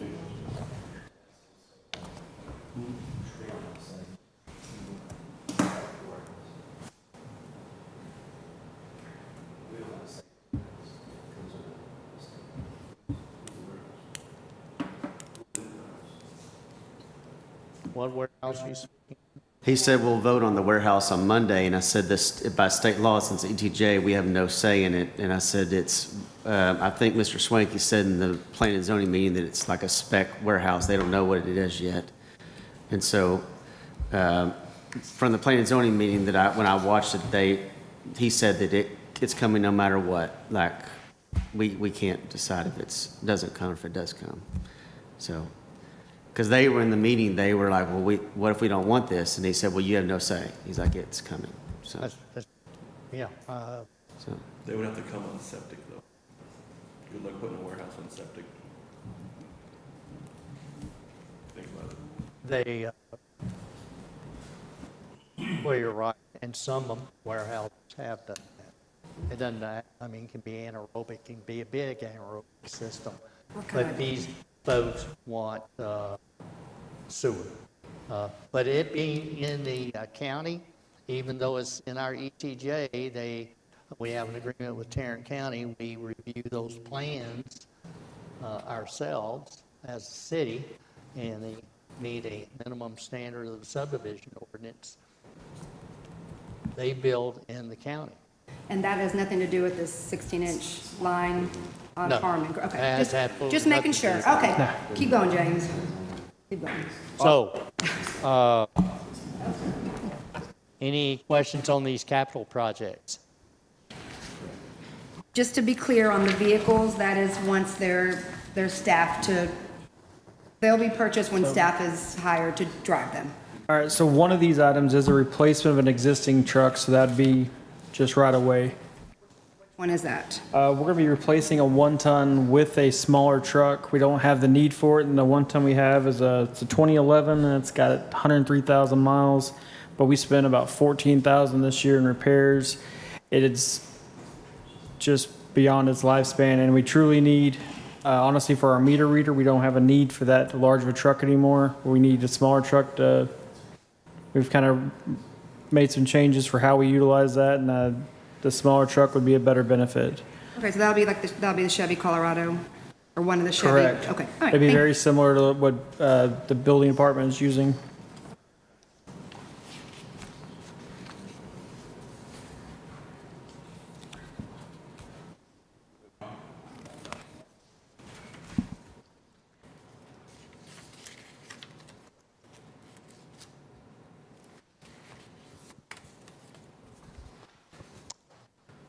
Anything else about water and sewer, James?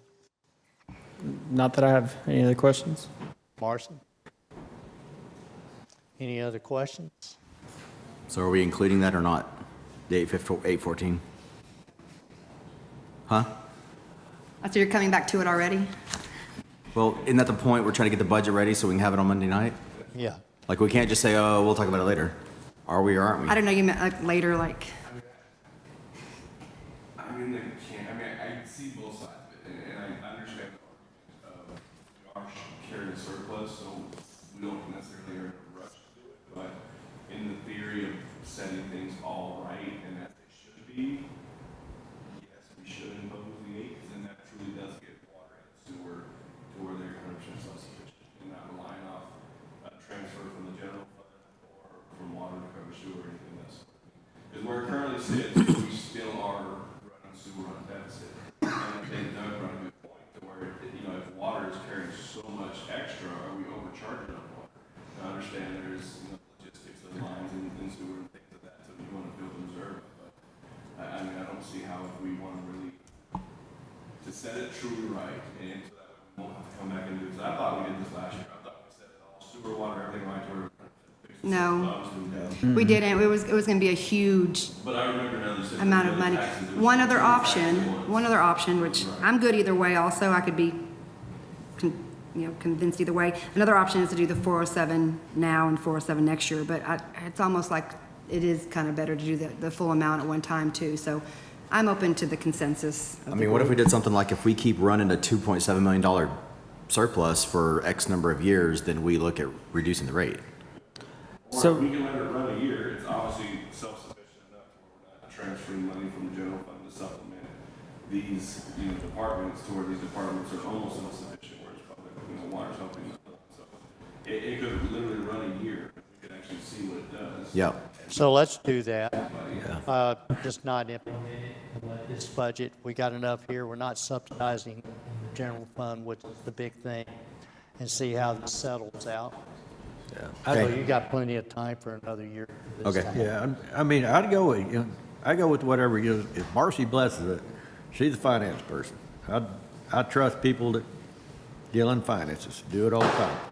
But I would say that what would be good at the next budget cycle would be to have a look out 3 to 5 years at capital expenditures.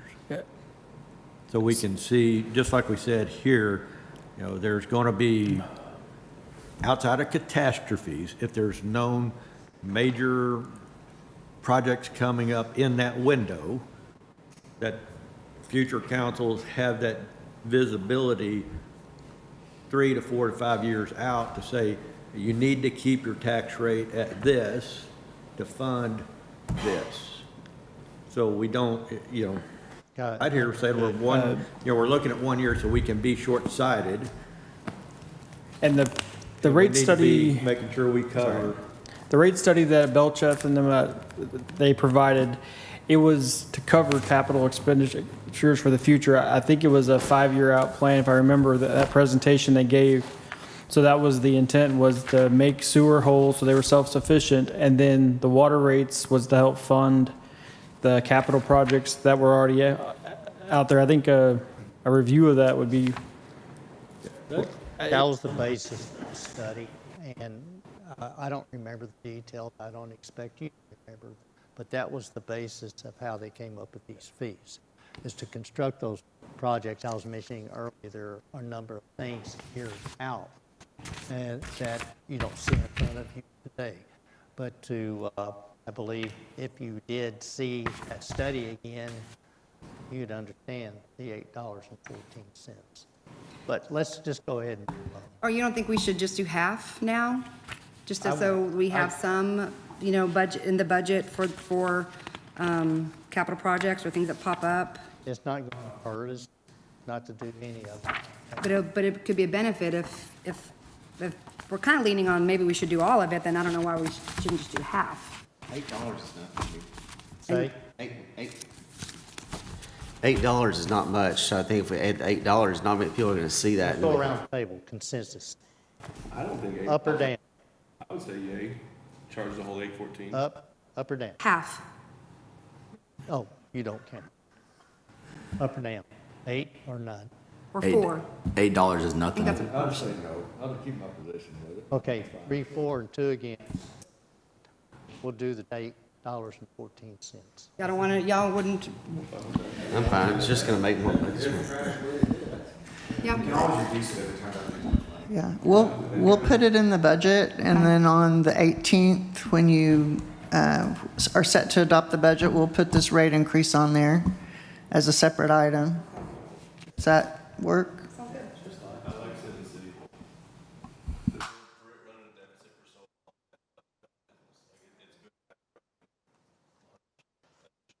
So now are you going to change this budget to incorporate this $190,000? Good. All right, very good. So I think we are done with the water and sewer. Any other questions? Let's go to the special revenue fund.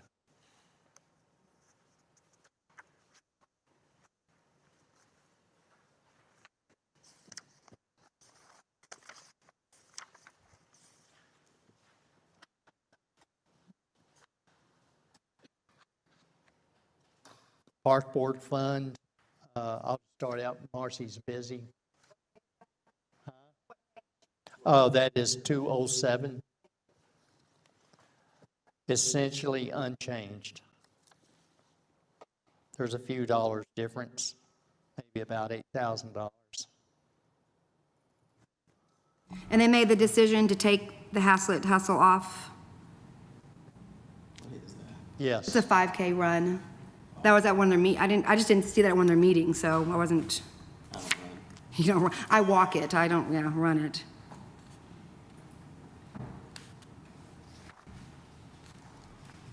No, we didn't do that for them. Do what now? We did not do that for them. Do what for them?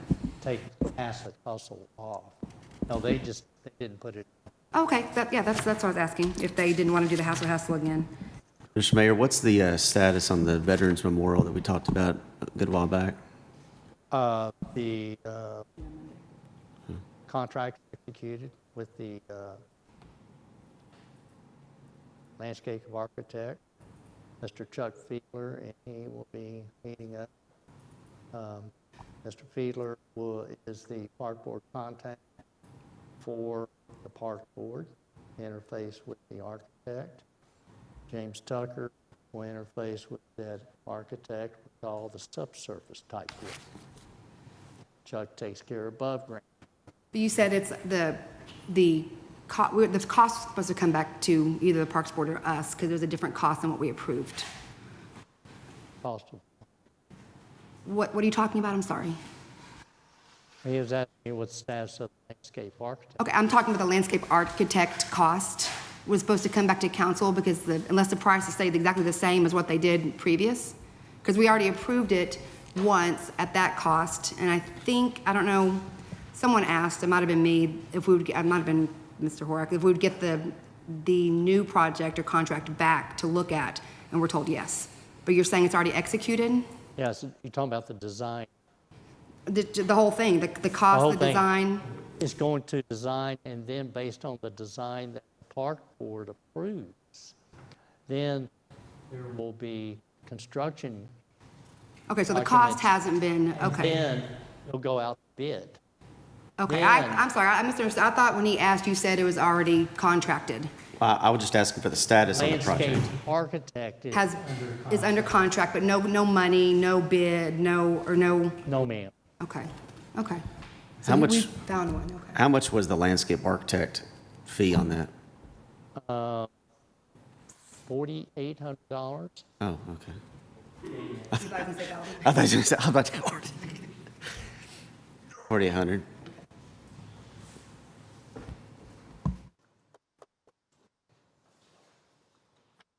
All right, park board, any other questions on the park board?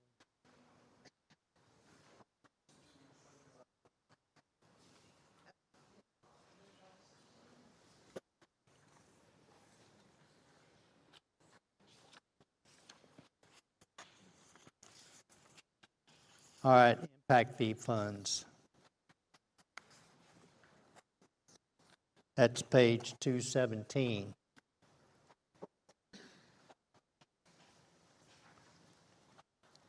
Impact fee funds, those are when someone comes and whether residential or commercial, industrial, they tap into our water lines, they pay an impact fee. Currently, engineering is updating that. You'll get that soon when they finish, but it is a very entailed calculation as well. But to update our impact fees.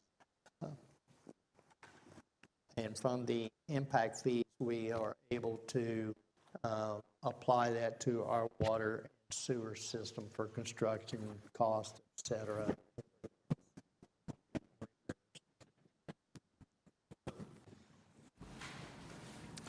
May I ask a question, Mr. Mayor? Yes. So a moment ago, we were talking about $450,000 or something like that to lower a water line. And this is another water line we're lowering at 1.7 million? Or you're on page 217, right? Yes. So under expenditures, is this another water line that we're lowering? Because this is 156 in Blue Mound. 1.7 million? So that's two main Yes. water lines that Two we're, different water lines. so I see that the expenditure, like the beginning resources are 5.1, at the end we're 4.2, so we're 900,000 less because of what we're spending, this 1.7 million. So do we over time kind of accrue money in this fund and then it gets spent for a capital project like this? Yes. Okay. So why are we needing to lower this particular water line? Is it because it's too shallow? Is it because there's about to be construction? Is it because it needs to be bigger? This will be anticipation of some intersection improvements on Blue Mound Road and FM 156 that are coming sooner or later. The timing on that's not yet set, but they know that this water line has to be lowered in preparation for the road construction, because that Blue Mound Road, sooner or later, at the intersection of 156, both east and west legs of Blue Mound Road, will be widened by at least 2 lanes. And this water line's in the way. So this is just getting, you can act on it now. This is in preparation for it and getting it out of the way. That's great. I'm very excited about that. What? What? I know. I had a question back on the Parks Board that I forgot to ask. I apologize. 2 things. One, I know they had said at one of their meetings they were going to do a survey. Would that come out of like community outreach? That doesn't have to have a line item, it just will come out of something? Okay. And then I've asked a few times and I have not got an answer yet, but what is the status of their, the Parks Open Space Master Plan that has to be updated every 10 years? Because I didn't see, that made me think about it because it is in Water System Master Plan and Sewer System Master Plan. I know those are every 5 years, and the Parks Board Recreation Open Space is every 10 years. So I wanted to see what year we're on and what's the status with that moving forward. That is not scheduled, and you did ask that question. The only thing I found is in the Park Board, I think there's an ordinance with the park. Mm-hmm. And it says master plan should be updated as needed. There's no, unless you have found. Yeah, I mean, I have the one when I was on the board from 2012 to 2022 that was prepared for us. And we were told, I thought Mr. Rogers told us that every 10 years it had to be updated. And so I didn't know if it had been done since 2022 and we're now it goes to 2032 or we haven't been in compliance. I was looking for a document that said. Yeah, I think it's law. I think it's legal. I don't know if it's an ordinance or bylaw. I don't know if. I'm not positive, but I know there was keeping that updated for grants where it was a requirement of the Parks and Wildlife grant. So for a while that was kept active while we were applying for those, but since we've received that one, there's very low chance of receiving an additional one. But that's my limited knowledge is that it was kept up as a requirement for those kind of grants. I can do some research and try to find out some information. I just know, like I said, when we did it, I thought we had to do it every 10 years. To answer your question, there's nothing in here specific for that. Nothing in our bylaws. Correct. Nothing, there's nothing in this. Oh, nothing in the budget, okay. Specific So, for. okay, I'll look into that and see.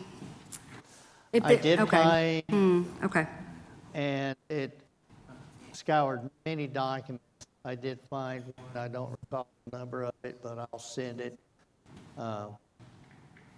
It just said as needed. okay. But every 10 years, there's a good number. Right. It is in. Okay, I will look into that. Thank you. So Marcy, we're in the special revenue tab, and we're in, Fund 6. Where does this show up in the general revenue fund, back on page 1? So it's just something totally, Yeah. All of these that are called special revenue are Okay. standalone. Standalone, so if you appropriate money out of it this year, it just rolls in. Okay. And stays there next year. all right, that's, because here again, this is one of those I go back to, just the last one, we're talking about the water rates, and yet we're sitting on, $4.2 million in this fund. So, I mean, we've got buckets of money sitting in Yes. several places. These impact fees, and the mayor, or maybe James can speak better to this on me, there's certain type of projects that you can use it for. You can't use it on any capital project. And I want to say it's if you upsize or upgrade capacity in a line, it qualifies for this.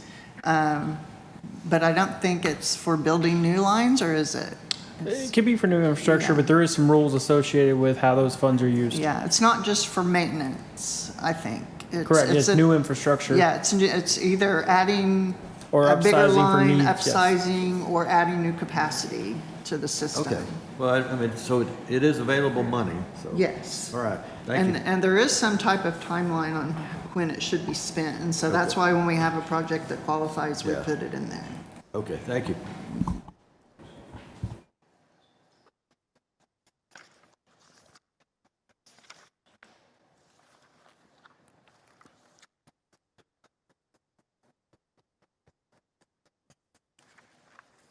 Impact fees, okay, any other questions on Fund 6, the impact fee fund?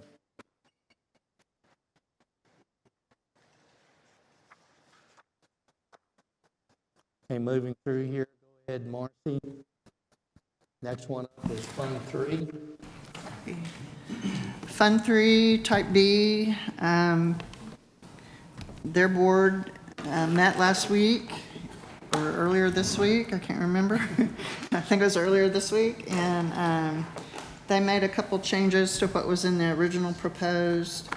They changed the amount for legal, and they changed the amount for engineering and memberships. They added money to meetings to cover their attendance at the chamber luncheon or luncheons, and I believe that's all that they changed. May I ask a question? Sure. And maybe since we're not EDC, we don't know the answers, but why is all of this zeroed out for conferences, miscellaneous marketing, advertising? I mean, all of those things are zeroed out ever since 2022. Did something shift back then, or? Yes, we used to have a full-time economic development director.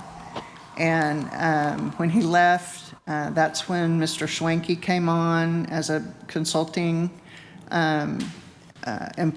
service. And so prior to that, our full-time director did go to a lot of trade shows and, different things to basically market the city of Hazlet. And so that's what all those expenses were for his salary and benefits, and then his attendance at all of those types of events. So Schwenke does that now? Schwenke can if he's asked to by the board, but as far as I know, he hasn't. He has not gone out and marketed Hazlet? No. He doesn't go out and specific market Hazlet.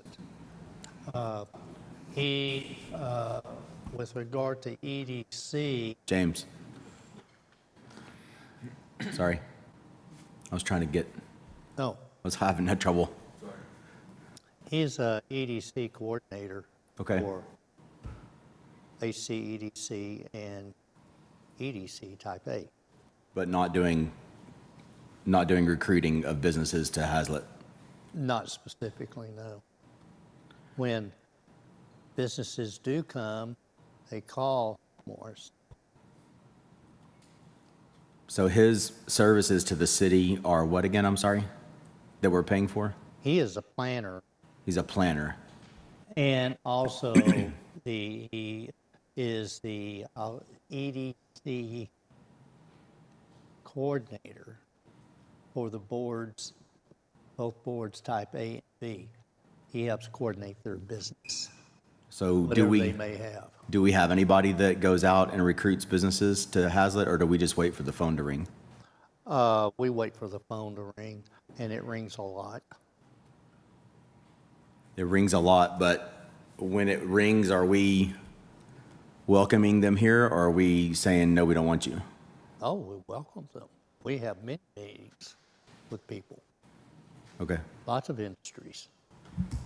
So why has anything happened? If people are phones ringing like crazy and we're having meetings, why haven't, I mean, They're all industrial. That's what wants to be here. The retail people,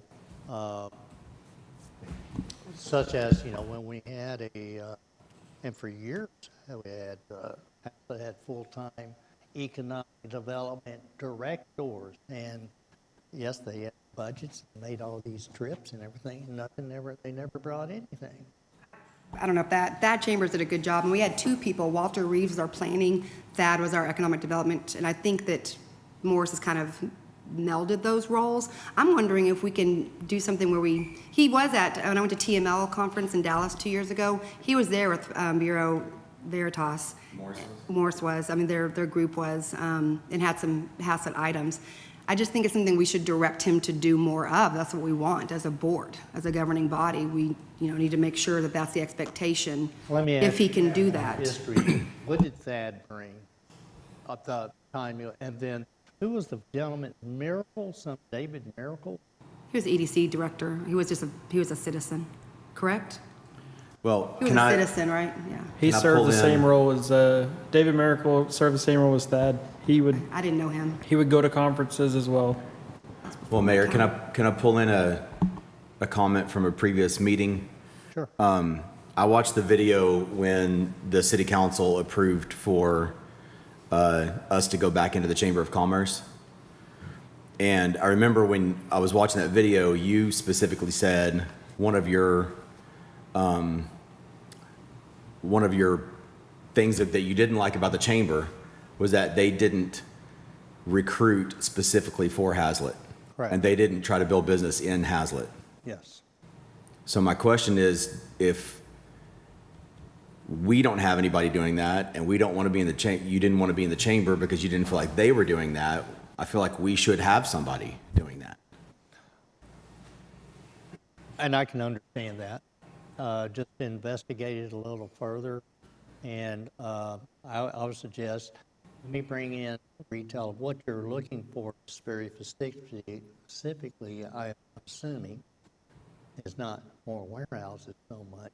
It is retail that we can get sales tax out of. Yeah, that'd be a big piece. And that let those people come and address you. I know a number of them.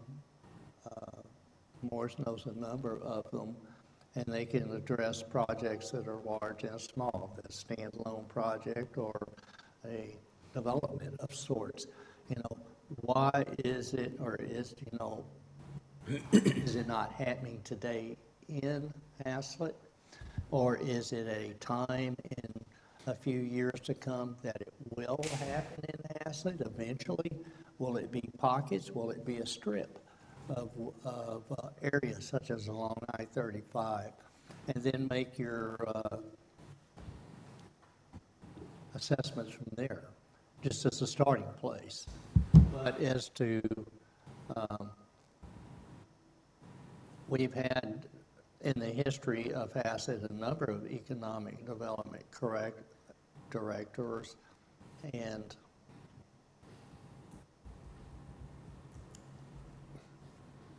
we can spend a lot of money with them. And Thad's a great guy, good worker, has a lot of talents, but he wasn't able to bring anything that I'm aware of. Not a fault of his. There's just something unique about our location. Well, I know I think that's a cop-out. That's saying that, lost, we can't win. No, I'm not trying to cop out. There are. You're accepting the fact of what it is. If he sucks, then you replace him with somebody else. If they suck, you replace them with somebody else. Let me interject real quick here. Back years ago, we actually had a comprehensive plan done for the city. Some people liked it, some people didn't. Let's just leave it at that. We had consultants come in and talk about retail. And long story short, basically what they did is they had a map of, y'all referred to it earlier in a bit, the greater Haslett area. And they put dots on there. They look at 3, 5, and 10 mile radiuses. And that's what retail people look at because they're counting rooftops. And when they put, I think it was a 5 mile radius in Haslett, it really didn't touch what the retail people are looking for. And that's the reason we don't see a lot of retail just banging down a door to come to Hazlet proper is because the rooftop volume is not here. Yes, we have pass-through traffic. We do have that. I'm telling you that at the time, that's the data they provided, and that's what your retail establishments look for. What year was So that? it's not, it is 8-10 years ago. But It's a I'm just big change. At the time, that's what was presented from the consultants we had to us. It's not my opinion, that's the facts they had. So Yeah. I'll just leave it at that. And Mr. Mayor, I know that you're part of the recruitment process, but you have a ton of stuff on your plate, and you're only one person. And I know you're working very hard, and you've talked to me about how tired you are and how many things there are to do, How what? how tired you are. Well, the other day you said your job's 24/7. Well, I And, didn't say I was tired. and then in the community meeting with my HOA, you said you were just coming up for breath, is what you told one of the ladies, that you hadn't gotten to something because you were just coming up for a breath. Well, and So- those are expressions, there are times when, and Marcy experiences it, James Tucker experiences, Kurt, everybody that works here, there are times, and you do it in your own professional life, you do what you got to do. So I'm just concerned for you personally, Well, I that you're, appreciate that you're burning the candle at both ends. But I'm also concerned for the city of Hazlet that we don't have the manpower that we need right now to work on the development that can possibly come and work on the development that we could possibly bring. And so when I see, I didn't know what Schwenke's full role was. I thought he was still part of the recruitment part because of, what his company is and what their title is. But if he's not recruiting and no one else is actively recruiting, and I realize in the past you may not have gotten much bang for a buck, but somebody somewhere has got to be recruiting. If it's the EDC, if it's a staff person, if it's whatever it is. Staff person per se, that, but I do know several developers, large developers, that are looking at doing sites here in Haskell, and they do recruit because they're developing the property. They're not interested in owning the store, but they're going to develop it, and they do go out to these shows. Speaking with one just several weeks ago, he had been in Las Vegas here recently for 2 weeks, a big convention out there about retail. And one of his goals was recruiting for a development he wants to do in Haslett. There's no promises yet of anything. To think that that doesn't happen in different forms, it does. And there are multiple developers that do that. You're correct, we don't have an employee. Yeah, I guess I was I thought Morris, or Mr. Schwenke was more of the economic development, but he is more the planning and zoning is what, it says on our website. So I do feel we need somebody that's, can go out and try to recruit. I was telling them I was at our back to school just coaches convocation, and the owner of the Lonesome Spur came up to me and said, "Hey, we want a burger place in Haslett. Who do I talk to?" I'm like, I need to have someone that I can say, get in touch with our economic development corporation or somebody to get those people in, because that'd be great to have restaurants. Let me say this, is a safe place to start is with the mayor. Okay, I definitely will send them your number. Or Morris Schwenke, one or the other. And that would go for any contact to get things started and rolling. That's what people are interested in. They make contact, things can start happening. That's a lot of what we do. But do you filter those, or do you allow those companies that call you to get in the process and let that be filtered through the committees, or are you a gatekeeper as a mayor? I make no judgment about these people.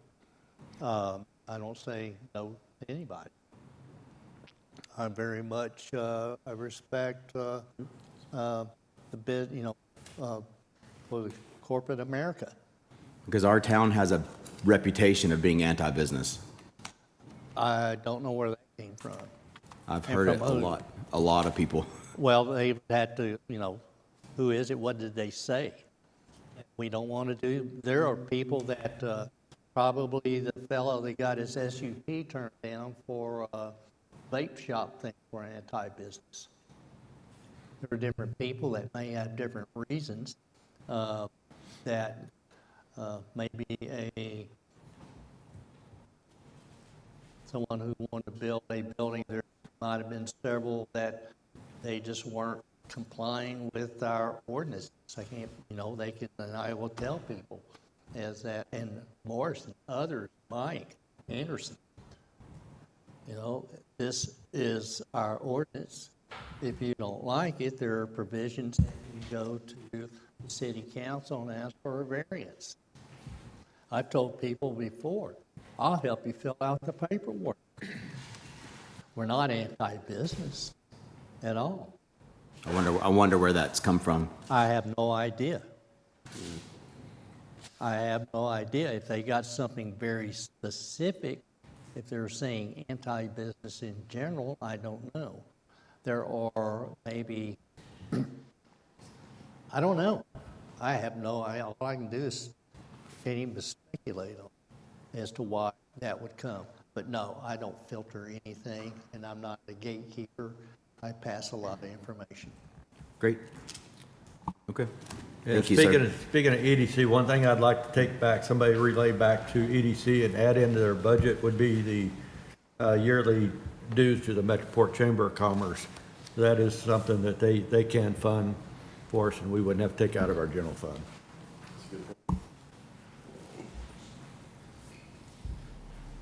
You would want, well, they passed their budget already. I would just ask that you maybe keep that as an idea for next year. And we need to work with them to get it on this year's, what we need to do. Well, do we have time to get HCEDC to change their budget? To do I what? don't think so, because that's at the end of the month. That's only the So we And- can't change theirs because they're a sepeparate corporation? Yes. They do their own budget? And the council's already approved the expenditure, what, a month ago? Are you talking about the end of August or the end of July? What? You said there's, End of you August said the end of the is month, so I was just saying meeting. it's the 1st of August. I didn't know if you were thinking it's still July, so I just wanted to make sure. So. End of August is their meeting.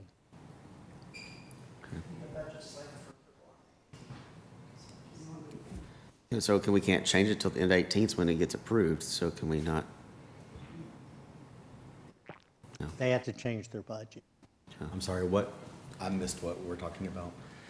About getting HCEDC to pay the, was it $24,000 a year For what? for a membership to Metroport? But he say it's too late to pass it because theirs gets approved on the 18th, but it's only the 2nd, so We're trying to we got 16 days. I was just thinking, can we change it To to? have the EDC board pay for The chamber versus instead of the general us. fund. Well, possibly at some point, if we go to them and request that, they could do a budget. They could they could put the money into our account or something if they do approve that project, correct? Or it doesn't have to be in their budget? Well, one way they could do it, we could go to them and ask, I'll call them up and ask them. The city council would like for you to fund this Metroport chamber. When they put on their agenda, they would pass We it, need you to decide it, take then they that would, of as course, a project. or yes, and So they then tell would us. meet on it as the board of directors and vote. They would be in favor to adopt it as a project. Then they would do a resolution and send it to the city council requesting to adopt this as a project. Anything over $10,000, the city council has to approve as a project. Then it could happen. So that's a lengthy process, and probably a couple of month process. But then that money, they could transfer that $24,000 or whatever that fee was to the general fund of city. And reimburse, okay. Well, would they transfer it to the general fund, or could they just pay? No, it'd be Favor. transferred to the general. Because we've already paid it, right, correct, as a city? It's already been paid? City's already paid the membership. Well, I'll send an email to Kitty and tell her to put it on her next agenda. I'll make a note. I'll do that. Tanya, what about the crossing guards? What? Make them split it, probably. Is that what we should do, is have A and B split? So He's what we saying- need to do is get with Sally, because that was the initiation fee, because I think we had to pay an increased price to get back in. Then we need to see what the yearly dues will be, and so we'll just ask for a lump sum. We've already cut a check to them. So this year is taken care of. It was prorated because the year's come to an end.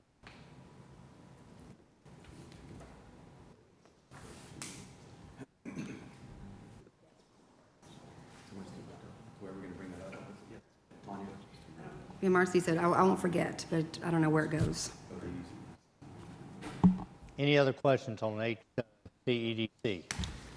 I just got a couple years ago, I was talking to a guy that I met I was doing some work for him, and he was a franchise owner of a Chick-fil-A. And he told me that they base their new locations on vehicle traffic and how many vehicles are around and how busy the area is. And with how many thousands and thousands of cars that come down 156, if we had any type of fast food restaurants here, there's 5 empty commercial lots in front of my neighborhood. It just Let me ask you is this. appalling that nobody. Sometimes you have to cold call. You have to go up to Chick-fil-A and say, "Hey, what would it take for y'all to come to Raising Cane's, Whataburger?" You have to go up there. You can't wait for the Whataburger to call you and say, "Hey, I'd like to come." You have to go up there. Jason Deli. I mean, we have to go over there and talk to them. And if we wait next 20 years for somebody to come, they're not going to come. Well, let me It's ask you this. You know the guy at Chick-fil-A? Well, that was years ago. I don't know him anymore. You know but a guy that's Jason Deli? Can you recruit him for Haslett? I've been talking about So, going up to see, Presidio and talking to that you can- Chick-fil-A you can guy. Participate in that too. I emailed Raising Cane's this week. I mean, it's we got to just reach out. And if we're waiting, you just said a while ago that you wait for people to call you. And if we wait and wait, Well, then, I mean, if, well, we have lots of business doing it very different ways, and ask Marcy. I haven't made any appointments with Raising King or Whataburger or anything like that. There are other businesses, larger businesses I speak with, and other projects and infrastructure and other government entities. It involves a lot of my time. But that's very good. If you know somebody out there, don't hesitate. Send him our way. I've thought about going up to Presidio at Chick-fil-A and say, "Hey, what would it take for y'all to come?" I mean, I just feel like we need to go out and try to make ourselves. Go out and, no one said you can't do it. Okay. Do I get a budget and you fly me out to the conferences? I've heard there's lots of conferences in Vegas. Well, I mean, You get a finder's fee. you know a guy in Keller, right?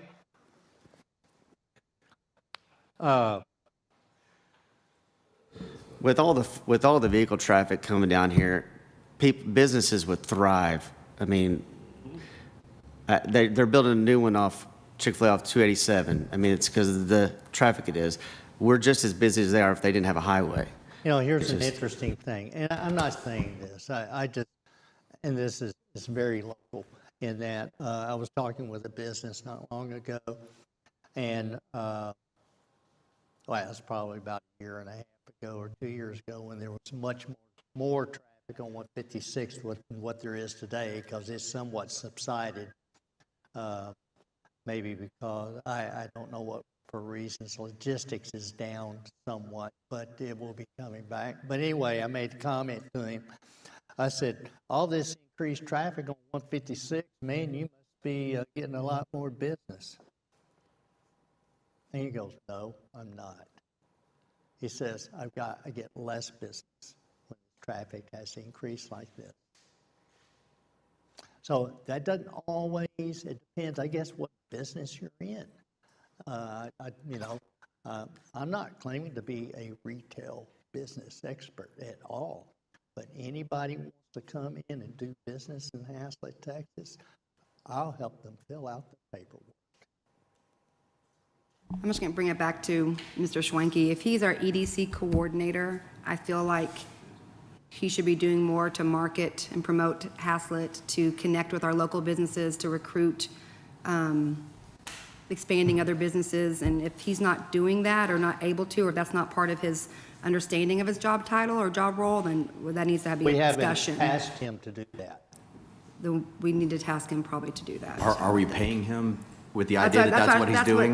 Because that's a lot of popped in my money. head as I was looking at the type A budget, and it says EDC coordinator is getting, pays a third of that. And I'm like, if he's not really doing economic development to our standards, we just need to make sure that that's, if he doesn't know, he doesn't know. So I'm not blaming him. I'm just saying that we should direct him with a clear purpose if that's what we want him to do.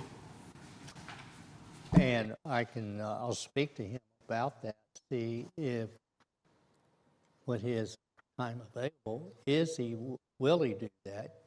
Can he do that? And is there an additional charge with regard to his fee? Because we pay him $90,000 a year as planner. That takes care of all our planning, plats, reviews, talking with developers, et cetera, et cetera, et cetera. And, when coming to the meetings and doing things of that nature, very specific to planning. His title is planning director? He's planning coordinator and EDC coordinator. Okay, so just to understand the budget, on page 242, it says EDC coordinator, so he gets two line items for him, and it's 45, 45, so they each equal 90, or total 90? How does that work if he's gets 90,000?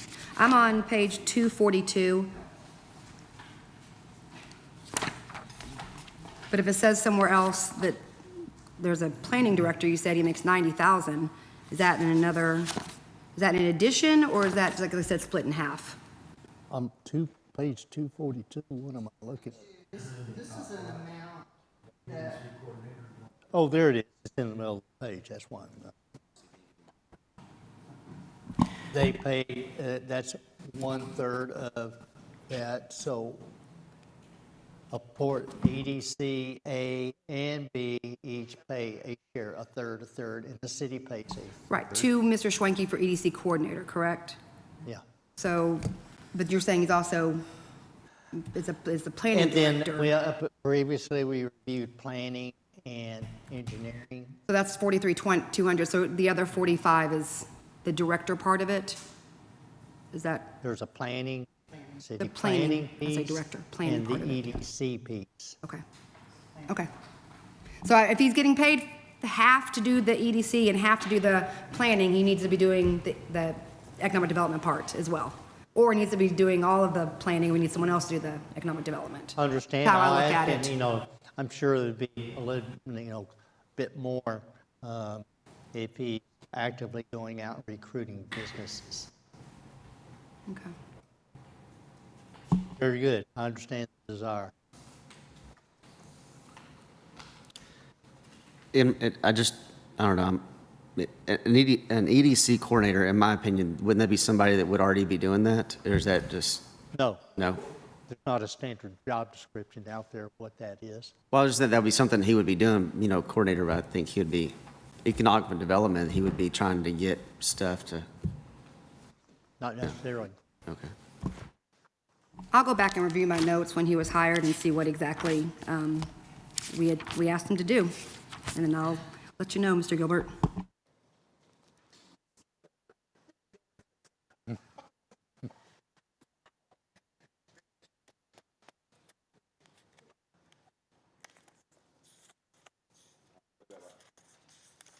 Do we have any more questions on EDC, A or B? Oh, we haven't looked at A.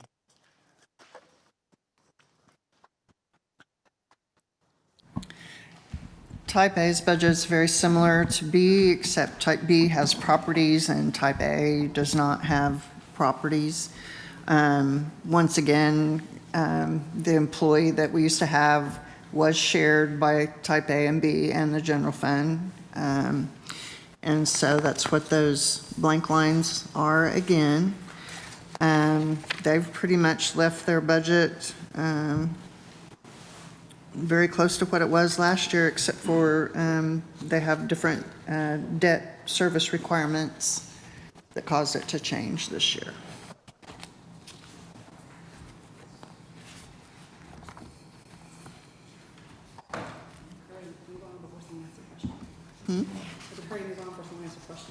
Oh, any questions on that? The next one is a hotel motel occupancy tax on page 249. And we're just collecting money from the one hotel that we have, and we don't have any projects to spend it on at this point. Yes. We have ordinances against hotels? No. And this what? Do we have any ordinances that restrict hotels? No, The city has it? no, So we could put one right there? yeah. Can you explain it in them what it can only be used for? It can I say we only, can. There's nothing that says thou shalt not build hotels in Hamlet.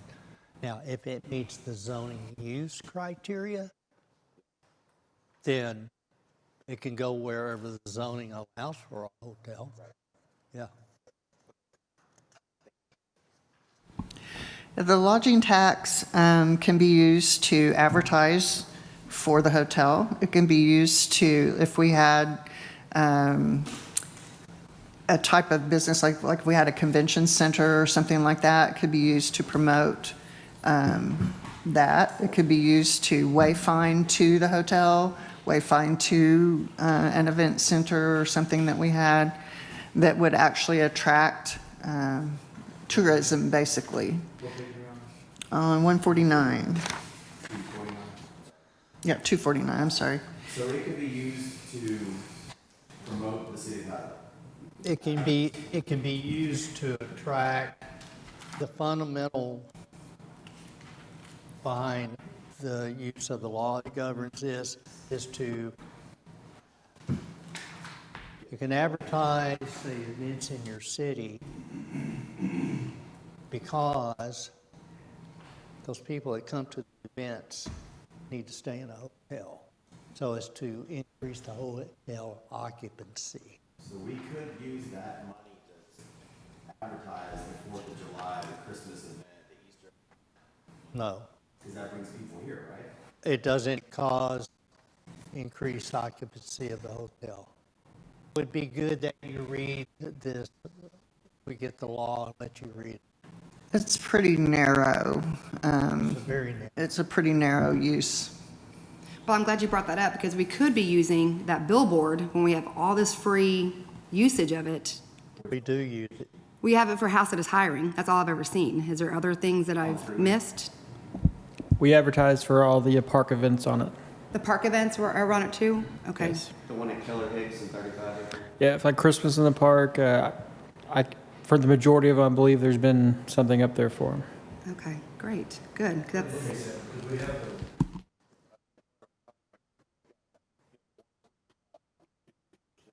Yeah, and we've been actively using that.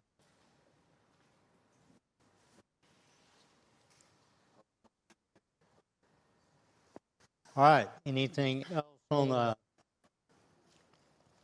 hotel motel? It's a very narrow usage. Municipal court, we've already covered that. Yes.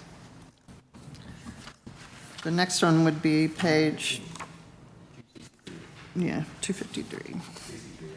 Yeah, I don't know, my glasses broke, so maybe. Yes, 263. The City Parks Improvement Fund. This is funded by the Park Fund Development Fee that is collected from the developers when they put in a new development. And it's to be used to improve the parks. so I have this tab. So is the reason it went from $756,000 to $63 because of all the improvements Yeah, the tennis court, water ball station, all that from community park projects.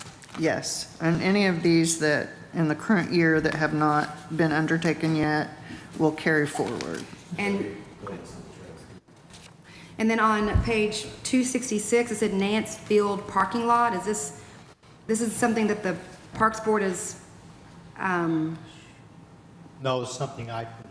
so they don't, I mean, I know it's our money, but No, they don't. they don't know about it or approve it or approved it. No. Um, It's something that's needed.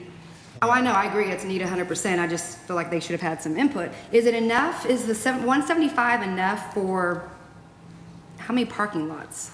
How many lots, or how many spaces?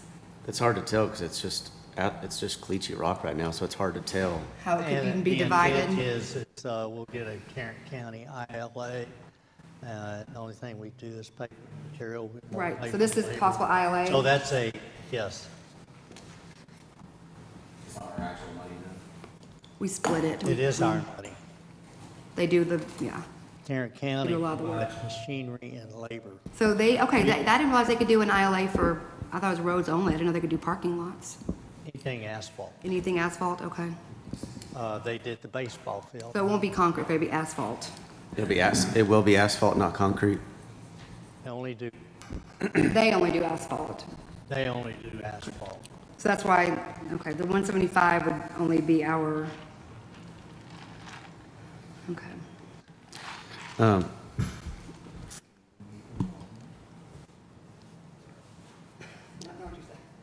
What's funny, Chris?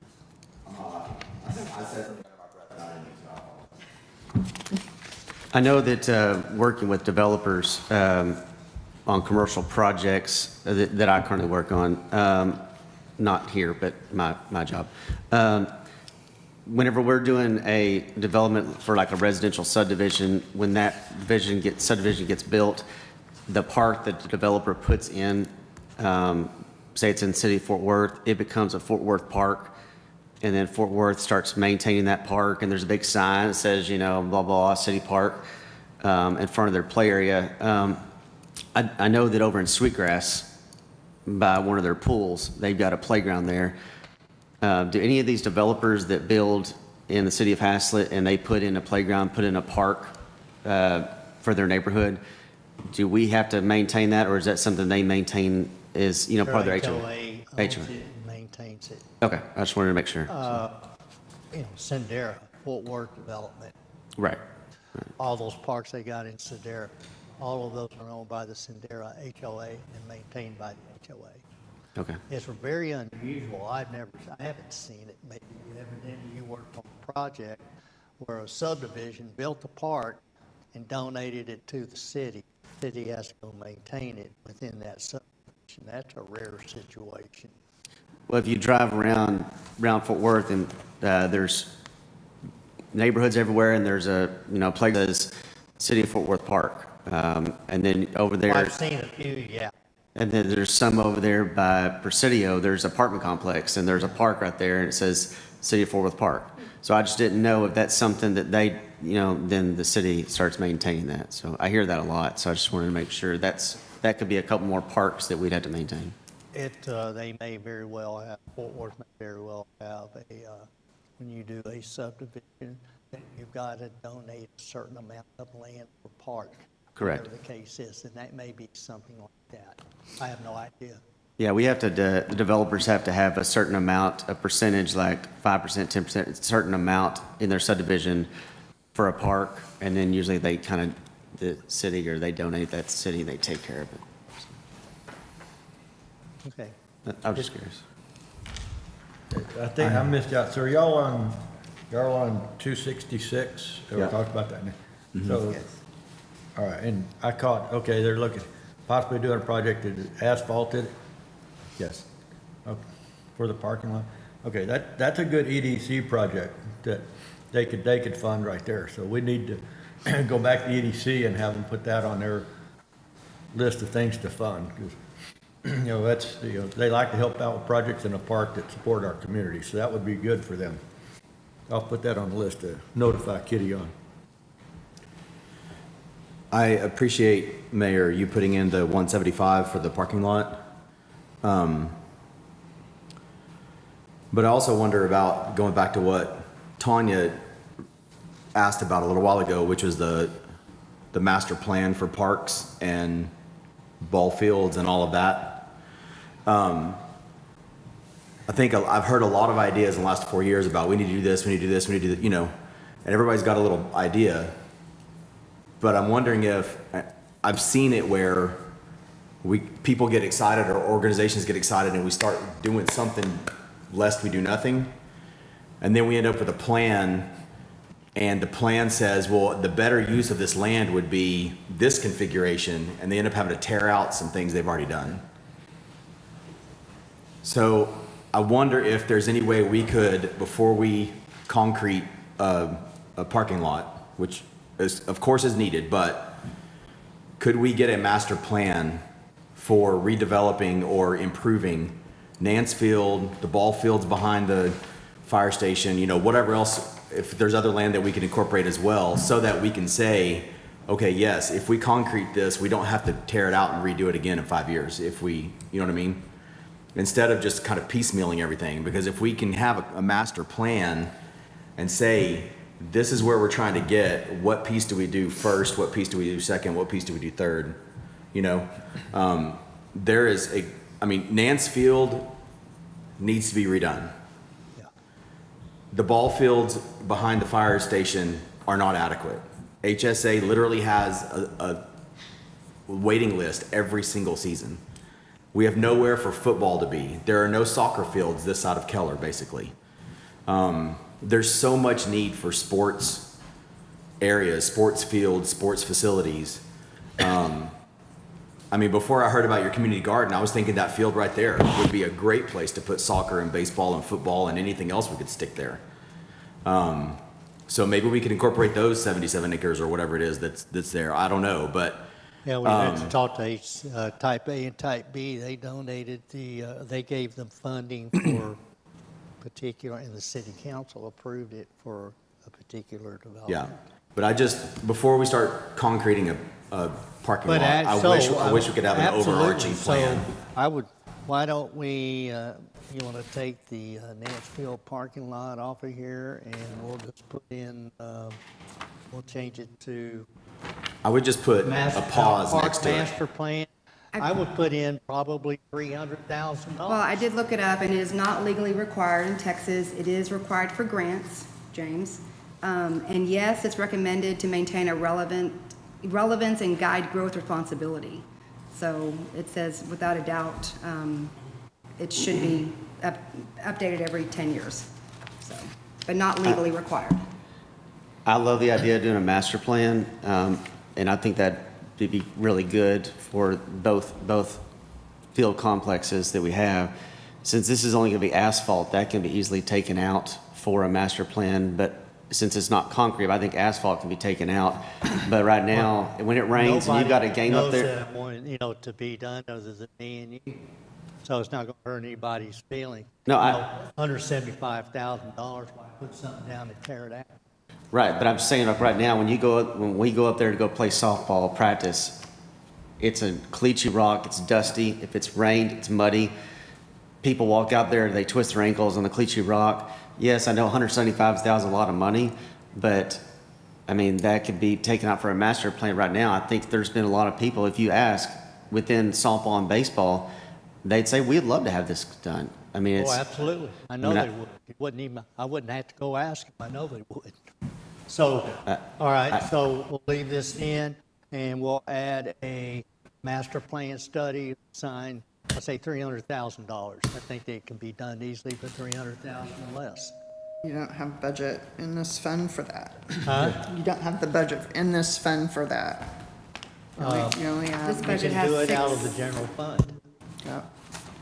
Yeah, because that's, we definitely have got to get a master plan for behind the fire station. Nancefield's pretty limited what you can do up there. But behind the fire station field, we bought the city, we bought the little residential lot years ago to give us access to Blue Mound, because at one time, Kurt was tired of all the traffic coming by the fire station. And we never did anything with that access to Blue Mound. So that's, and I know at one time they had talked about putting the tennis courts down there, but it's in a flood zone, and we got tennis courts up here now. But, you know, I know we got water and sewer running back there, and I know everybody's anxious about, you know, putting in restrooms. But this is what we have done for the last 20 years behind the fire station, is, it just mentioned, we get all excited, and we're gonna get something, and so just go throw it back there. We did it with the red field, the blue field, and a little T-ball field in the back. I don't know, T-ball. You know, the things that And we've done over the last 3 years, more has been done in 3 years. the It's, last 20 we are making great making good strides. progress. And, you know, that was just nothing huge, it's just common Right. sense things that needed to be done. So where I was going, before I got interrupted, was before we go and just throw down the restroom facility, it greatly needed back there. We've talked about that for the last 2, 3 years. Tucker gets hit all the time with, you know, the porta pot situation. But we really need to know, is that the right configuration of the ball fields before we, you know, why do we want to put in a restroom facility only to tear it out when we get a master plan done? It says we really need it located, you know, 150 yards over here. That's all I'm saying. This is, we've got to, that's the last, not the last. You know, it's one large piece of parkland. We got to get it right. And right now, there's a lot of wasted area back there because of the layouts of the fields. But we need the right professional consultants to look at us and tell us how to utilize, you know, every square foot back there. Yes. That's what we need to do. And that needs to be almost I'd say, from the park, like, that needs to be like top priority, my opinion. And I know people want it now, but it's about doing it right, not doing it quickly. Oh, let me, if you look on page 279, under capital outlay park department.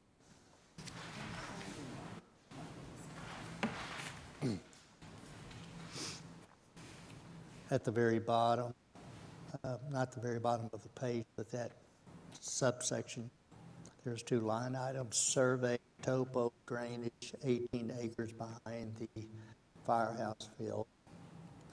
And then also that one, the conceptual layout of 18 acres behind the firehouse field. The survey, topo, and the drainage has already been done. Yeah, those are engineering studies, so they know what it looks back there. So that piece has been done. Conceptual layout of 18 acres behind firehouse field.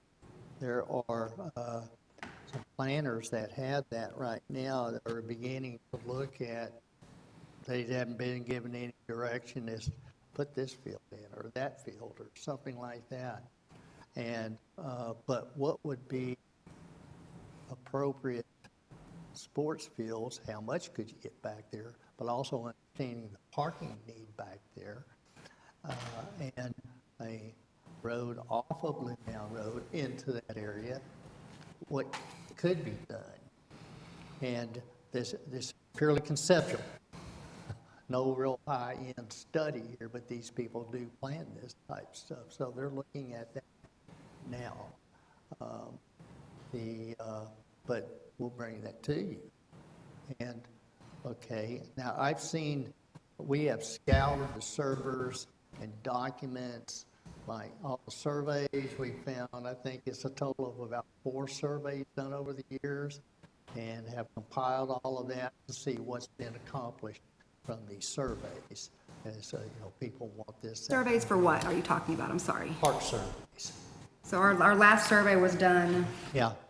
what, 6 years ago, 7 years ago? So anyway, we. Is that what you're referring to, We though? have found them all, and all the surveys. Okay. To compile them, see what's been accomplished according to the surveys, you know, desires. Rec center's always number one, rec And center. There is, as well as any master plans that have been done, what's been accomplished there as well. So,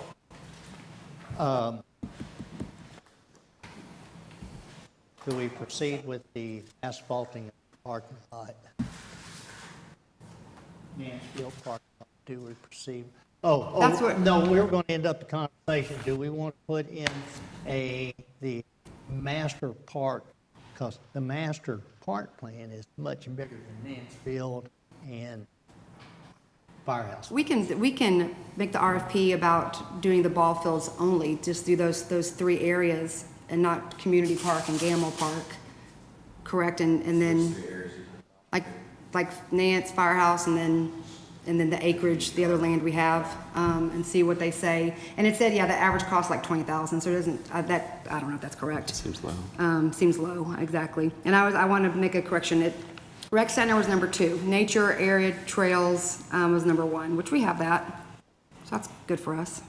But, yeah, I think we need to do some sort of, I agree with y'all that we want to make sure it's done right. I know people want it now, but we'd rather do it correctly than have to spend money, put something in, and then take it back up, or move it, or. Our little strip of land next to the Mansfield Park lot. You know, then you could move the parking lot to that spot and expand in the Mansfield area and maybe get four real fields out of it for softball. Instead of the current square that makes Mansfield is not big enough for 4 fields really. But if you could expand it a little bit, you might get 4 fields out of it. Where did the 175,000, is that a number that we got from an asphalt company, or is that something that, to me, I don't see the need of 175,000 to asphalt that parking lot?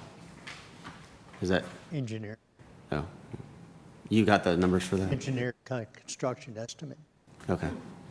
And that would be our portion of the ILA is 175? Utilizing Tarrant County, it'd be $175,000. Wow.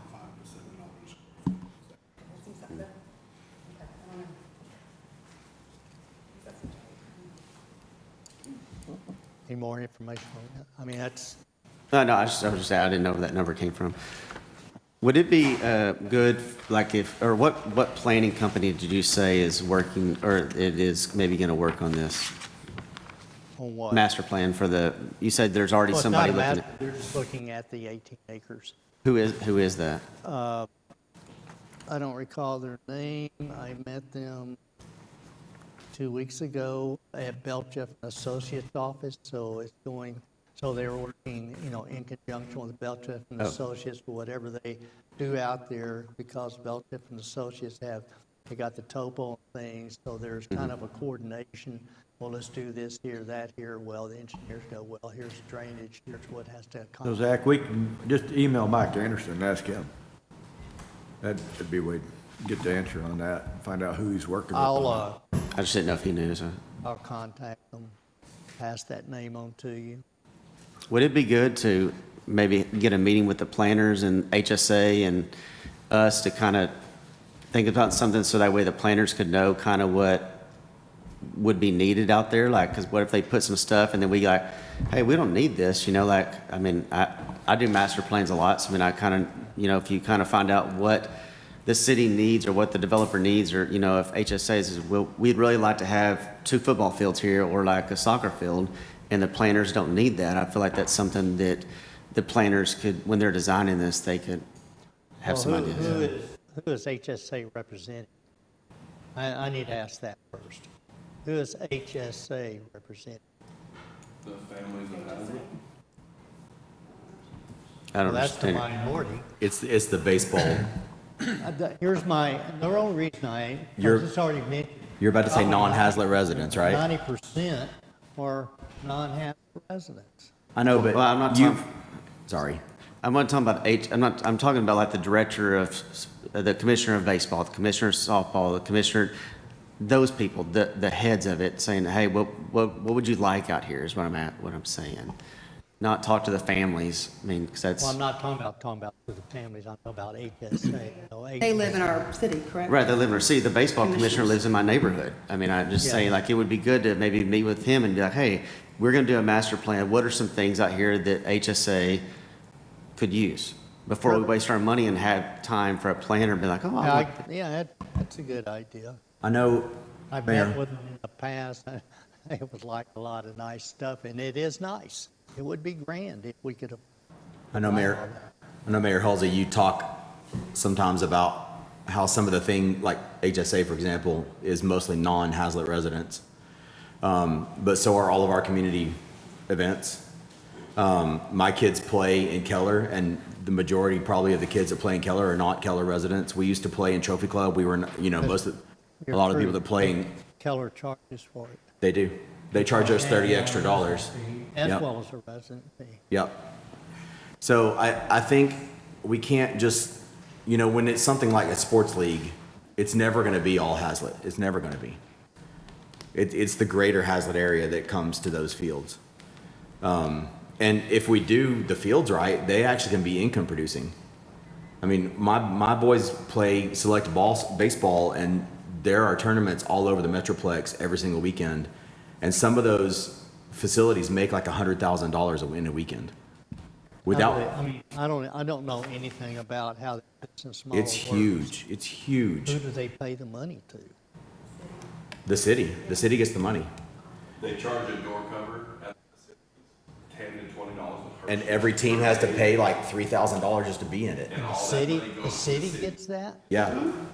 My daughter played. The organization that runs it gets their piece, but the city gets the big piece because it's their Nice facilities. facilities to run these tournaments at, that they will have literally 50 to 100 teams at some that run Friday through Sunday. and- And that's just the gate, the concessions. If it's owned by the city, they always get the concession as well as everything. And hey, guess what? They might stay in our hotel, which means we can use the hotel tax. Because there's teams that come in from out of town to come to these tournaments.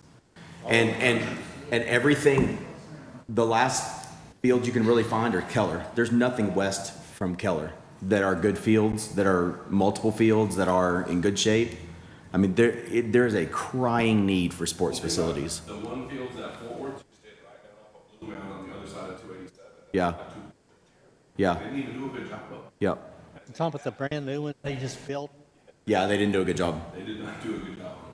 I mean, I go out there and look at it. I mean, I'm not. You ought to I go. play ball, but I'm not a fielder. You ought to go see Trophy Club in Keller. The fields there, Trophy Club in Keller. And they're not even the best ones. I mean, if you want to get the best ones, you're talking Grapevine, Flower Mound. They're- What? The fields are not flat. They got The grass isn't great. all over the place. What's bad about them? I'm just curious. I For don't know. which one?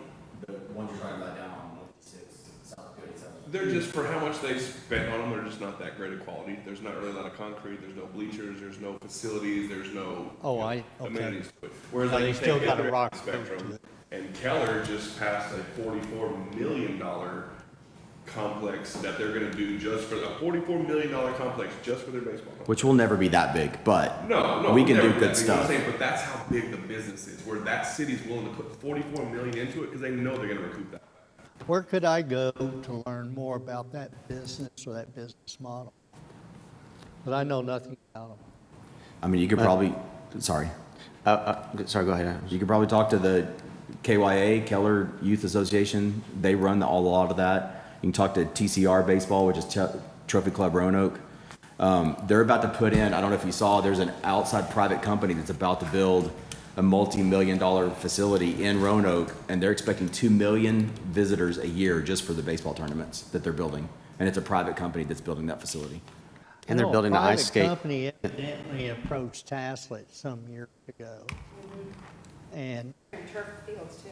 And say it again? They offered to turf the fields as well. That was one of our baseball coaches at Northwest, What family happened? members. So what happened with that? Gosh, I don't remember exact. I think they wanted 100% use of the fields, and we weren't willing to do that, if I can remember correctly. I think there was no fire. There was only one field. I don't know. Maybe the other one's there. James probably know more than I do. From my memory is council didn't want to sever the connection with HSA to give the fields over to the private company. They wanted to put in the infrastructure, run and maintain it. There was a catch. I can't remember what it was, but So I just heard that a private company to do such as that had approached the city. You remember anything about it, Doug? My daughter played in a soccer tournament over in Melissa, I believe, just right outside of McKinney a few weeks ago.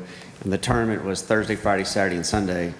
And to get in, every time we left, we had to pay like $20 or $30 to get in, and they had thousands of people come.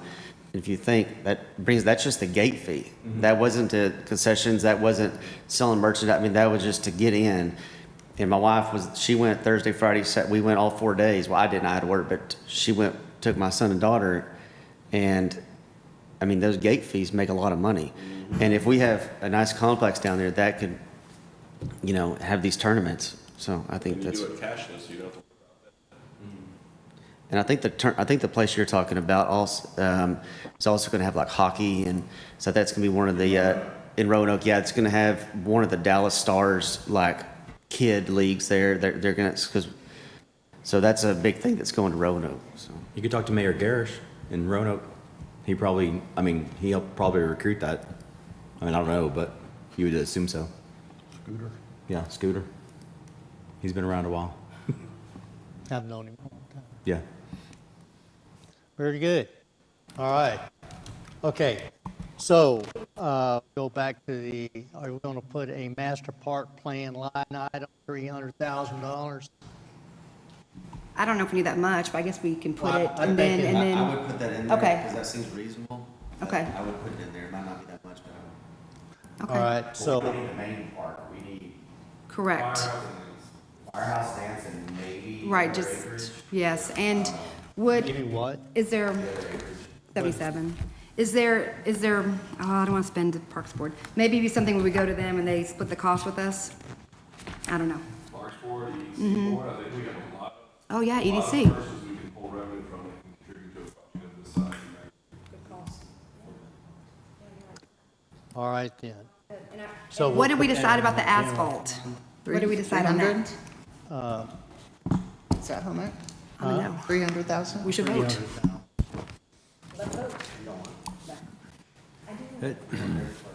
I don't know if we totally vacated the park improvement fund, Fund 15. I know we jumped over. Where's that at? What page? Well, just back on this, go to 266, I guess, park funds, city park, 263. I don't know if they had any capital projects. I guess that's, shit, I get all, sorry, I'm jumping all over.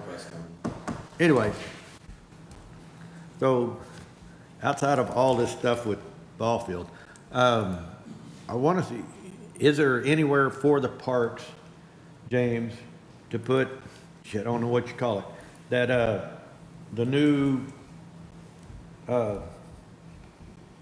safety stuff, like on the new playground area, that is not dirt? That rubberized. It's expandable rubber surfacing. For which park? Stuff's awesome. Yeah. It's like super. The subfloor or the, For which location are you asking? yeah, whatever that is down there. We need to do that at all the little, like, swing set areas and playground equipment areas. Get rid of all that chip wood So and put that in at all those little spots those kids play in. that's something Yeah, the that spongy stuff. moving forward for sure it needs to happen that way. That the like the swing set, you have to pretty much replace the equipment with that because the cost of the that ground covering it rivals the cost of the equipment sometimes. It was 50,000 for that small area where they replaced the swings in Gamble. So it absolutely, moving forward, that's the way we want to go because you do get pretty much 20 years out of it. But we absolutely have to replace the equipment with that all at the same time or you don't get the benefit and value of it. Okay, well, we need to look, at least get evaluations done on, like the swing sets next to the basketball court. Absolutely. And then even, the playground area over there, so we at least get some idea of what we're looking at. Because, when we were down there at July 4th and all the kids playing there at the swing set, I mean, it's pretty well wallered out underneath it where it's just Yeah. hard dirt, so it's not, We replaced the, it's not the safest. So is that something you want to do this year, Yeah. this budget year? How much did we pay total for the little Gamble Park? I don't know offhand, it was in excess of 100,000, it was like 100 and, maybe 125. Equipment and the, 50,000 was for sure the surface. so how many different areas you talking about, Doug? I can think of two. There's that playground set next to the basketball court on the left side. There's a swing set right there, and then the playground area, that's jungle gym, playground. The playground is very outdated and pretty Near- old and broken. So if we're going to put down the rubber surface on the big playground by the basketball court, let's just redo the whole playground equipment, make it up to date and nice, and then put the new surfacing in. If you said that's what we need to do both at the same time. Yes, Sounds and like a good EDC project. And that is ready for replacement next to the bathrooms and the basketball area. That was on Parks Board's list of Yeah, replacement. like I was gonna say that, I think the Parks Board has that on their, Yeah, it's- on their future agenda. This, on page 265, said the Gamble Fall Zone improvements were $39,009. That's what was requested, it might have cost, or that was what projected, it what- might have cost more than that. What page? Page 265, Gamble Fall Zone improvement, I'm assuming that's what Oh, yeah, the fall stuff zone. is y'all are talking about? Yes. Yeah. No, we just need to get rid of all that chip wood stuff. All right, what, so you're talking about the At least- jungle gym area? Yes. And another Swing big set. swing Yes. set that has, so those two areas, they're much bigger than what the Gamble Park area was. One of them is for sure. And Yeah, the jungle gym will I'm be. just thinking, is that something you want in the budget this year? Yeah, I think we need, like Chris mentioned, I think we go to EDC to look at help, in the budget this year, let's just, yeah. And then we'll go to EDC to look at help fund them. Okay, there is only 3 remaining locations that have that kind of surface. That's Nancefield has a small playground there. The community park has that playground there, which is on Park Board's radar for replacement. It's reached that lifespan. And that small swing set, that's off by itself, and that may need more than just that because it may be too close to the ball field for it to really be in compliance. So that would be it may require being moved a little bit in order to make that That's, which one is that, James? to the No, east. which area you talking about up at? The Nance? single swing set, no, the single swing set to the east of the basketball court there. That little surround, there's a single swing set there. What's wrong with it? If it needs, he was asking about the fall zone material. That has wood chips there. That was one of the ones you Okay, so mentioned. you've identified 4 different areas? There's 3 on that? locations, 3 locations. 2 in Community Park and 1 at Nancefield. Those are One at the, Snapfield. You want to do the 2, you want to do all 3? All Or do 3. you want to do 2 at Nancefield? Do all Or 3. 2 at Community Park? Wouldn't we wait on Nance once we get the plan? Make it part of the plan? Also do 2 at Community Park. Yeah. Okay, Swing, then I would suggest that we put I'm in good the with that. general fund, we do 2 the the playground areas and put in $400,000. And you can ask in EDC later on, but it's in our budget. 400,000? $400,000 for 2 of them. That replaces all the equipment. You know what? One is that kind of jungle gym looking Yeah. thing. You better make it $500,000. That stuff's The other not one's cheap. so small, though. I mean, the one that's the east is just the swing set, but the one west of the basketball court, that's a pretty big one. So I would say at least $250,000 to $500,000, because if you're wanting to put in a nice, good, because you got swing sets over there, then you've got like slides, you got all that type of stuff. So I'd that's say $500,000 for both of them. that's fine. Okay. We could probably get, I don't know if y'all have seen, some of the playground sets have 0 entry, like with a ramp. So you could take a wheelchair up there or someone with a walker. And if you put in that kind of a playground facility, you can actually get grants for that usually. If you Yeah, I think can, you go to all of these, all you might have include. to have an updated master plan for that, though. Well, with the concrete curb that's around the playground, that rubber surfacing will go straight even with that. And so you won't have a like ramp going down into it. If it was mulch, we would need a ramp for handicap, but the handicap hill will be able to go from the sidewalk straight into it just to be a flat bit, so. And that's I understand how- what you're saying, but. That's how the James- Gamble Park ones are done. Yeah, I They're was gonna made say, the one for, at Gamble Park's one of those all-inclusive. it was specifically Playground set. for that, yes. Yeah. Good. All right. 2 playground areas, $500,000. I mean, if we wanted to, we could also do Tanya? Yes. We could also do a miracle field. What is a miracle field? You don't know about that? No. Because there are some miracle fields around in DFW where they have that squishy material as the playing surface, and it's for people who are differently abled. They can't walk right, or they have prosthetics, or they have walkers, and if it's like I know at least one family in my neighborhood that has that, where they go play in Miracle Field, I believe, and so each player has a helper, and they help them bat, and then they help them run to first base, and they help them run to second. I mean, so it's a Is miracle. there a specific surface or something? The that- spongy field he's talking about. So. You build a it would be baseball very field, Specific yeah. to folks like that. Yeah.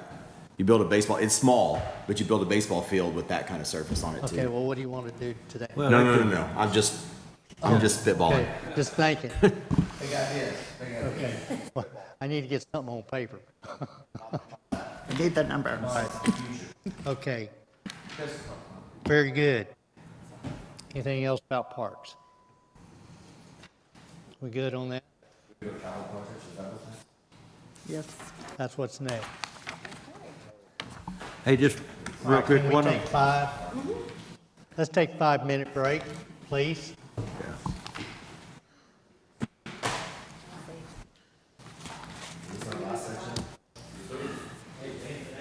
I don't know.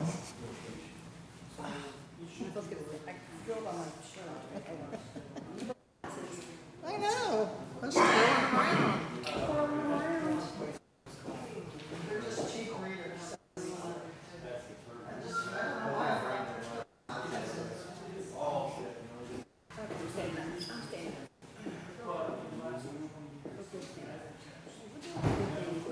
Hey, we're doing some great things.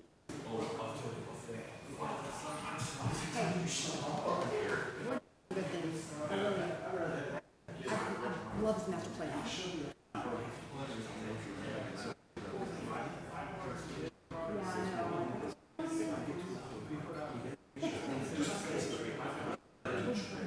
So, I mean, at this point,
he came to EDC meeting and he's like, they get fed here. I'm like, what? And this is the first time I've noticed that there's like a food allotment. And I was like, they get fed at their meetings?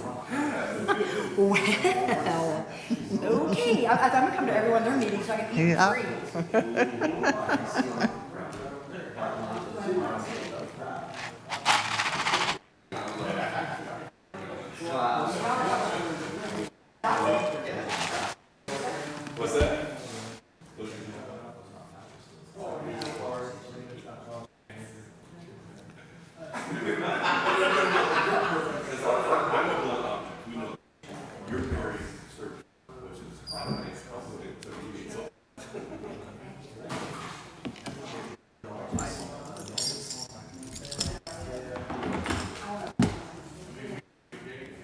Your question.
Page 277, we might have already discussed this, but there's no interest income, or is this, and no ending available resources?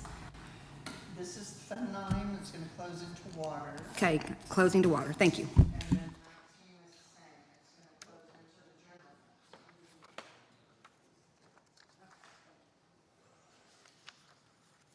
general. All right. I wanted to show you this way, because that was budgeted this year.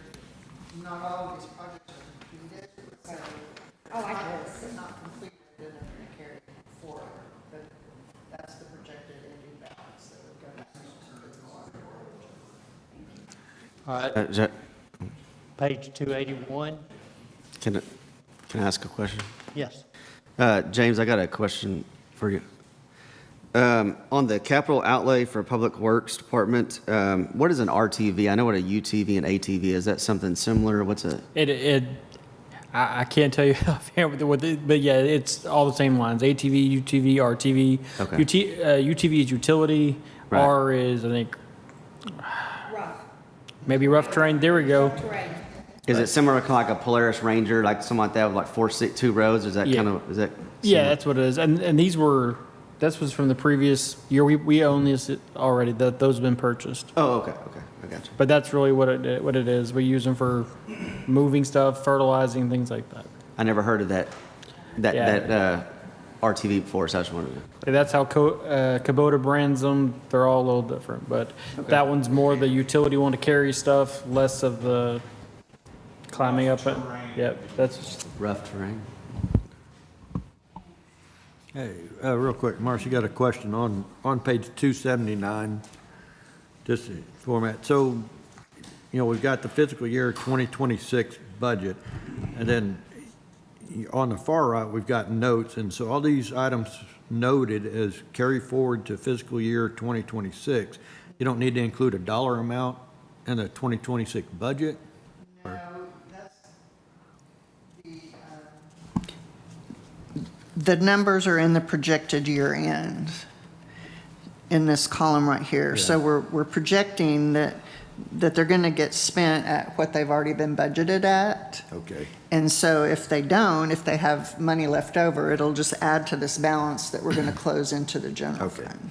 All right. I just thought it was cleaner to try to show it this way than to try to put all these into the general fund right now, since Okay. you've seen them presented this way already. Thank you. I had one question also. Kurt, I had made a note last year that the fire station generator was a possible, I wrote down possible grant money. I don't know why I wrote that. Did you look? Yeah, we did qualify. Okay, thanks.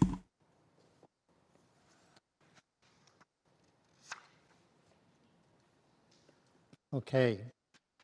281, page 281.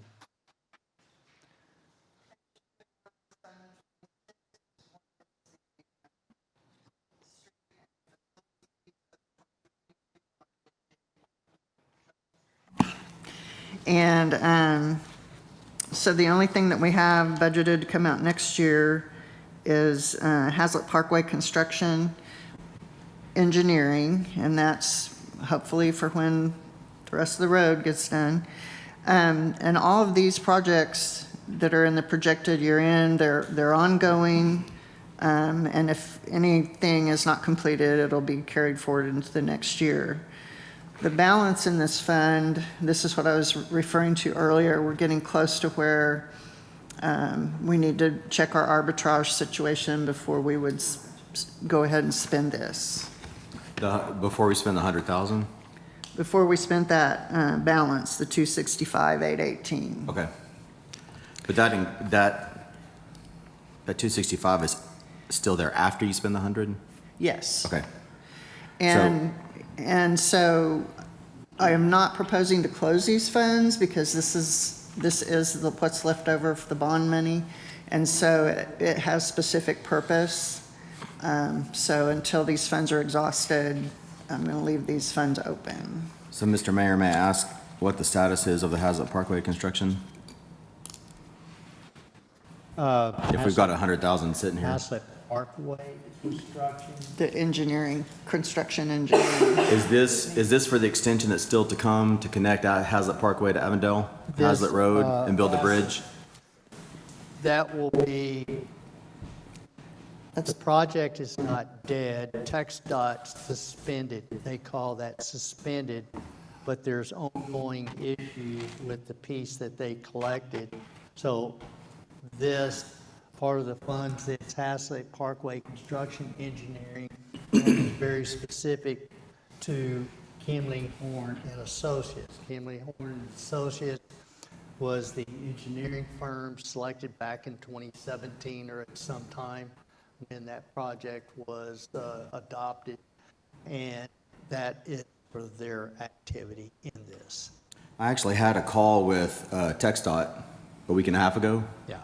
and they said that the project is not dead, but that they've been waiting on Haslett to sign the AFA, which is the Advanced Funding Agreement, and that they've been trying to get that signed for almost a year now. And I know, I think you've talked about having some questions about their bridge that they had designed. But if we make any kind of changes to their design, then all that does is push the project, further and further and further out. So I just wonder, the 100,000 here has been sitting since, I guess, a year ago.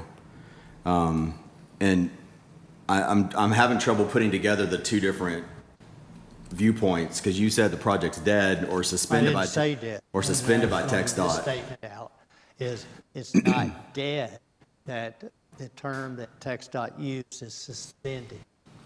Because they said they're waiting on you.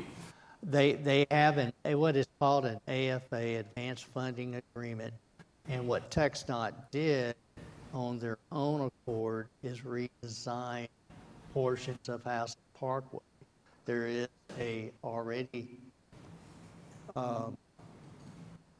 designed project that the council accepted, council funded.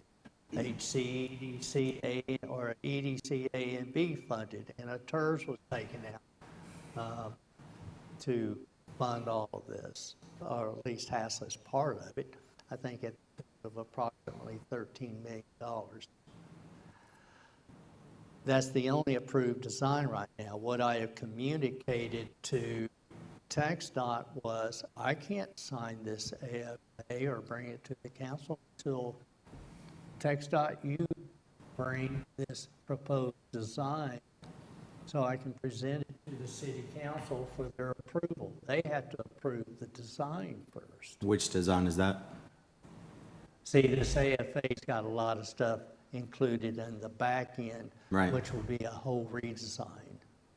And they have not submitted the plans. And Kimley Horn's been involved in that.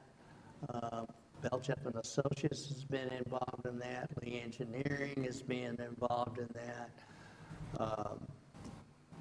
There are a number of other entities have been involved in that, but TxDOT seems not be able to get to that point. Oh, they have, their design was supposed to be 60% complete almost a year ago, and they have yet to submit that. So they're not waiting on me. It's just, I need this design to present to you, So it's not the, I'm sorry, go ahead, sorry. to you to go yes or no. Then we can sign an advanced funding agreement. So what would the steps be for us then? What's the next step to get this project going? Because it is incredibly vital to have that. Oh, you're absolutely Project done. correct. I'm having a meeting next week, this coming week, with TxDOT. Okay. Because I would like to have them come and give a presentation to council. To speak to that very specifically. Okay. Because I want to have them on the council agenda for one of the meetings upcoming in the near future to tell us what the status is of the Haslett Parkway extension and connection and bridge over the railroad tracks. The bridge over the railroad track, that's being addressed also, and there are other people, even at the state level, lobbying on our behalf, Haslett's behalf, as recent as Senate Bill 1555 that got passed by the 89th legislature here not a month ago, allocated $350 million for grade separations for what they call off-system grade separation. Off-system means it's not part of a TxDOT highway. So Avondale Haslett or the Keller Haslett Road, it's an off-system project. Haslett, Texas owns that road. And Which is why we need to sign the AFA, because that gives TxDOT the power to build the road in our name with other dollars, because. They're being funded by NCC. Right. Didn't you mention, Chris, that if we don't use the money and get stuff going, then they're gonna just drop the project? Absolutely. I mean, you know how many projects need to be done around the state? If we don't keep our ball rolling, our ball's gonna get taken away. well, our ball is been rolling. And so Well, why would there you are sit on other the there are AFA other for- entities putting in, speaking with COG and RTC how to incorporate this other bridge, a bigger bridge. Many people agree that the bridge that TxDOT has proposed is not sufficient. Who are the people that agree? Who are the people that agree that it's not sufficient? Well, I'm not going to mention their names right now, but they're at a state level. Well, I have a question, because I'm looking, I have the Kimley Horn document for Avondale Haslett Road, Haslett Parkway, and it has it past Station 69 all the way to Avondale Haslett Road. So what design are we waiting for? If it's zone 2, then zone 1, and then it has proposed bridge, that's all it says. What the gentleman at TxDOT told myself and Chris is that they have it already slated, planned, done every design they could imagine and test for whatever, and the mayor is wanting the bridge to carry and to carry 156. And TxDOT is saying that they do not deem that needs to be a necessity or requirement. And they said that they would be willing to do the bridge over the railroad tracks and 156 at the expense of the city of Hazlet, not at the expense of NCT, COG. And it'd be a lot more expensive, like $70 million. But the other issue But is. that's where the other entities in this bill came in. Haslett, Texas was the poster child to pass that bill. Very It was an specific. amazing bill that had so many entities working together to help And transport. that Excuse me, there sir, can I are- finish talking really quickly? There are a number of people that are Mayor lobbying Halsey, on I don't Haslett interrupt you, behalf. so can you please let me finish What's speaking? that? Can you let me finish speaking, please, sir? Thank you. There's so many entities that came together to try to work with transport and moving east and west, mobility, that I think it was a poster child, and that's a positive thing. So that's just all I was gonna say. My concern is if we build the bigger bridge, it's gonna make it really hard for this section of land right here to be a viable commercial development, because the main road that would go through is gonna be elevated and gonna cut off this piece of land right here. So if the bridge landed, over here. So the bridge landed at 156, and then the road connected through to Haslett Parkway, it would still make this section of land between 156 and Old School Road a viable commercial section of land, where it would not be as much if Well, you had an elevated bridge going over it. Well, and then what TxDOT also told us is that the issue and the effect of the 6% grade down which is the argument that Mayor Hawley's making to try to get the extension over it. It kind of contradicted his own argument when he was still requesting exits for 156 off of the bridge anyway, so you would still have that 6% grade either way. So the argument of needing the extension over 156, 6% grade and stopping ability and things, TxDOT said they did their own tests and trials, and they're showing that it would be a necessity to do it. I did So also- that's where he came back to that. I did also ask TxDOT if we could do a tunnel under instead of a bridge over. And they said we could, but that would push the timeline as well. If the drawings were supposed to be due a year ago at 60%, have we been following up with them every month saying, hey, where are these drawings? Says, we're the client, so we're the ones doing this. So how, have you or anybody else been following up with Yes. TxDOT every month? Be like, hey, where's the drawings? Yes. So what's their excuse? I mean, this was supposed to be due a year ago. What, why, Well, that's what? the thing, the drawings for the bridge only over the railroad tracks are already done. The mayor is arguing that, and he wants the bridge to carry the railroad tracks and 156, which is where the slowdown is. Well, there's two parts to this. One is, let's see the design that you have to do the, you know, the 6%. Yes, I sent an analysis in, and TxDOT, more than a year ago, we may have a problem. Please analyze this. Well, they wouldn't. They finally did about 9 months later. They submitted that. But part of the solution to that, which was in the original 6% grade design, they're raising 156, 5.5 feet where that bridge will land to help to take it from a 6% to a 5.4% grade. So they did see some problem. It's actively ongoing, and we have a meeting next week. Who are you meeting with? TxDOT, Do you know who you're meeting with Yeah, from I do. TxDOT? Mr. Cardori. Cardori, Yeah. Who did you speak with? one of the engineers. Which one? Daniel, yeah. Daniel Poole. Yes, sir. Daniel Poole is a project manager. Yeah, he said he oversees North Tarrant County for all the projects here. He's just, for 5 months into it, he just overtook the position. So see that more too. Good. So, It's ongoing. can we get a report back from you after you meet with them? Sure. Okay. At one of the council meetings, the next council meeting after that? Sure. Absolutely. Okay. Thank you.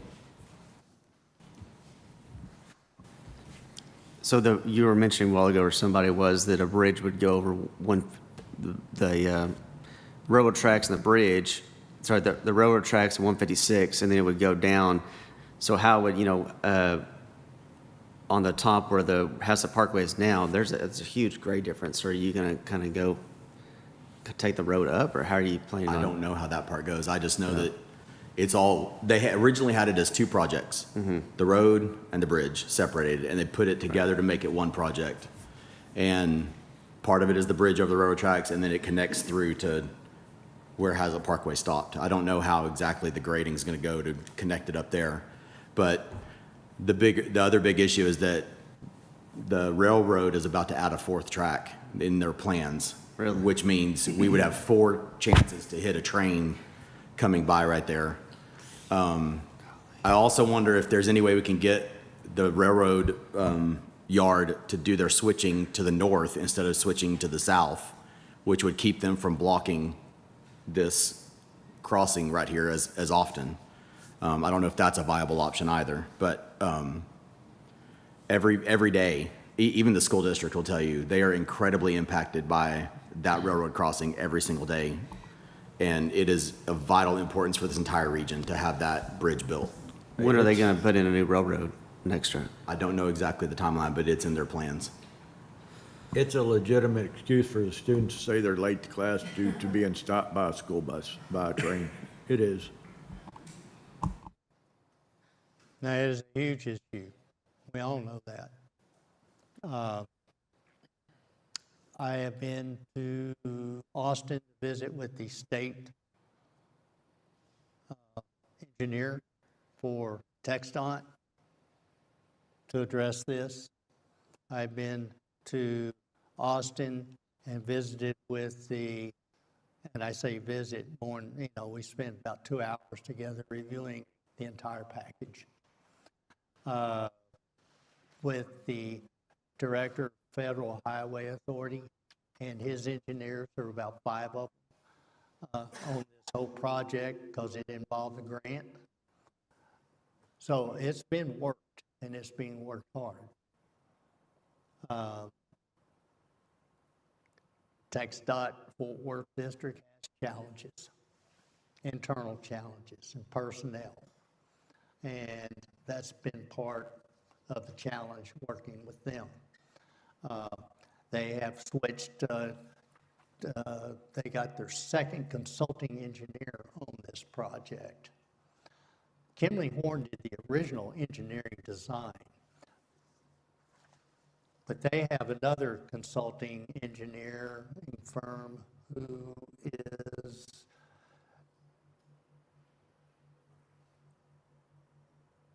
I'm trying to think of their name. They're a national firm. They started out more than a year ago with this, and something happened. TxDOT doesn't share with us what happens, what goes, good or bad. And because these people never met the 60% design date. Then they had to switch consulting engineering firms. Went to another engineering firm. I don't know if they started all over again or picked up with where they left off, the other firm left off. We don't get those stories. And that's the status of it. TxDOT has its own challenges. So it's being moved along. I know Daniel Poole well. He's relatively new. He's been working as an assistant area engineer out here, but they had to change area engineers too. So it's being worked. It's not idle at all.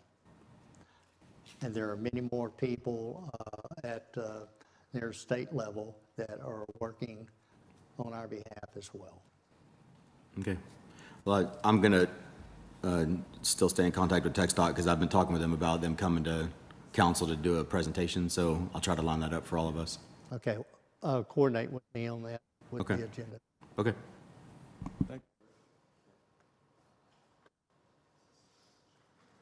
All right.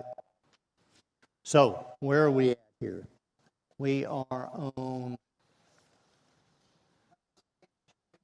that was 281. Any questions on 281?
Be page 4 if it had a page number.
I see that there's $1 million for the ball field parking field improvements. Is that, Fire station, yeah. Yes. That's the fire station, ball field, parking, and field improvements. is there a specific list for that $1 million, or we're just wanting to get money that direction, or? I knew that that area needed that money. $1 million is not going to go so far. I know that too. But it is something to keep improvement going in behind the fire stations. There is no specific upgrade item or what assigned to that $1 million. So it can be used for any improvement out there. Like lights? It can be used for any improvement out there. Okay. And we're good leaving that in to see what the park master plan suggests and leave that in there? Yeah. Okay, okay. Now, what about the farmer's market? I mean, I know that we had, I think you were applying for a grant, but I think that I did was. apply, it got approved, except when it got to Congress. In fact, it got out of the congressional committee approved. And when the Congress started doing budget cutting, Congress cut all, it was in a group called Community Development Block Grants. And all community development block grants in the nation got cut. Yeah, CDBGs are important. So it got cut. So that's not funded currently anymore? Or, I mean, we didn't get the From the grant. We appropriations? didn't get any appropriations, and there's not any. So you're asking for a capital outlay from the city directly to Right. fund that? Right. From many of the, of course, you're probably all familiar with, some of you have come and some of you haven't, is to the various, for 2 years now, doing the presentations in the neighborhood meeting groups. This is one of the items, and it's one of the very more important, or I say exciting items people react to, is having the farmers market and the community teaching garden area. The one good aspect of that teaching garden, it includes it's 2,800 square foot building, similar, this size or bigger. But it would double as a facility that the rest of the community used too. It's not just teaching gardening. So Same way as the pavilion. is there that much need for the citizens of Hazlet to have a community garden? As people have expressed to me, they're excited about it. Well, especially we're talking about a full renovation master plan for a sports complex. We could take that 2.7 million and put it towards that instead. I mean, if you really go through most neighborhoods and cities, I mean, I don't see how we have a need for a farmer's market. We have a farmer's market next to us, which opening a bigger one is just gonna hurt an existing business already. And then the teaching garden, I mean, what are they gonna be teaching there? I don't see the point of really, from a community standpoint, what is the best need for our community for $2.75 million? I don't know if a community garden is the best use of that. But since the funds are already on the sheet, we can always reallocate it towards the master plan. And that would give the ball fields $3.7 million, which would be a great thing to be able to do something for a girls softball complex and such. Yeah, I kind of wonder if the people that were excited about it were excited about it because we were getting money from somewhere else. Right. But if you start saying now we have to pay for it, A lot of money to put into a garden. it's a different ballgame. And I go back to the question of maintenance, because I know that's an additional cost. And the reason I had asked Ms. Turner about Greater Haslett, because when we originally made this joint resolution, it was based on a 54 square mile area in which no public farmers markets or associated outreach and service offerings exist. So we weren't talking just about our 12 square mile community. Is there any data that you can show that people are, that this is what the citizens want with this money? Say it again? Is there any data that you can show or provide that shows this is what the citizens want? Data. as, way. Well, I can I'm get trying to the- look for- I can I- get the Tarrant County, Texas A&M AgriLife, Tarrant County Extension agents. I have the letter pulled up. I was reading that, but that's what it talked about, like, it's not just Haslett, it's talking about the 54 But mile. that's true, this would not serve just Haslett. Now, I was wondering if you had any information from the citizens of Haslett. You said people were excited about it. Yeah. Is there a number? Are there names? Is there, because I did do a survey, emailed, anything. I'm going to look for it. Yeah, I will guess I would ask the same thing about HSA and the ball field. You Yeah, got I'm numbers or trying to names? find it. I did a survey and asked people, and I sent it, I thought, in an email, but I'm looking for it. I would say this. If you come to Hazlitt Park and ask those people, they're gonna say they want $2 million allocated to fix their dang roads. I know we're patching Brentwood, but they would be much more in favor to fix the roads that are falling apart before they get a community garden. And everybody in this room, well, James may not drive through our neighborhood, you know. Brentwood was the obvious one, and we're trying to patchwork it. Hazlitt Park roads are right behind it, and there's sections that are literally falling off in people's bar ditches.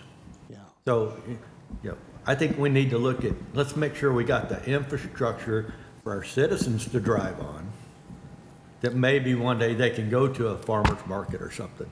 But let's fix the infrastructure. That's what we need. Well, let me ask you, we direct all our money towards that infrastructure?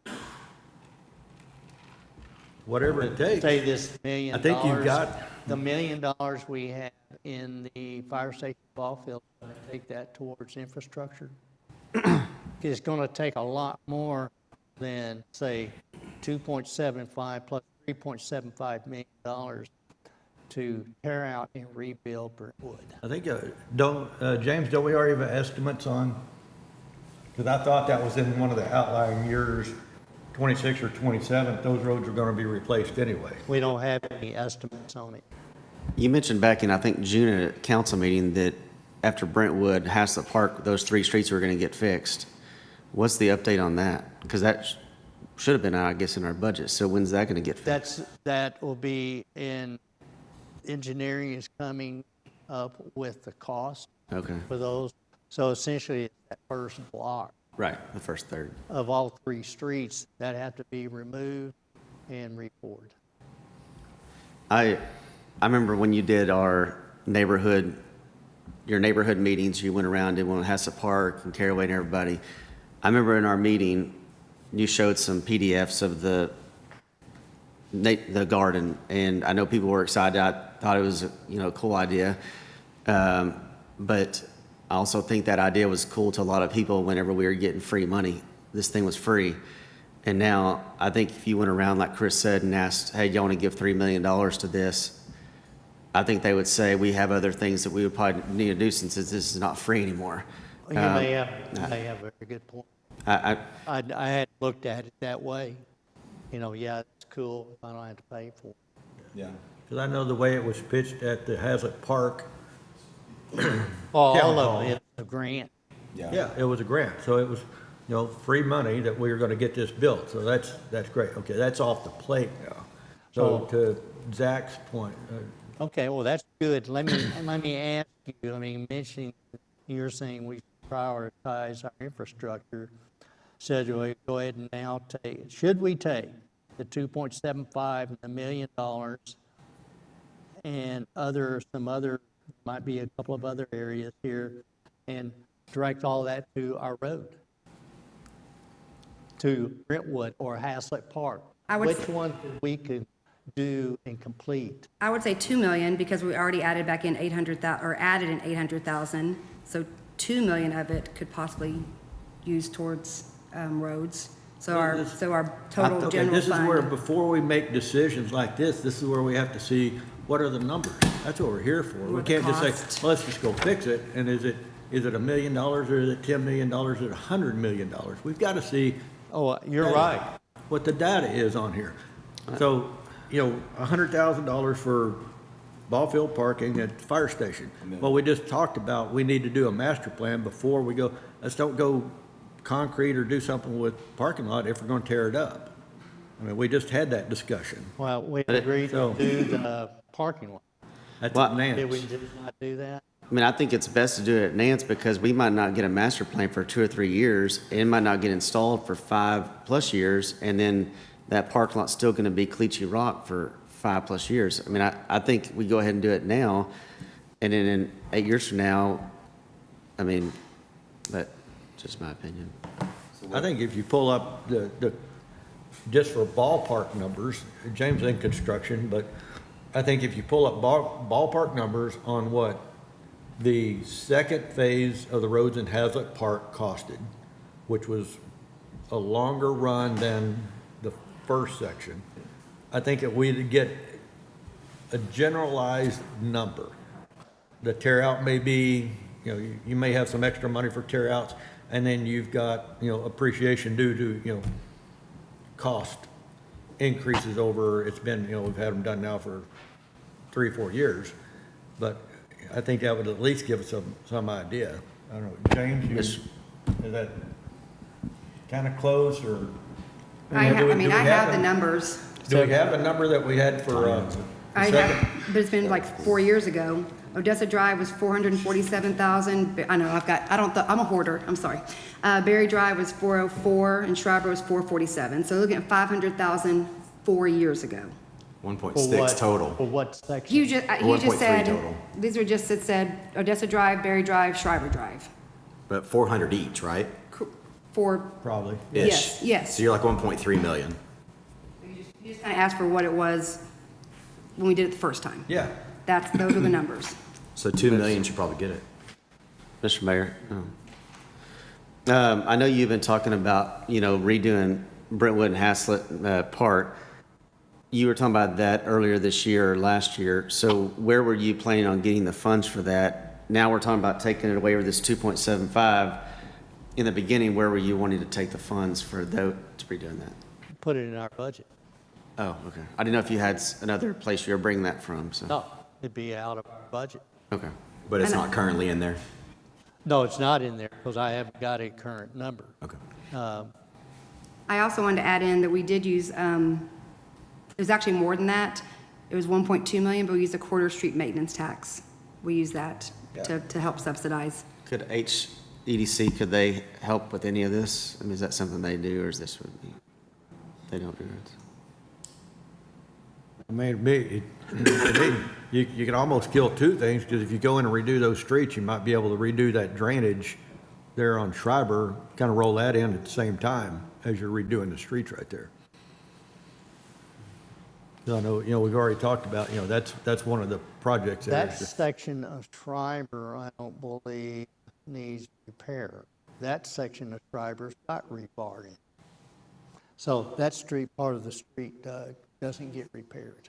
Okay, but It's only the front blocks from And, well, you're right, that's a good point to make. This was from James to Sharon, or from James to the very end. So it's 2 blocks, and you're only talking about replacing 1 block. Yeah. And it had the cross streets, James and Sharon, so it would be probably the exact same cost, but, because it's less and it's later, but it is, I'll make this suggestion as far as the budget goes.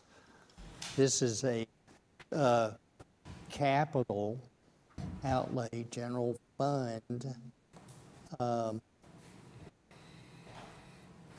We could take the, what? You're saying use the farmer's market teaching garden money and the ball field money, or one or the other, or what? And we can have a item here just called Street repair. street repair, and we can name it for whatever. You just got a certain amount of money. do you think we need more than 2 million? Because if we get the price and we decide that Brentwood's gonna be 1.8 and doing all 3 blocks, first blocks is more, we pick the other one, do you think we need more than 2 million? I'm just trying to keep the budget the same. You know what I'm saying? If we added 800, let's take out 750 to make it, So what I'm hearing is no to a farmer's market pavilion and a no to the teaching garden. I think at least for, For the time. my opinion would be at least delay it a year and spend the money on the roads. and get a survey from the people. Yeah. I can forward the responses. I remember after that meeting in March, you asked me to kind of get some information, and I